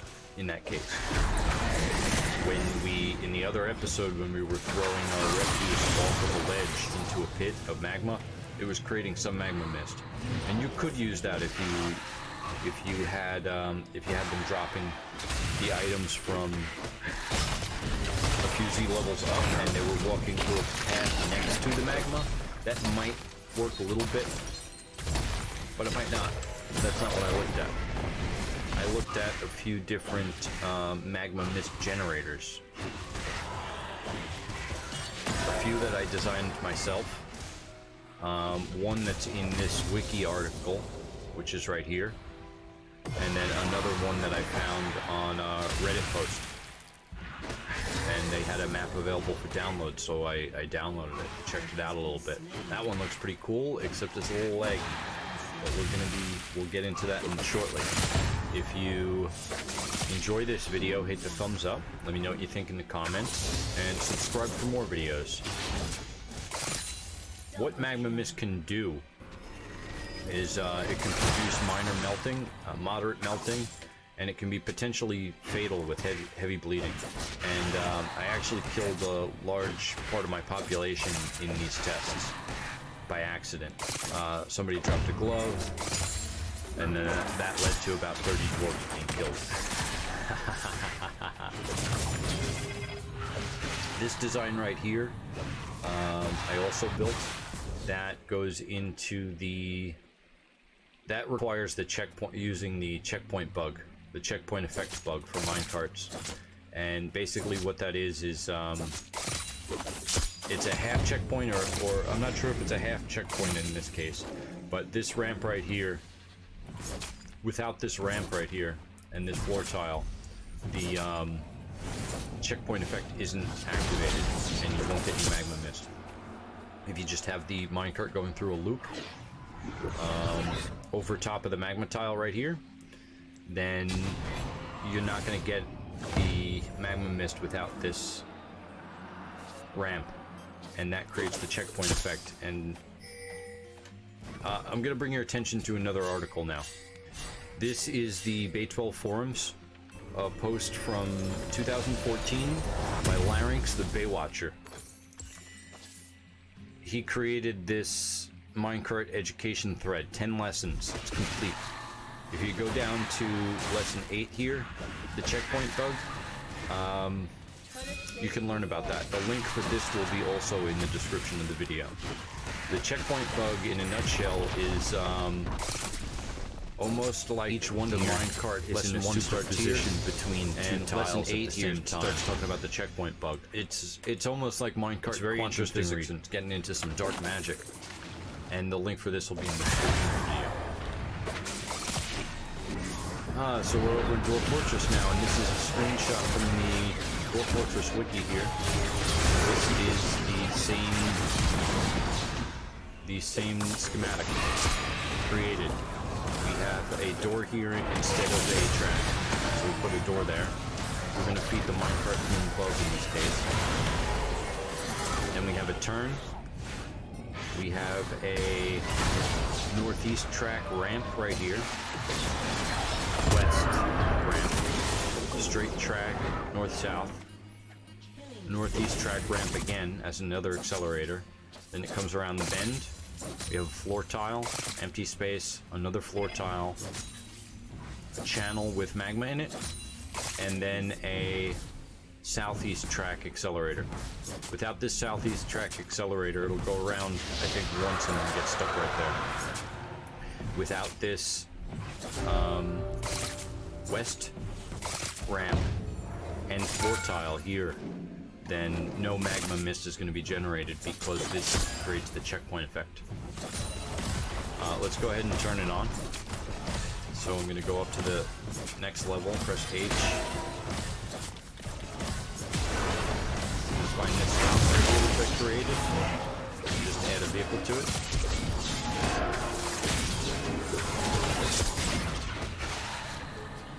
So once the dwarves add the vehicle to that, the condition is to push north always. And so they're going to push it north from this tile. It's going to fall down because there's open space, land on this impulse ramp, and then start going around. Now, if this is viable or not for fortress defense, then you can build a few of these and maybe make a tunnel here. Now, I tried building floor bars on top of this, as well as floor grates, and the magma mist doesn't come through. So there needs to be some kind of open space above it if you want the invaders to walk through the magma mist. So maybe they would walk, in this case, north-south, and you'd have one here, and then maybe a second one on this side, and then you'd have a few of them. Maybe another one down here.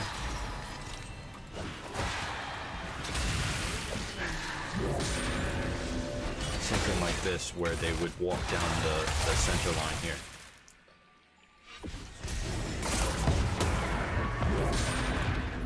So Engish here was so kind as to bring us a minecart, and he's going to put it right on the rolling stop and then push it north. Somebody else is going to come and push it north. Oh, he's coming back. He didn't let us down. Now here it goes around. It's going around and around, and it's starting to create magma mist. This flashing yellow here, magma mist. Now it's starting to come up and out. So this this is no longer just open space. Now it's open space over. And now it's starting to come over the door. Now this isn't going to fill up the entire room, but it's going to get pretty decent. What I like about this design is that it's compact and it produces a decent amount of magnetism. However, what I don't like about it is that I can't turn it off with a lever. I would have to put hatches in here and then maybe hook those hatches up to a lever so I can, or maybe a retract bridge, just so that way I can make it safe for my dwarves to pass over. And now this one will go for a while. It's pretty stable. The other design over to the left here, I have created with similar principles. The invading army is going to come in, they're going to hit these pressure plates, and that is going to close these bridges here, and this bridge here, open these floodgates for the flood trap, but also activate the magma mist underneath. And I'll link the other video to the Newton's Cradle switch that I used for this, for that particular trap. Now right here is the manual control, and I'm going to pull this lever. This minecart is going to go through this accelerator. It's going to be turned north and start skipping across this magma. If you don't have a floor tile here, there it goes now. If you don't have a floor tile there, then it's not going to skip. The floor tile kind of creates the effect. If I go to the top level here, now it's producing a decent amount over a larger area. What I like about this design is that you can turn it on and off with a switch. What I don't like about the design is that it's not very stable. Is this the same minecart? I believe so. So we're going to forbid that one.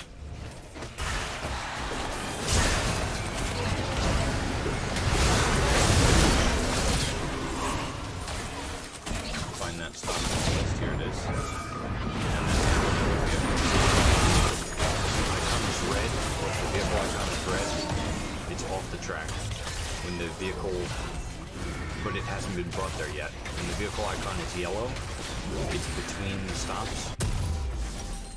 In most of these, I only have one stop, but I could, if I put a second stop over here, it's transiting between the stops, then the icon's going to be yellow. And when the vehicle icon is green, it is at the stop.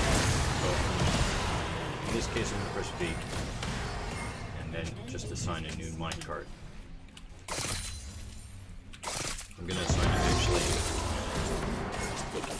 back over to here. I'm going to assign a minecart that's already empty. Some of them are full. Okay, so they're going to bring along the second minecart and give it a shove, and we'll see. Now, sometimes it fails right away like that. It looks like it went around like 2 or 3 times, and then it lost its momentum and fell. It might actually be because of this right here. Build the construction wall. So the accelerator tracks need to have a wall next to them.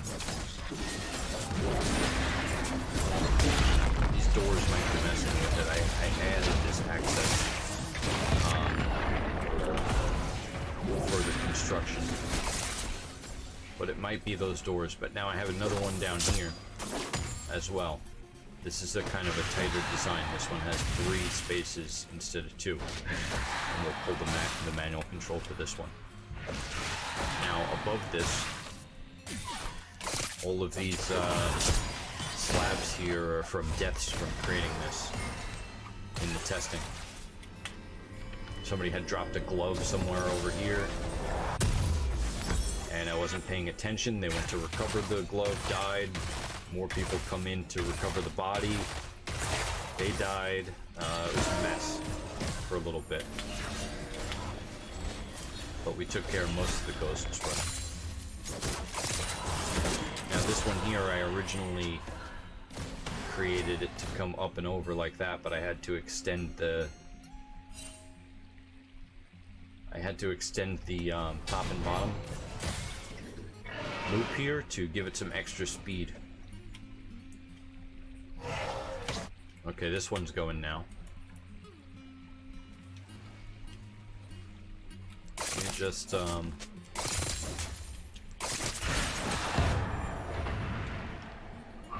a look at this one again.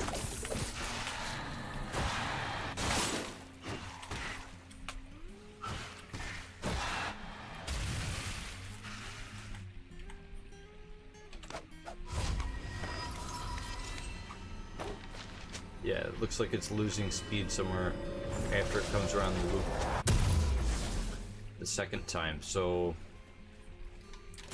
maybe it's these doors. We'll find out.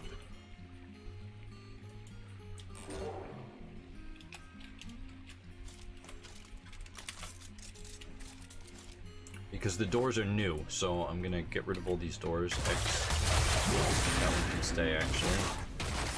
Just the doors next to the ramp.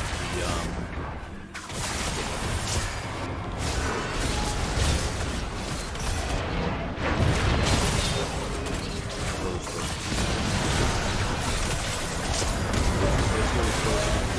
And then place with walls, and then we'll take a look at that. This is the end. This system here, we'll take a look at now. Let's see, the top one up here, this one's still going.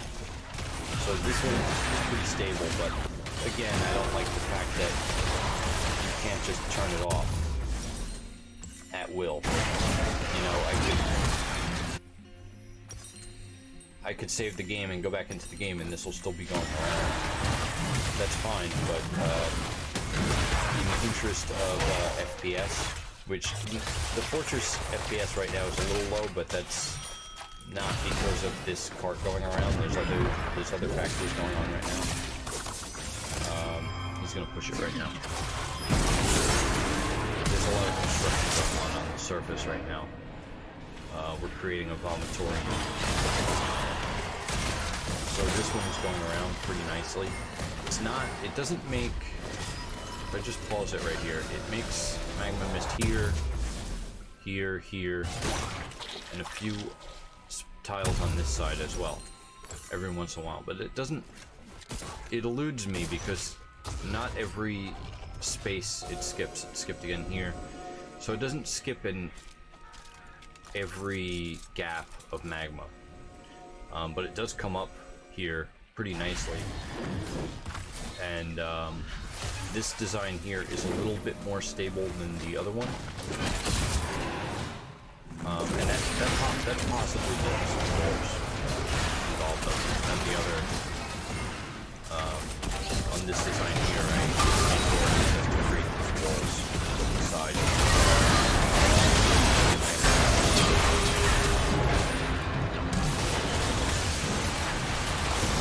And so the idea would be that you would get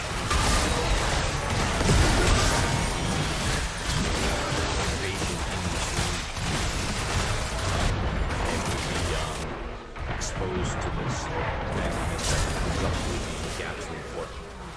But again, the grates here, these are 4 grates, and I also made, if I go to B,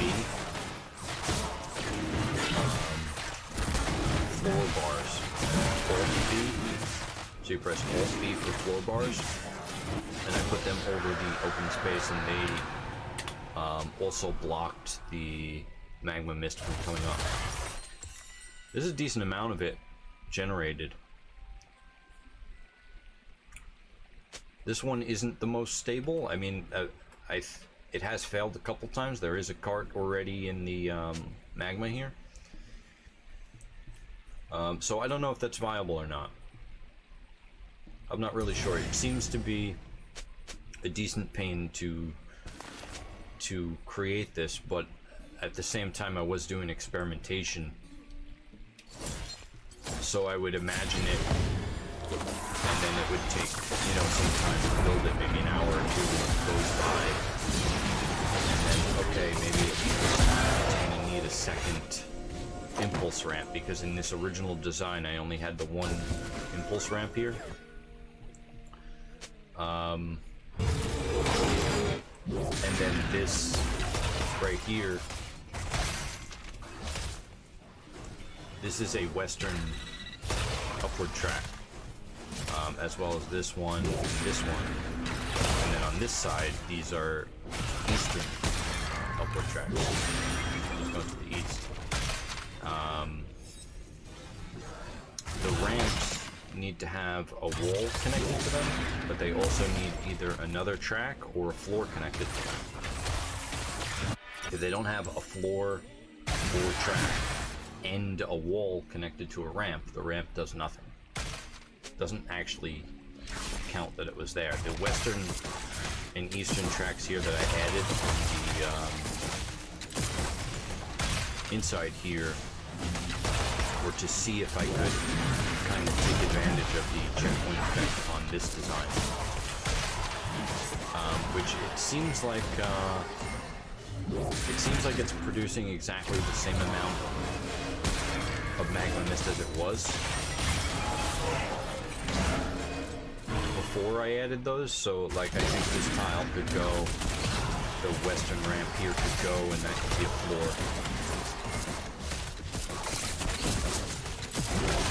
What's interesting is that it doesn't create magma up here in this gap. But it must be the way that it's bouncing. So there is another design that we're going to look at as well. This one, let me pull this lever here. We'll replace these doors with walls. This one's still going around. This one's pretty stable. The magma mist it generates comes up and out, and then it recedes a little bit, and then it comes up and out again. This hallway right here is the new trap hallway. This comes up to the surface. Invasion's gonna come in down this hallway, and any one of these 4 pressure plates is gonna activate the Newton's cradle switch. Close off this bridge. Close off this bridge. Close off this bridge. Also open these floodgates. Once everything's complete here, then I will open up the channel to the brook up top. And this wall on the left here will all be flooded, and the drainage is over here on the right. It's going to drain right off the map. But we'll come back to this once it's completed, where the doors are removed and replaced with walls. So I'm over here on Reddit. This is a post from Nate Middleman 4 years ago. This is an archived thread. After much trial and error, I was able to make mine carts skip over lava and create magma mist that will burn any invaders walking through the tunnel. Then he goes on to talk about the frame rate dropping. The mist doesn't call the lag, as I can run it just fine without lag when there's no one in the tunnel. I think it's probably pathing issue when the invaders are trying to repath every tick to avoid the fire. That's possible. This is an image of it here. This link to this is going to be in the description of the video as well. And then if we can also download the save file here from the baseballgames.com, which I did. I'll show you now. So we're over here back in Support Fortress. This is Nate Middleman's fortress from the Bay-12 forums. So we've got 2 levels here. Down one level. Here is the magnet generated heat field.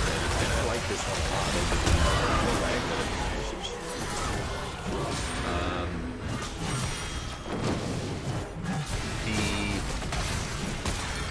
What I don't like about it is that it needs the mechanisms. I like to have the, I like to take advantage of the impulse ramps because you don't have to build all this extra machinery If I go down another level following this, you'll see he's got all these water wheels. This is producing 3,000 power, and it needs almost 3,000 power. So he's got one pump here,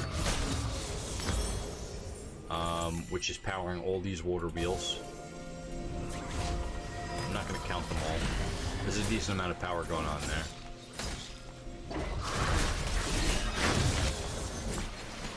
Oh, those gears are maybe just to hold this. I think these 3 gears can probably go. I think it only has to be anchored at one point. However, yeah, it comes up here, and then it comes around, and these are, we got rollers here. The direction. These are going to be north to the south rollers in the center here, so these are both north to south. North to south, north to south, north to south. There's a door here. I'm pretty sure the doors are here and here. Let me unpause the game.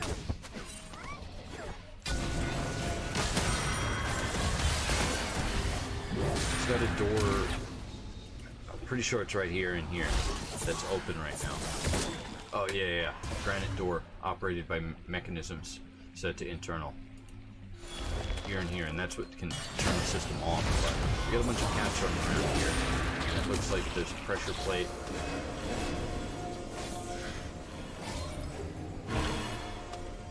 That gear isn't active.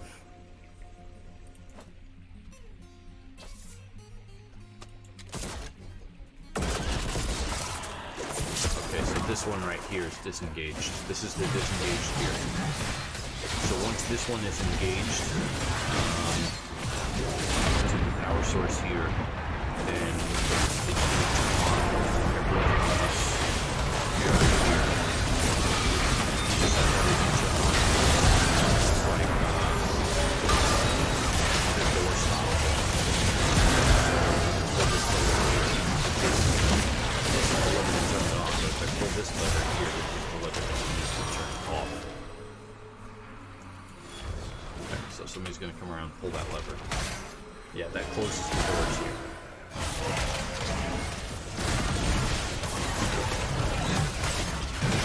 So in actuality, I could leave this one on and just turn this lever to open and close the doors, but let's pull this lever and see it in action. So doors are open now, and now the mist generator is on, which looks great. So now the lag's starting a little bit. Doesn't drop it down too much. 12.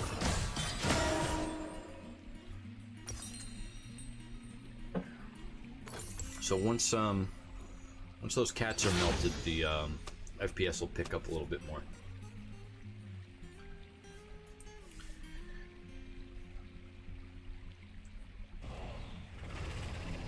I'm gonna pull the lever to close the door here.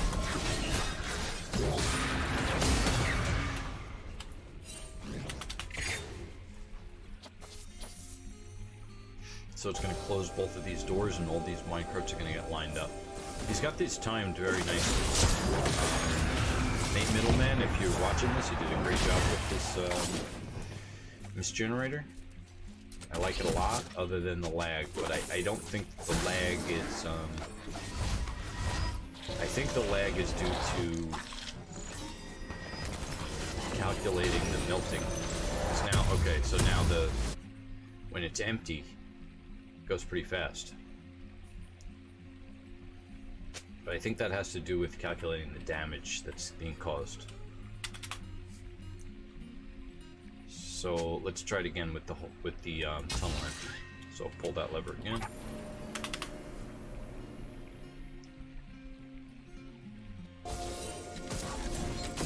So nothing's being melted at this point. Maybe that guy's starting to be. So now a couple things ran in there, and I believe that it's like, it could be the halving. I'm not really 100% sure, but I'm speculating that it's calculating damage.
I thought I just turned it off.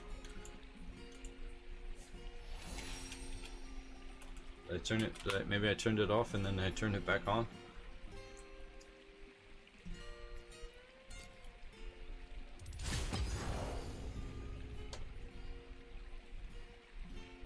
It should be off now.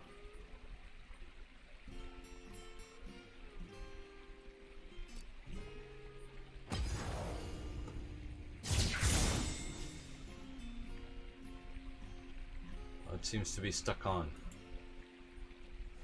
Turn this lever off and pull lever.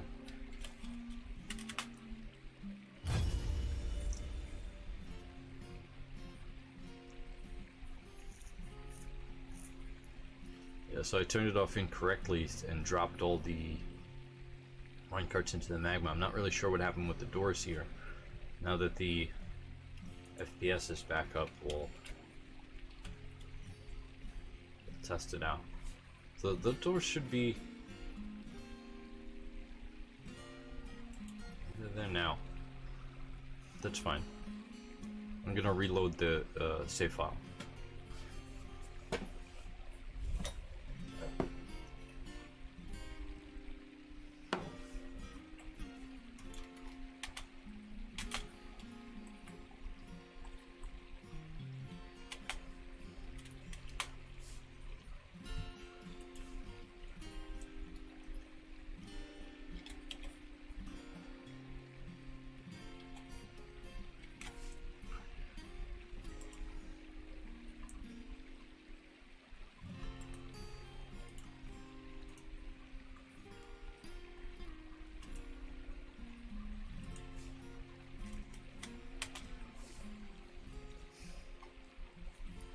Okay, so we got the miners coming up to channel out open space above all this.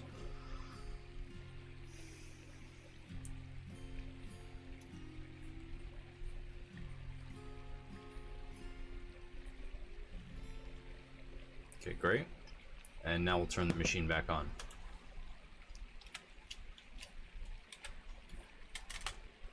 And we'll see how much of the magma mist comes up and out. Which this is pretty significant here.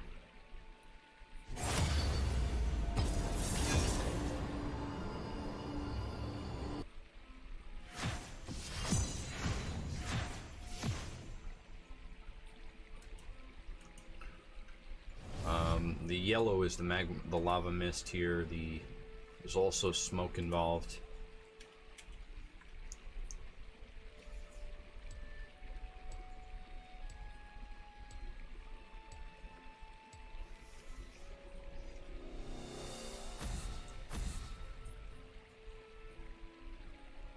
This design is so great. I'm not really sure what the lag's about with it though. Yeah, if I'm one, because it looks like this one is operating without lag, and then once the creature comes into it and starts being damaged, so let me just tell the miners to do something. I'll just tell them to dig a channel somewhere over here. It's going to cause them to come into this tunnel here. And that's when the lag happens. So not really sure what that's about. It's pathfinding through, or if it's damage calculation.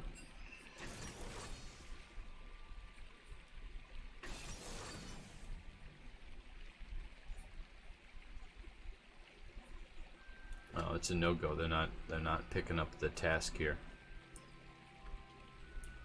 We're back over in my test fortress here, and we're just gonna wait for the doors to be removed. This one's still going here. This cart here is still going.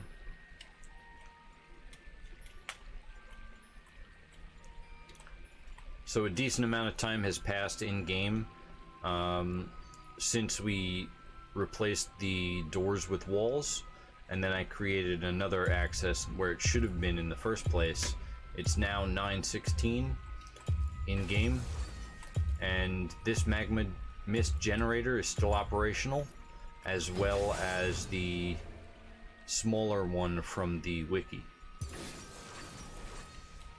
I'm not 100% sure what the date was when we started, when we first looked at this design, but now it's 9:17, and these two are still operational. We're going to turn on the third one here.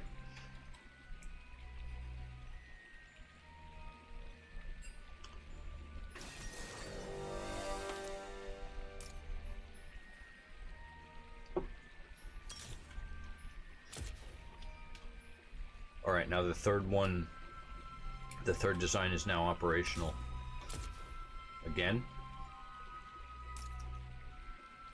And now it should have the momentum to keep going.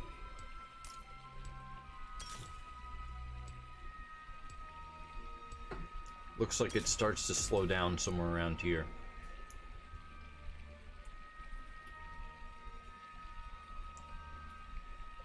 But now that the second impulse ramp on each set is operational, it looks like it has enough momentum to go around and stay perpetual. Up above it here, looks like 1, 2, 3, 4, 5 splash points so far.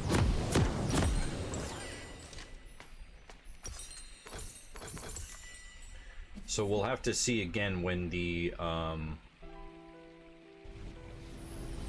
when this entirety of this trap is complete, which it's getting there. A couple more fortifications, and then we breach the top for the water, and then we just need a invasion to come. So we'll see how viable this is once we get another invasion.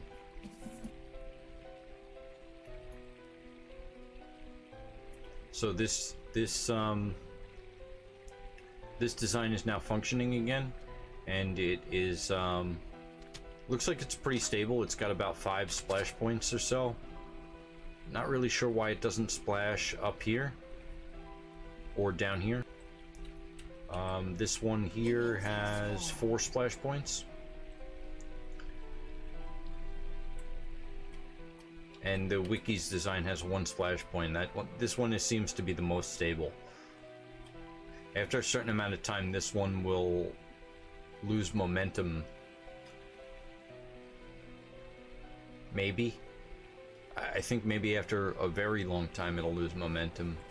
This one here will lose it shortly thereafter, and then finally, eventually, this one will lose momentum. I'm not sure if somebody goes in here. I'm gonna lock this door. But we're gonna see once we get an invading force come to attack the fortress, we're going to channel them through here. We're going to see all of this in action.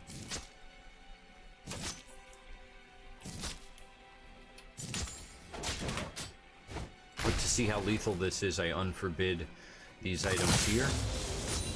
And I'm gonna go to build Alt B for floor bars and just maybe put some here. And next to it as well. And that'll incentivize some of the citizens to come into this room. And we'll just see how lethal it is.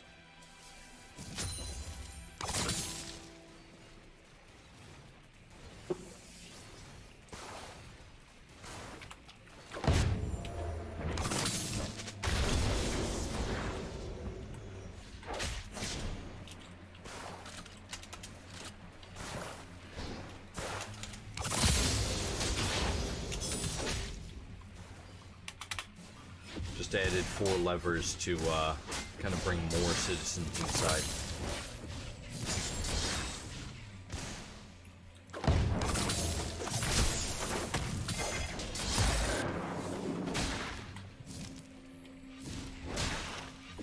And here comes one of them now.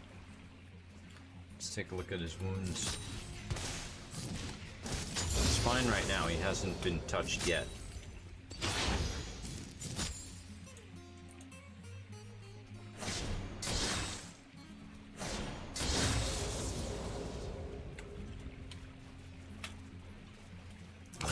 Unscathed. There's a few more coming in. Okay. So it looks like 2 of them. Sodal here, his name is flashing like this. He's on fire right now. Upper and lower body, neck, left upper arm, left hand, left upper leg, right lower leg, left lower leg. Let's give him a second here. Still in the same spot. Yep. Same injuries. And then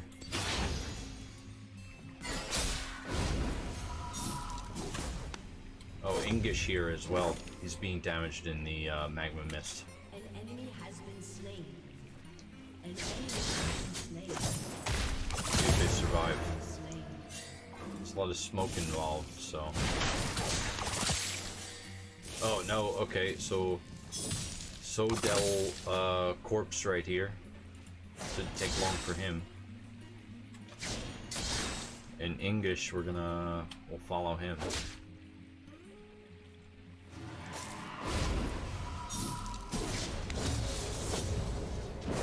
English's faint, his right leg, upper and lower, is getting pretty burned. And his lower body is being damaged as well.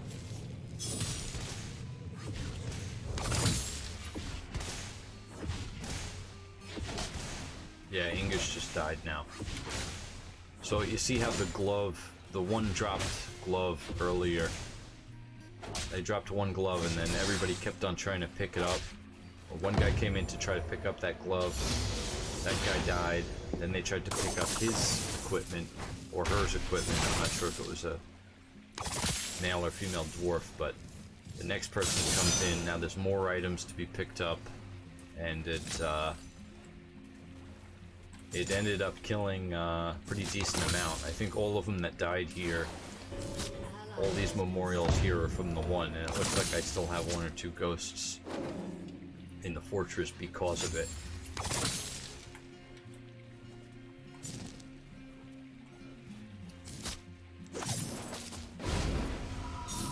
So I mean, that didn't lag as much as the other fortress that we looked at from Reddit. So maybe it is viable. We're gonna see once I get a new invading army in a separate video. Thank you very much for watching. Let me know what you think in the comments, and subscribe for more videos.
Turret plating will fall soon.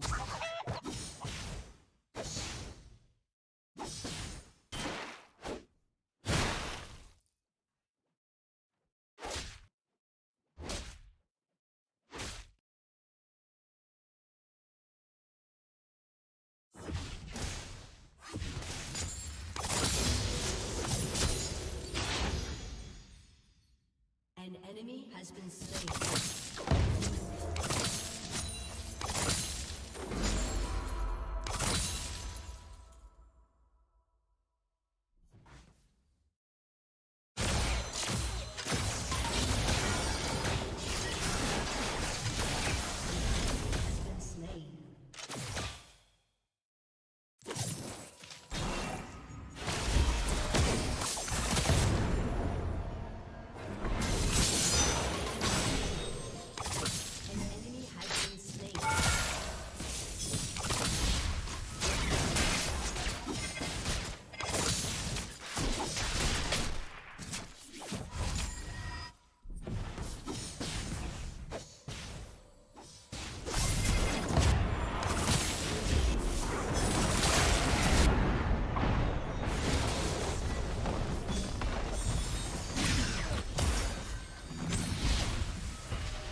Your turret has been destroyed.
has destroyed a turret.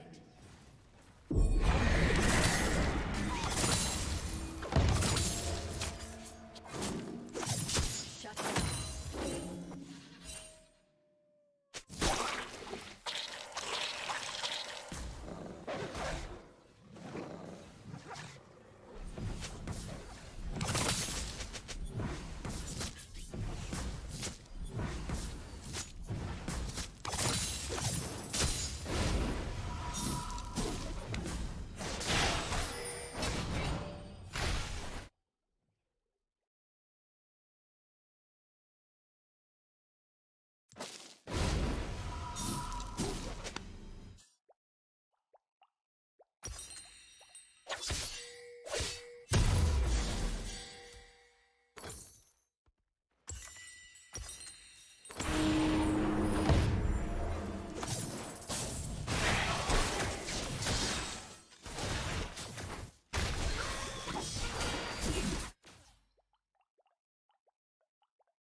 Shut down.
An enemy has been slain.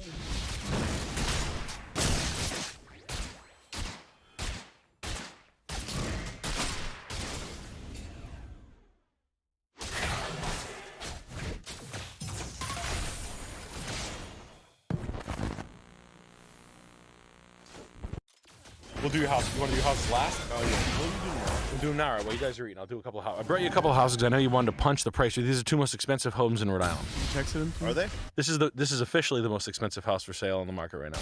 And I'm going to show you a better deal. This house is also out on the market. This is just out of your range. Okay, it's $25 million. Yeah. All right. Now this is the This is the best that Rhode Island has to offer. This is Cliffside Newport. I love that. That's really Jay Leno and Nick Scorch, our rich Rhode Islanders. They bought the castles on the ocean for, I think, 19 million and 36 million. An official. Nick Scorch bought the most exquisite home in New England, and it's like a Vanderbilt 35,000 square foot masterpiece for like $26 million, worth every fucking penny. Like, you look at what you get like Malibu or like it would be like 190 million if it was in there. It would be like, it would honestly be more. It would be whatever the 250 million is the top. It would be that. 25 million is a straight up bargain. Look at these straight up goons now trying to get this kind of money for this thing. I know exactly where this house is. I believe the house that I'm talking about, the 39 million, is that one right on the side of it. So, but you can't see it. I think that one might be the one that up. Leno lives over here too. But there's all like basically, this is Second Beach, all in Newport area, fancy pants south. But this fucking loser right here, this is what I guarantee this is what this is, just based on the pricing. This is a wannabe. This is someone reaching for the stars. On 25 million, this house is worth, like, yes, it's arguably the best piece of land. Okay, I'll give you that. It's the corner piece on an island, but that doesn't necessarily mean anything better or worse. You know, actually, it probably means your fucking house gets beat to shit by wind. But it's just a Queen Anne style Victorian. Nothing special. My father bought a house like this when I was a kid for $97,000 in Woonsocket. And it wasn't that big, but it was like that. It was a 1903 or 1907 Queen Anne Victorian. That's not even that appointed. Those windows are like normal size. There's nothing that special other than a couple of peaky roofs. Yeah. It's nothing like great. You got the Nico blue hydrangeas in the front, the privet hedging that's not doing so well because the money keeps passing hands. This house could be anywhere though. Yeah, it could. This is not a great, and it's 25 million. It's got a carriage house, so they're calling it. So they must say, well, you can rent the carriage house out for $12,000 a month, and then you can rent the main house out for $12,000 a week. So technically, you can get blah blah blah, and they're doing the math on an Airbnb rental basis. And you got the Ann Leibovitz, or the who's the Supreme Court Justice? Bushes. Who's the Supreme? The one that wrote is Ruth Bader Ginsburg. Bushes, right there on the left. That's the Orange County Chopping Board. That's right, that's USC. It must be Paul Carter being crazy and Paul Carter Sr. going crazy. You can't get 25 million for it! Try it anyway! Listen and see what they say! So you got 25 million, most expensive home in the state. You got less than crate and barrel furniture on the deck. You fucking scum. Everybody in my whole family, Vicodin dick sucking cousins included, have nicer patio furniture than that. I'm gonna keep scrolling. I'm gonna keep rolling down. I'll just keep shitting all over this piece of shit. This nothing special spindle 2x2 railing, 4x4 post. Oh, cool. Plastic Adirondack chairs from Job Lot. Whoa. Sweet. Yeah, fuck my butt. Fucking lions. Oh, shingle roof. Nice. Oh, cool. Oh, a nice Western style scrolling at the top of the porches.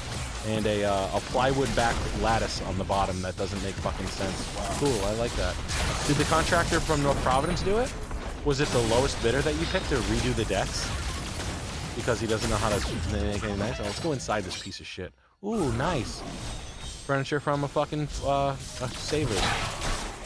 Cool, old lady furniture and an old lady bed that she probably pissed in. It stinks like cat in there. Nice fireplace, East Lake style. Nice. Wood quarter sawn, oak wainscoting, wall paneling, pilfered ceilings, carpet. Which, that's a pocket door probably. Probably the nicest part of the whole also. But I like oh cool, we already got a second shot of the bedroom of the $25 million house. Good, I'm glad the photos went in a nice order. We needed to see that was a full-size sleigh bed. Thank you. Oh cool. So it's got a central fireplace with the sometimes it's a grooby tile inlay, which who gives a fuck? I can buy a pile of $25, I don't know. But people will sell it to me like it's like $8,000 and they were custom. Like they were all handmade. It was a fucking tile company. They had a press mold. You bought a box of them. It's not that fucking special. But if you're ever building a house, please put them in. Nice damaged deck that needs paint. Sweet, that's what I want for 25 million. Fuck me. Oh, more of the living room. Let's go back to it. What the fuck happened? Was there a fucking meth lab in the rest of this house? Okay, painted the white. That's nice. We're gonna have to strip that down. I like the Nightingale tile that we replaced in 1986. Nice plywood siding. You can see right there, there's a mistake as you go up. The last one, the roof right there at the bottom of the deck. You see how that's CDX plywood siding painted? That's fucking embarrassing. And I think there's paint on the shingles, so it's a hard piece of shit. Like that's just that's all rot. Look at the bottom. The board for the deck is on top of a roof, and they just like kind of cut it for the angle to keep it level. Just real shoddy work. Real shit. It's garbage. Back to this fucking room. Unbelievable representation here. Really, this. Jesus Christ. Did you? Is this organically going like this? Fucking. I would strangle my realtor if this is my $25 million listing. I would be in the backseat of his car piano wiring this guy. Great. Nothing. Oh, cool. You didn't go with a driveway. We're gonna go with millings, like my house that I have, that I would never sell for 25 million. Let's just put a driveway around a circle. Cool. My house is nicer than your house. I'm curious. Say. House is a piece of shit. I grew up with stuff like this. These houses are like 200 grand in shit cities. Oh, you can see what 25 million cost. Look, that guy bought that one for 25. Fucking dipshit. That's the one. Like that's what the one that looks like that Nick Scorch and Jay Leno bought. They look like fucking castles. I'm gonna show you one next. So I brought you two. So this is I just can't believe this fucking photography. The balls, the fucking balls on people. Mm-hmm. I want to beat the shit out of this fucking lady. Well, I think it's worth $25 million. That's literally what they sound like. I had a lady talk like that one time. You wouldn't know what it's worth. You'll never have the opportunity to buy a $25 million home, you Mr. Hyde. You look like shit. You need to get a haircut. Oh my God. And you're like, you want to freeze him? Please let me hurt you. Yeah, please. I want to like stick a cattle prod in the throat. Please give me an excuse to do that. You could possibly have legal precedence to like defend yourself against her. Yeah, right. Like you're spinning a mace around. Yeah. Like, please let me wallop you in this fucking head with this. Look at this, like sand. What are those things called? Starfish in the wind, like dried starfish. You fucking hokey piece of shit. That's where your slave stays, literally. Isn't that a nice piece of fucking antiquity in this house? Do you think this will go? No, never. This will never sell. The realtors just give up. I think they list it because they just get so blurred by the fact that they can make like $600,000 in one transaction, and they think they're gonna catch some like Chinese guy that's like, oh, like high. That's just high level money laundering at that point. Like to buy that house, I would love to know the owner of it. I gotta show you one more because I gotta show you how like retarded. So that's $25 million. So that was the ask on that house. Yeah. Now, this house has been on the market for 2 years, almost 3 years, 2.25 years. This house is fucking fantastic. Now, this house is $14 million, okay? And it actually is something special. It's got this fucking beautiful English garden, a fucking wading pool of some sort. I don't know what the fuck that is. It's got a swimming pool and another pool. That's all brick walkway, limestone. Real deal. Like, you can't fake that. You couldn't even rebuild that. Slate roof. Beautiful lace cap hydrangeas. Real deal wrought iron gates. Real deal. This is where I belong. This is where you belong. Look at that entryway. You could drive the GT3 down that. Mm-hmm. Seriously, you could do. Cool. Oh, that'd be so cool.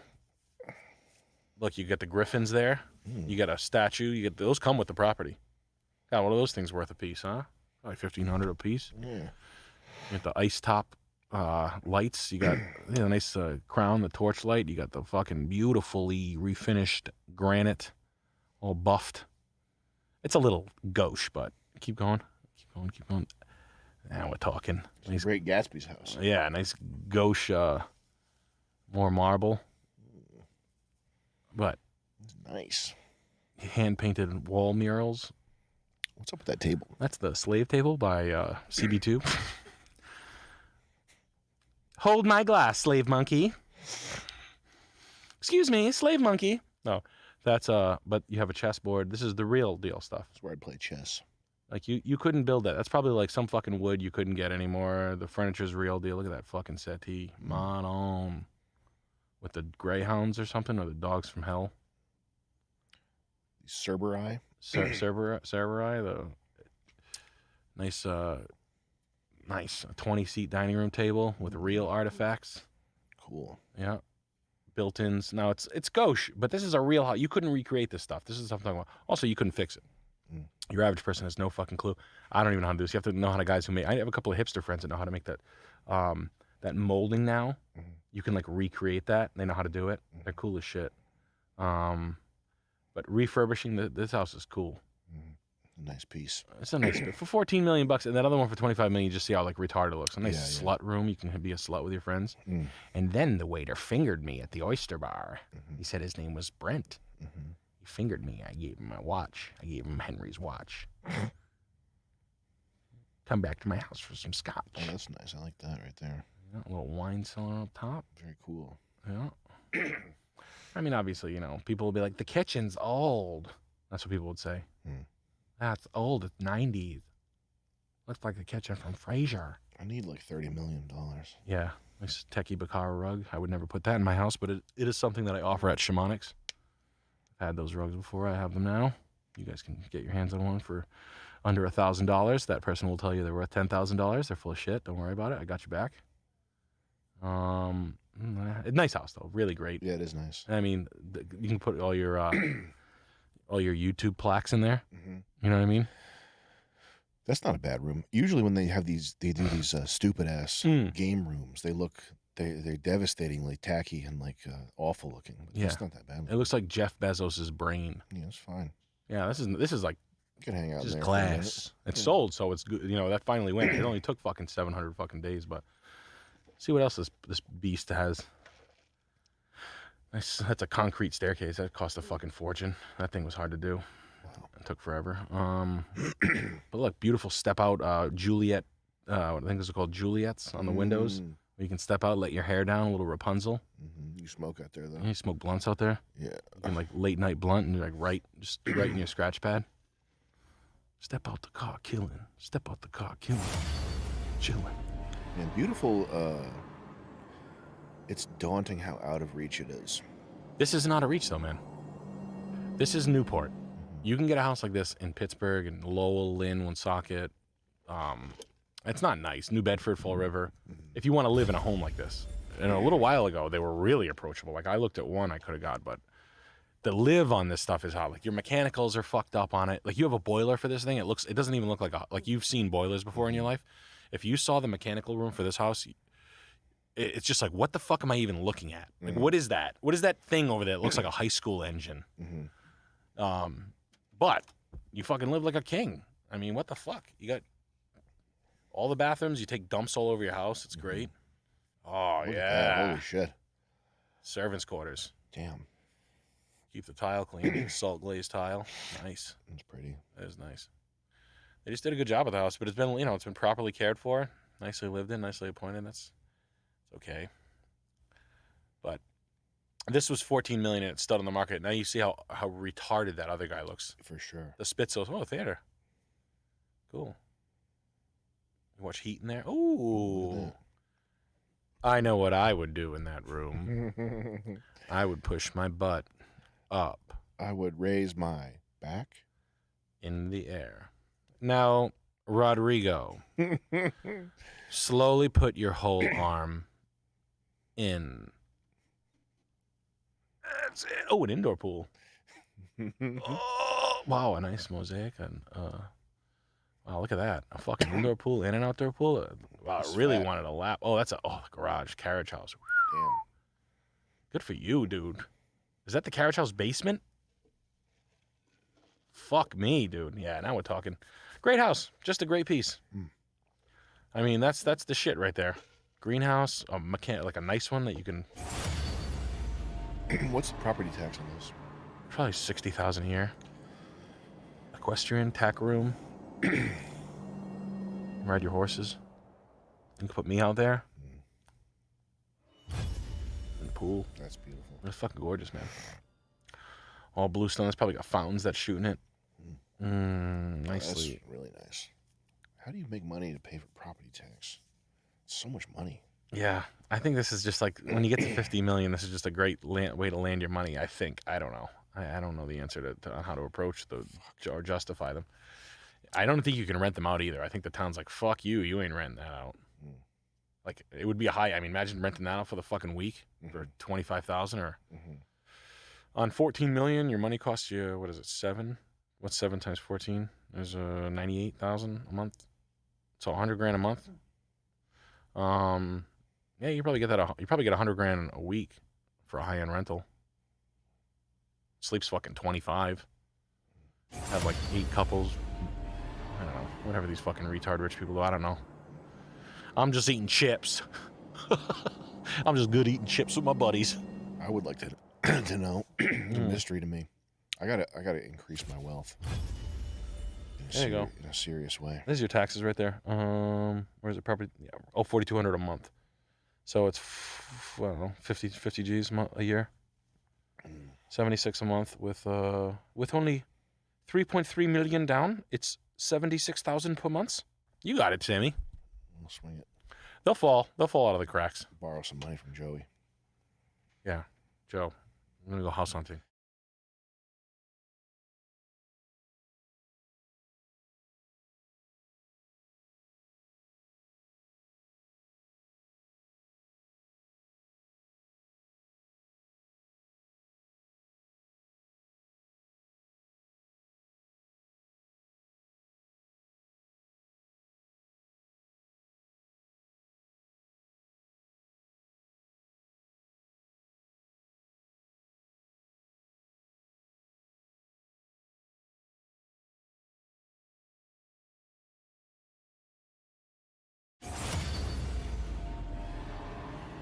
Cookie, you're an ADC main. You're delusional as fuck. Yeah, why are you pretending as if your role is like weak? I don't understand. Okay, You're listen. talking shit.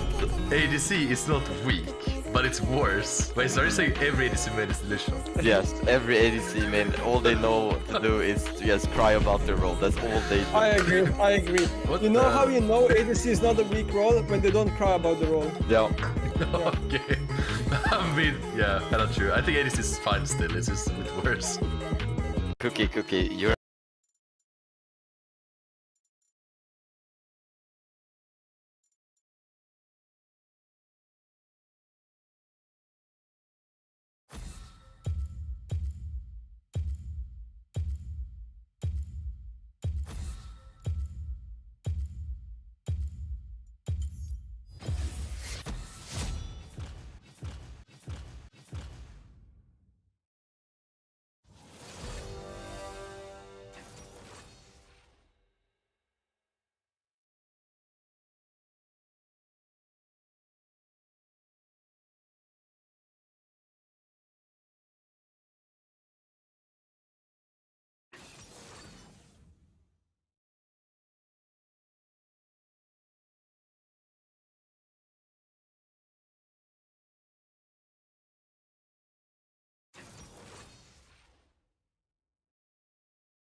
crazy mode. That's true. I just don't think we're gonna find like the same champs being played. Like Sad's been played here 0 times since preseason, I think. So it's just so hard to choose, right? I think the only one that's like in common is probably Syndra. Alright. Well, yeah, keep going. well, I was just gonna ask, what would be your top 3? Like after Syndra, what would you put if you had to pick 2? That's the thing, I don't know. I literally think I don't know what I would choose. Like I don't know, like to me everything just drops like a few tiers after her. Like it doesn't even matter what you play. Like to me everything is like kind of same.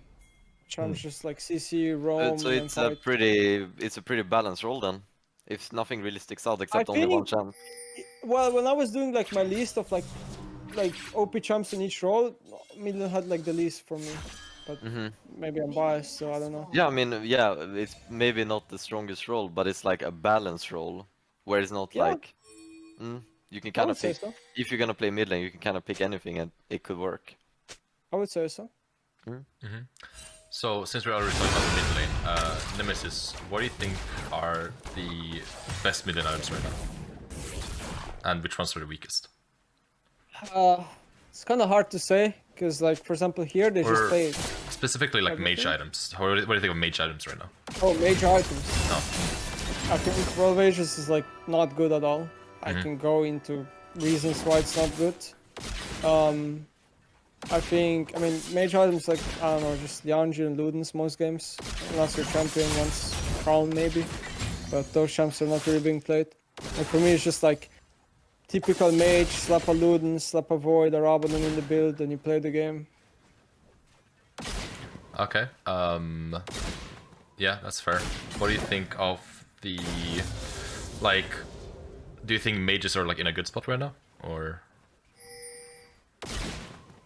I personally think they're kind of like weak in a way. Like they can have like strong laning phases with like stupid runes like Ares, Scorch, Doran's Drink, and play perma-aggro. So I think they can, like first 10 to 15 minutes they can be really strong, but in my opinion they don't scale that well.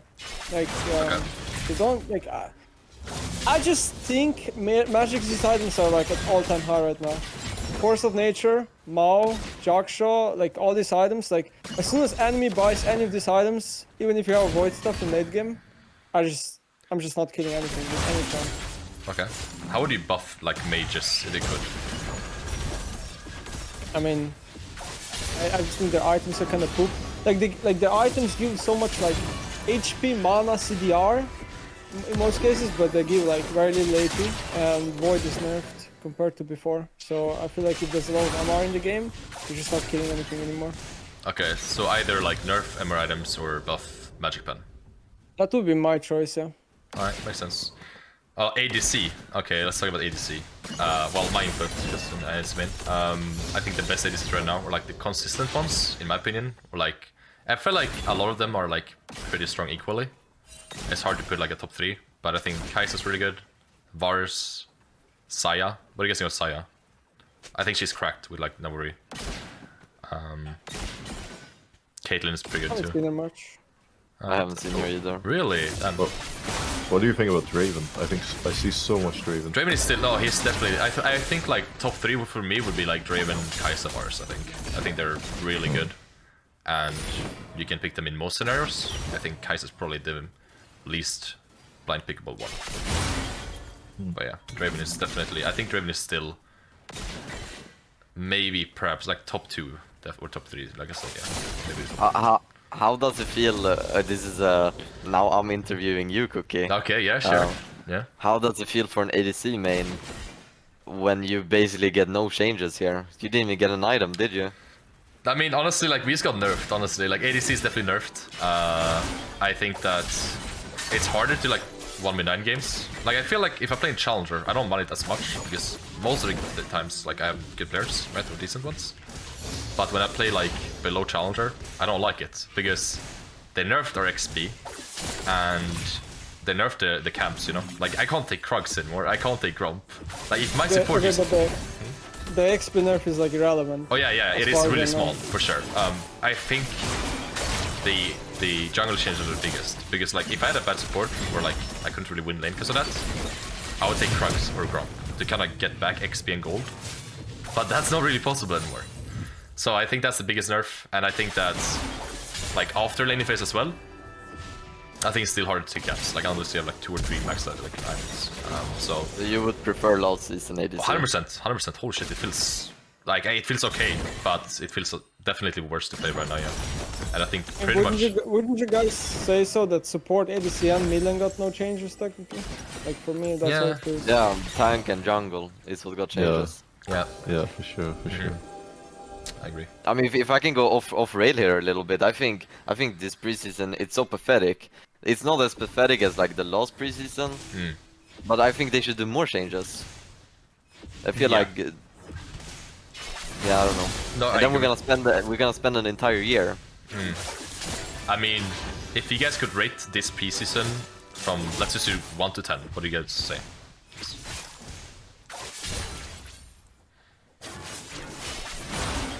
I think what was it last preseason where they what did they do? They added Chemtech Dragon. Yeah. And the other dragon. The Arcane Hextech. And then they removed Chemtech Dragon. And then they added First Strike, and that was about it. Yeah. And then 2 days before the season started, they changed the TP to Unleash TP. That was a fucking disaster. Yeah. Last preseason was a fucking disaster. Yeah, I agree. It's at least better than that, but yeah, I don't know. I mean, to be honest, like the biggest change was probably the durability patch, but they did that in the middle of the season, right? Yeah. Yeah, like the durability was bigger than like the preseason. Yeah. For sure. Maybe I would rate like a 5 out of 10. I want more stuff to happen. But the changes that happened, I don't think are necessarily bad. Yeah. What about you guys? For me, it's like 4 out of 10. I think it's better than last year, but it's just underwhelming. Yeah, I would say probably the same. But probably also around 4 out of 10. Really? Even a jungle main? Fuck. Well, I might also be biased because I'm like a high elo jungler, and most of the jungle changes I think benefit like newer players or low elo junglers, and then jungling now feels a bit frustrating at times because of the leash ranges. Because the leash ranges are so short that it's much harder to do camps at the same time, right? So before, like everyone would just do blue and grump at the same time, or you could do raptors and red at the same time, and it felt really good. It felt really satisfying, but you can't do that anymore. So I feel like whenever I'm jungling now, I'm kind of, you know, chained. I can't move from camp to camp and do what I did before. It feels really inefficient. Yeah. So that has caused a lot of annoyance for me. But yeah, like I don't know. And there's been a lot of jungle changes, and I think I'm like neutral on most of it, but the leash ranges makes me you know, go a little bit down on the negative. I get that. Yeah, I'm gonna give it a 3 out of 10. I think ADC has got nerfed, nothing new, boring as fuck. It's just worse, honestly. I prefer last season more. So how would you guys like?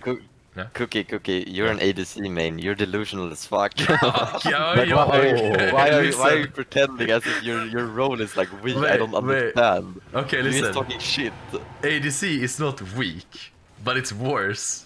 Wait, so are you saying every ADC main is delusional? Yes, every ADC main, all they know to do is to just cry about their role. That's all they do. I agree. What you know how you know ADC is not a weak role? When they don't cry about the role. Yeah, that is broken. Okay. I mean, yeah, kind of true. I think ADC is fine still, it's just a bit worse. So how would you guys like change the preseason, like this one, and like the upcoming ones, if you could change things, you know? Or like add, or, you know? Do I start? Yeah, sure.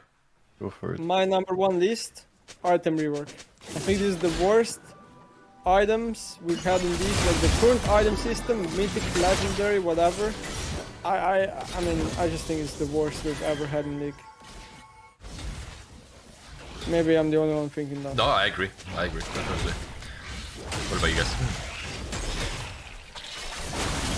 Like items or like general changes? Anything, honestly, like items. Okay, But well, let's discuss items first, I guess. Yeah, well, I think I don't know. I'm also not the biggest fan of the items personally. Not entirely sold on them. I think it's been cool in the past, but the first thing that came to my mind that I would want to change was dragons, because I feel like almost every game, like I'm taking so many dragons, but it doesn't mean anything. Like I think out of like 20 or 30 games, one game is decided by a dragon soul, and even if you get the soul, they often don't really matter in late game anyways. So I think you should get rewarded more for getting drakes. Yeah, I think so. I also think that it's like if enemy team gets soul and you can survive for like 5 minutes until Elder spawns. If you get a lucky fight and you get Elder, then you just win the game anyways. I don't think you get rewarded that much for the Drake stacking. Partly because games are like kind of short, I guess, but still. Yeah. I mean, so do you like the old system more? Like where I think we used to give gold, or what did it even do before? I forgot. Yeah, it used to give gold. Yeah, there was a lot of variations of it. Yeah, I guess. Yeah, for sure. Like I don't know. Don't you guys think the macro game is boring? Like how do I say it? Like every game is just the same with like Herald and Dragon, and like the way towers are being played out and the way late game scenarios are being played out. Don't you guys think like it's so easy to play them out? Like it's just so the same for so long?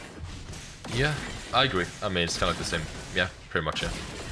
Yeah, you, I mean, you go break Herald and then opposite, you just repeat. Yeah. What were you saying, Baus? I mean, yeah, it's kind of true. They're like directing us into a way of macro with like the platings. It's like, okay, before 40 minutes, Herald, get it, get the platings. It's the same thing every game. I don't know. If I were to make a preseason change, I would hit on what Nemesis said with the items. I think it's so dog shit. Even like, I'll give you an example with like last season.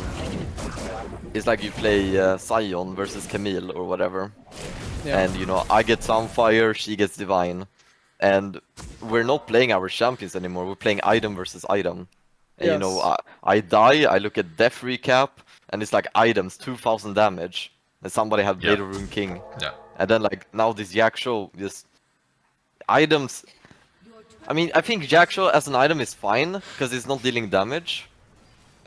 It's just giving a bunch of fucking stats and it's like overtuned. But I think items should go back to giving stats.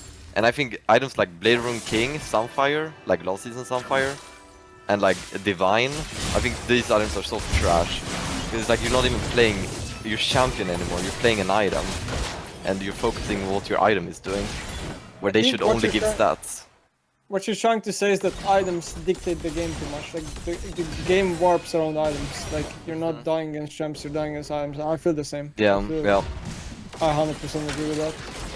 Yeah, same. I feel like in past years of League, when you died, like it was more about the champ you were playing against and what the champ could do. But nowadays it's just like the champ, but then the item, what the item does for the champ. I mean, it's like before the season, it's like a Zed comes up with you and he has what? He has a Yomus. That's AD, lethality, and movement speed. That's all stats. Now you click on, and you'll see that you got hit by 3 of his Qs, and his ulti, and then you died. Now you click a death recap. You have runes, you have items, and then you have like a bunch of other stuff. It's not even the champion anymore you're dying to. Yeah. Yeah, I agree. Items are way too strong, and it's the same shit every game. Do you guys like miss items before the mythic changes? Or no? Yeah. I definitely do. I think it's dog shit that every champion should have a dash. And every champion should have availability with all of these things. Items give you so much random power out of nowhere. Like, buy Kraken Slayer, I'm veining low-key, you know? And like, buy Gale Force, I'll flash. And buy Everfrost, and I'm snaring people. I have an extra spell in my kit. Yeah, imagine every mage can have a snare. Like, who thought that was a good idea? Yeah, I think it would be interesting to see what League would be like if the items just gave you different type of stats and stuff, and then because then everything would come down to the kit of each champ, right? Yeah. I would like to see how that would play out rather than, yeah, like you said, like every item is like, you know, make every champion more unique. I think the focus should be on the champions instead. Yeah, so you guys agree there's too many actives, and it should be more like just raw stats, kinda. It's not even about actives, it's also passives. Like, there's just too much randomness in the items. Okay. But don't you feel like if there was only like stats, only like champion stats, wouldn't it kind of get stale or no? No, I mean, I wouldn't want only stats. I would just want less of this, you know? Like, kind of like it was in the older seasons. Like, in the older seasons, we also had some actives and passives. They just weren't like this game warping. Yeah. For example, it's like before the mythics, you had like all of these items, right? And whatever they gave stats or whatever. And then they add the mythics, and every single mythic does something unique and cool. So it's like they added just 15 items that all did something crazy. And I don't know. Just remove all mythics from the game. Yep. Play the Rune King. And we got a game. Okay. Yeah. You're not like Blade, right? As a Storm player. No, I don't. Yeah. Too much damage in one item. Yep. I agree. Yeah, going back to the preseason, I guess. What else is there? Yeah, I mean, this is also small. What do you guys think of like the turret plating? Because there's like more gold, and I think Herald deals less damage now, so kind of. Yeah, Herald does 1.5 plate instead of 2 plates now. But they didn't even write that in the patch notes. No? I think they did. It was in small somewhere. I think I remember seeing it. That it's like 1500 damage instead of 2000. But I'm not sure because the patch took like hours to read. I feel like. I'm not sure. I mean, plating change. I think it just makes like demolish better, for example, and. Like, I don't know, plating change just buffs melee champs, no? Like, melee champs have the easier time taking plates. Champs like Fiora, they just one-shot your tower in a second. So, I don't know, just buff to those champs and buff to demolish. Okay. What do you guys think of... Do you guys like the durability changes, or would you rather revert it? You mean durability patch? Yeah, durability patch, yeah. I think durability patch has been already partially reverted. I don't think it hits the same anymore as it used to. Okay. What about you guys?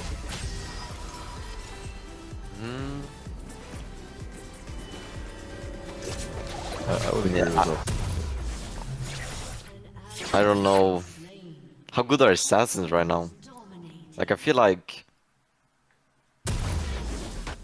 assassin as a role is always shit, but a few champions just stand out from time to time. It's like the Kiana stood up for a while, and now it's like the Zed stands out. But in general, the role is just shit. Like, when have we seen Fizz ever been good? True. Like, there's too many items that just counter the whole role. Like, imagine having Death Stance, Mom, and Mordius still not nerfed. True. It's ridiculous. Death Stance is really OP. I mean, Do you guys agree? Like, Jesus. Like on melee characters. Very strong. Like, I can name you 20 items I think are OP. Yeah, that's true. But like, shouldn't you just like delete Death Stance as an item? Like, just delete it. No? No, like, I mean, I already think there's so little variety in League, and if you start removing items, there's just even less variety, right? In a way. yeah, I suppose. What do you guys think? I think assassins were fine before the ability update, but I think after the ability update, they're gone, kinda, to me. Yeah. What do you guys think of healing and anti-heal right now in the game? Oh. It's so ridiculous. Like, Aatrox is healing for like 2000 in one queue. He's healing for so much. Even if you buy anti-healing versus it doesn't do anything. It's 25%. It is ridiculous. Yeah. You know, it used to be 50%. They nerfed it from 50% to 25%. It is ridiculous. I think if you build the 800 gold healing reduction, like it's gotta feel like the most shit buy ever. Yeah. It doesn't feel like it's doing anything. Yeah. I think they have to pop healing reduction soon because like like there's Aatrox, Soraka Yumi, like, or just any champion that buys Ravenous Hydra has a lot of healing in their kit. Like, even if I have like a chain sword or like a full healing reduction item, it feels like it does nothing. So you spend 3k gold and like the value you gain from it is still so little. Yeah. I think they have to buff healing reduction again because it's too crazy how OP healing is right now. Oh, so someone... Yeah, say no. Go ahead. No, go ahead. Yeah. Someone in the chat said something cool. Anti-healing should stack. Oh yeah. Yeah. That could be cool. I agree. That would be nice. So if you have more like anti-heal items, then you get more value. I would like that. Don't you guys think anti-heal is just too easy to get, like, in general? What do you mean? Like most champs can buy anti-heal in their build by default, right? So like if they buff anti-heal, then everyone's gonna have it. But also like to go back to the healing point, like Riot, I think healing used to be crazy in the game, and they started nerfing things. They nerfed Bloodline, they nerfed like even Shield Wall Lifesteal, they nerfed like a lot of healing, like Divine heals you way last. They nerfed a lot of healing in the past like year, but then like all of a sudden preseason hits and they put Ravenous Hydra in the game with like 14% Omnimont. Like what? So we just like, are you crazy? Like, you know, that's my problem with it. Like certain items or maybe champions, like I agree Aatrox should be healing, that's the whole champion, right? But the amount of healing he does is just crazy. I agree. I was just gonna ask that because like weren't their idea to just, I swear to god they wanted to just like nerf healing but it's buffed. Yeah, they were nerfing it like crazy, but then they put items like Ravenous Hydra in the game, like it's just no logic. Yeah. Do you guys think in general the game needs less healing? I feel that way. 100%. I think. I feel like having these champions like Soraka is so unique, and it's like, okay, healing champion, she should do that. Yes. But like, I feel like every champion, like, I feel like I don't know. I feel like a jungler gets a triumph and a Dazdens reset, and all of a sudden he's like half HP already. You know. Yeah. Well, that's something they nerfed a bit about jungle now. That junglers get less healing, but now because most junglers go Hydra and stuff, it doesn't really matter. But I agree. Like I think.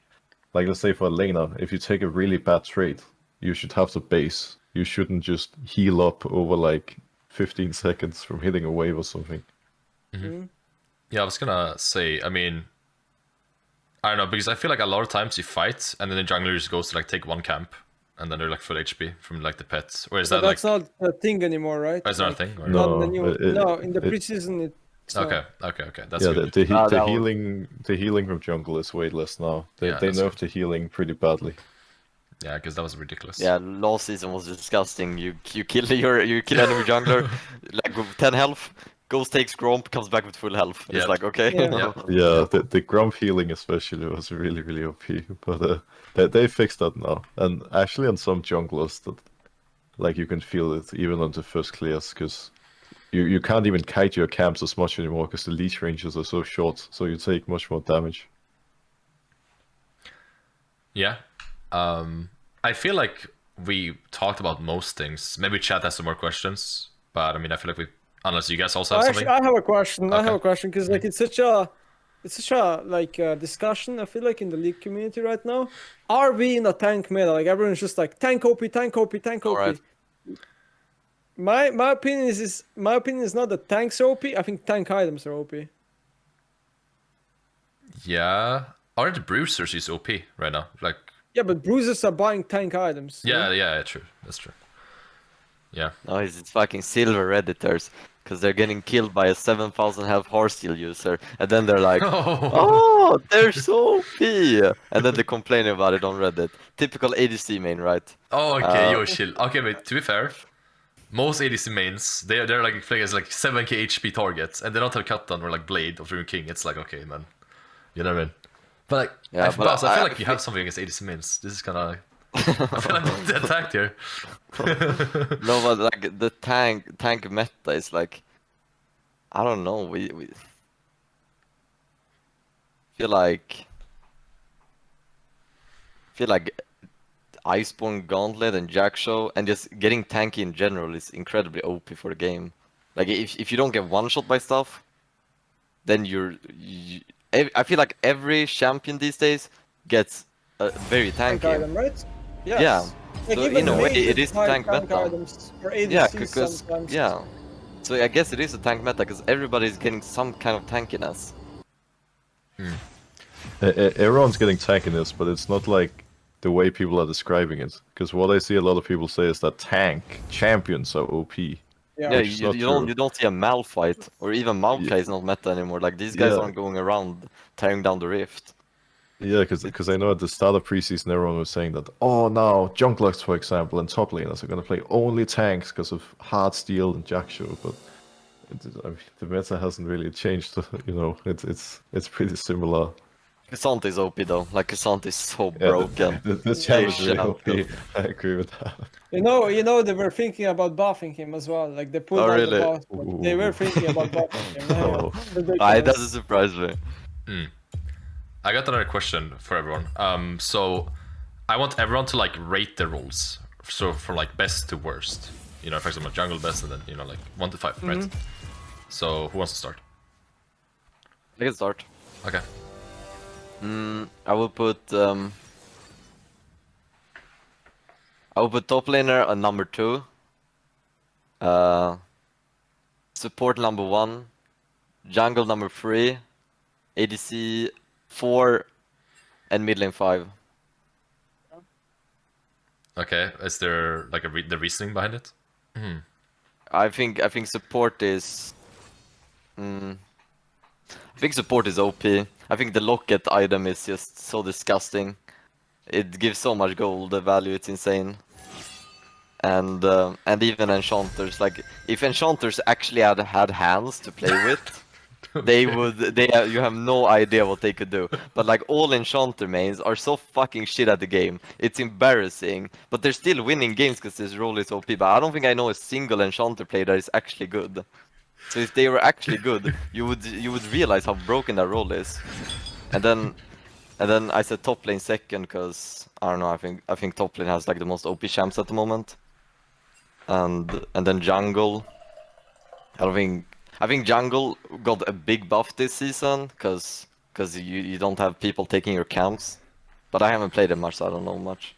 And then I think ADC and mid are kind of the same. I think mid is so shit. I queued secondary, right? So I played a few games, and there's 8 people in my lane at all stages of the game. After the first 3 waves, the support and the jungle is there all the time. It makes no sense. You can't even 1v1 your laner anymore. So I just feel like it has the least impact because of that. You can't even solo kill. Yeah. That's just how I think. I agree. Yeah. Do you guys want to rate the roles too, or do you guys agree with that? Mine would be a bit different, but this is like solo queue, right?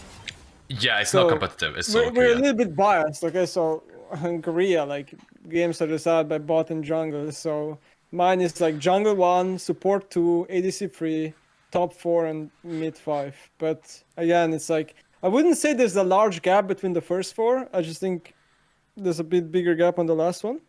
But I agree with like Baus what he was trying to say. Like for me, mid lane is like the most shots for role in the game. How like the amount of people that are on mid lane nowadays compared to years ago, it's like crazy to me. Like my individually doesn't matter. And by the way, like this is like maybe a bit off topic, but what a joke that they nerf mid lane gold by first you're 40 getting minutes. you're getting 13 gold per range. Yeah, you get 1 gold last, right? So you lose like 100 gold in lane, basically. So like you're playing a mage and you're struggling to get a fucking lost chapter in your recall. You can't even get a lost chapter anymore when you play Victor. Like you have to just buy random component. It is so frustrating, honestly. Yeah. Yeah, well, I'm pretty much on the same page with everything. Like I think I would also say support 1, then top, jungle, AD, and mid. I think having a winning bot lane is like so important for the game right now because then you just unlock your support and support just becomes a second jungler. Yeah. And then at that point, like all the other 4 are playing on easy mode. Top lane, like Bas said, has very strong champs, and jungle is just similar to support. Like you're just everywhere, right? The reason that I would put AD over mid is that your AD can help unlock your support. Exactly. Like the AD carry on its own is not that big of a threat. Like, honestly, in most games, it doesn't matter how fed the enemy AD is. I play whatever jungle champ and I just walk up and 1v1 them. But if the AD carry is good, they can help win early game, and then the support roams and does, you know, the job. Yeah. I agree with all of that. I mean, I think I rate the same, like, number 1, jungle, 2, support, 3, top lane, and then 4 ADC, and then 5 mid. Right? But yeah, the difference between ADC and mid is kind of big, like you guys said. I think ADC is nerfed though, like I said, so I think it's still not bad. Like, you can still win 9 games. But, like I said, like, I feel like you rely more on your teammates more than last season, because it's harder to catch up now, because of the jungle changes, right? So my catch-up mechanic is kind of, like, way nerfed. So I feel like you definitely have a bit less agency as ADC, and you kind of just exist there to empower your support. So you want to, like, manage the wave in a certain way to empower your support to either, like, engage on them, or roam, or ward deep, whatever, you know? And then you just want to scale. But if your support in jungle kind of sucks, and your jungler just wants to take all the camps now because of the pets, and you can't really take the camps anymore, then you kind of rely just on the enemy throwing the game, you know? And like getting shutdowns or whatever. So yeah, I agree. Definitely. Anything else you guys want to add? Anything?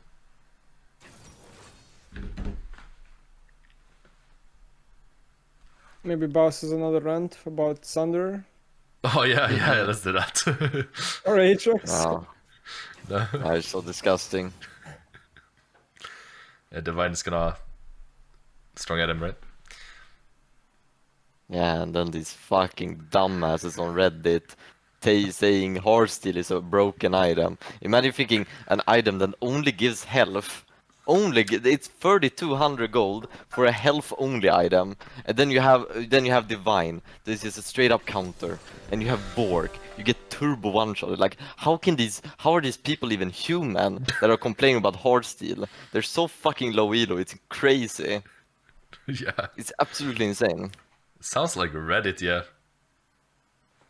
You know, I think it's kind of nice that Riot adds new items, but like, after some time, it's just gonna always be the same, right? Like, either the item is good enough for people to buy it, or it's not good enough and no one will buy it. And I feel like this, like, new tank mythics or whatever, like, people are just gonna buy what's the strongest. So, I don't know. What do you guys think of, or Cookie, or do you want to... No, what do you guys think of the new champions that are getting released? Oh, good one. I want to actually ask that. I forgot about it. You guys can go first, whoever wants to. What do you mean about, like, new champs being released? Every new champion being released, because I have this thing, right? The more champions that are being released, the more champion needs to be reworked. Okay, so hear me out, right? Let's say we have old champions, let's say Sion and Malphite. These things, like let's take Malphite for example. He's so one-dimensional with his ulti, right? Where if you create champions, okay, so every new champion has dashes, and a lot of new champions have this crazy ability, usually like whatever you want to call it, like Cassante W, that is like Fiora W in a way. But with all these new champions, right? They all have dashes, and they all have CC, and they all have so many tools. Like, eventually Malphite will have to be reworked, no matter what. Yeah. Because he can't keep up. And Sion will probably also have to be reworked. Because if every champion can dash, Sun is just useless with his Q, for example. And there's many champions like this, that just get countered by dashes. And if every new champion gets 20 dashes, or champions also get countered by CC, and every new champion gets a bunch of CC, then it's just hard to keep up, in a way. Yeah. So I feel like for every new champion that gets released, you need to rework an old one. I mean, it's already happening, right? Like, super old champs, like 2009, 2010. Yeah. Most of those champs are just garbage, right? Compared to the new ones. Yeah, for sure. I also think at some point, they probably should stop releasing new champions, because right now there's 162 champions in League. Like, it's such a crazy amount of champions, not only for like all the current League players to keep track of and for Riot to balance, but also like if I'm a new player in League now, it must be so stressful Like I remember when I started, there were like 40 or 50 champs, but now over 160. Yeah. Like how are you gonna learn about all those? Like holy shit, it's gonna take years to understand how even half of them work, right? So I think at some point, like toning down the amount of champs released and then starting like reworking old ones and actually keeping more champions up to date would be good, because like there's champs who are just left behind for so many years, were useless for so many years, which is kind of sad. So I think making sure that more champs and rotation would be good. Yeah, I agree. I mean, I feel like... oh yeah, you can go first. Yeah. Let's take like I can name like 4 new champions. Let's take like Gwen, Belwef, and Cassante. All of these, what is it, W abilities? Cassante where 20 dashes and he can sit down and be damage reduction, and then Gwen W, and the Cassante dash and W. Like, what do mages even do versus this? What does a Seraph do when he has 20 dashes? All mages with skill shots just gets countered by 3 out of 5 new champs. So if they keep releasing this, like the entire role would have to be completely reworked, or the champions will just be turbo OP because they have too much stuff in their kit. Yeah, I agree. It's crazy. I feel like it's actually a question I asked my stream today. If you remove the last 10 champions, which is Cassante, Nyla, Belvet, Renata, Zeri, Vax, Akshan, Gwen, Diego, and Vel, like, would they care? Like, I asked them, would you guys care that if this champ would just all of a sudden be removed from League? I personally wouldn't. So I just wonder, like, how deep down the list you can go till you like actually care about how many champs you remove from the game. Yeah. Yeah, I mean, I feel like they either need to, one, just stop releasing new champs, and then just rework more, like 4 or 6 a year or something, or then to release new champs, but then like if they release, for example, like 2 new champs every year, they need to rework 4 champs, or something like that. You guys know what I mean? Oh, but that too, like, it that would be too break, much, though. It would break my heart to see like Malphite gets reworked. Yeah. Playing versus Malphite, it's the most fun experience you can have. It's a nice champion. It's cool that he's been here forever, right? And okay. And another thing with reworks is I don't want them to do what they did to Aatrox, right? Oh, this demon lord with a sword. They completely changed the champion. They kept the lore and the name, but they completely made it a new champion. It made no sense. Because he was this auto-attacker where you would switch stance, which was a pretty cool idea. And then he had a dash thing that was way bigger now. And then he had a skill shot with the E. It's nowhere close to what it is now. It's just a completely new champion if you think about it, the Aatrox rework. So I like, it would break my heart if they would rework Malphite and he wouldn't be anywhere what he is now. That's why I think champ reworks aren't like necessarily a good idea, because like so many players are attached to a champion, but then you rework them, it's like the champ is not the same anymore, you know? Mm-hmm. Yeah. They keep the name and that's it. They're gonna give Malphite 20 dashes, like nice, fun. Mm-hmm. I'm about to wrap it up right now because I feel like we talked about pretty much everything. But is there any topic or anything you just wanna like talk about? At all?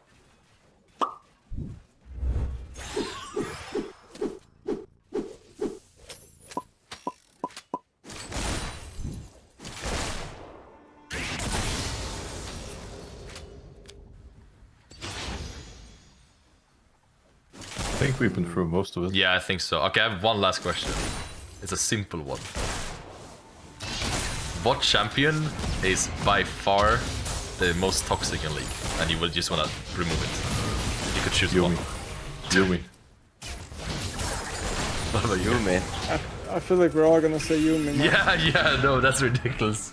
Yeah, I mean, it's just, you know, At yeah, this that point, champion. like 99% of League community thinks the same. Yeah. It's just funny that like it still exists, you know, like that it's crazy how they haven't like done anything about it, you know. So, yeah. I think they must be aware that it's a problem, but they just refuse to admit it. Like there's no other way that this champion is healthy for the game in any way. Like Yeah, it's just disgusting. And so they said that the purpose of Yumi is so that when a new player starts playing the game, a friend invites them in, and then they play Yumi with the friend, and then a Yumi player. Okay, listen. The Yumi player does not need to like think about things like positioning anymore. Like they can focus their energies elsewhere. That's literally what they said like 2 days ago. That's the whole purpose of Yumi. It is for a new player to invite a friend, so then the friend can play Yumi with the friend on bot lane, right? And then Yumi doesn't require you to do things that other champs require you to do because she cheats rules, right? I feel like that doesn't make sense because you can just play like Lux or Soraka or something. Yeah, but like... Yumi just attaches to someone. You press a couple of abilities, and then you can just focus on other champs. You don't have to focus on positioning and blah blah blah blah blah. That's crazy. I mean, I guess that's their philosophy on Yumi. Yeah. But then they should just like nerf her to a point where like she's not OP as hell in like some games. I don't know. And they are doing it next patch, right? I guess we'll see. Yeah, we'll see. But yeah, thank you guys for coming. Anyways, do you guys enjoy? I think it was fun. It was fun. It's nice to like bring streamers together for the community, you know, because I feel like it doesn't really happen that often. Hey, thank you for having me. Yeah, thank you for coming, guys. Thanks for having all of us. It was cool. Yeah, it was really cool. You know, it was the first one, so it's a bit rough, you know, but you know, it was good. You're doing more of this.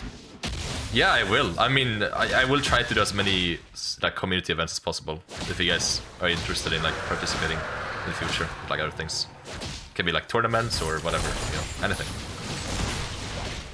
Do you guys think that would be cool? Cool. I think so. Oh, of I course. mean, league content is so starved out, no? Yeah, it's like it is. everyone just goes to game and is alone. Like Yeah, it is true. Like I feel like there can be so much more, like tournaments and just stuff. You know, it can be a lot of stuff. I feel like League has a lot of good streamers, but everyone's kind of like by themselves.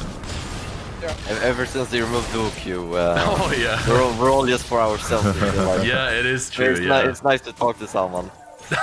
Yeah, it is. It's been a while. No, for sure. Yeah, it's true. So yeah, I mean, if you guys want to do like the Aram Clash later, it's like in a week, we could talk about that. If you guys are down.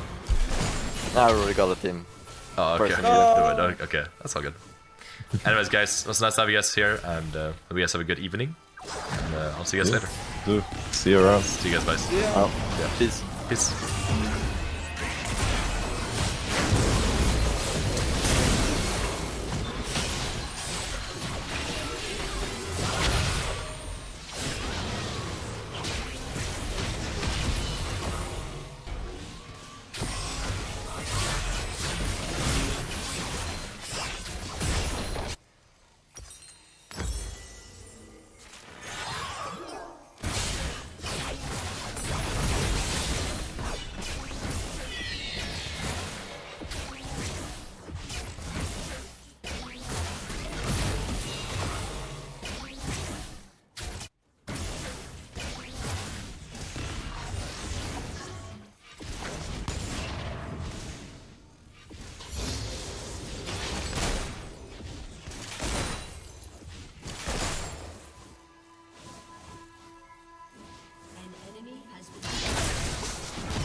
Godlike.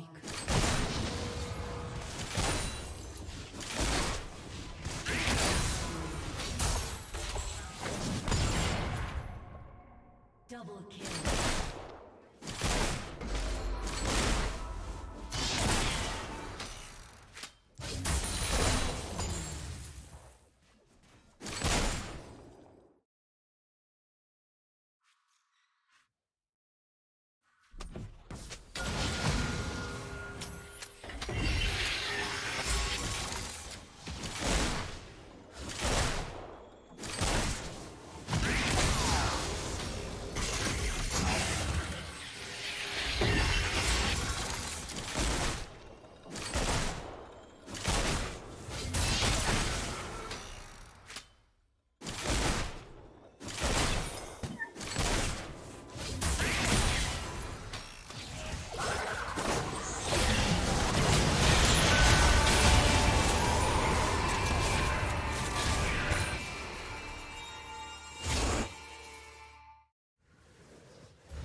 Your turret has been destroyed.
An enemy has been slain.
Rampage. An enemy has been slain.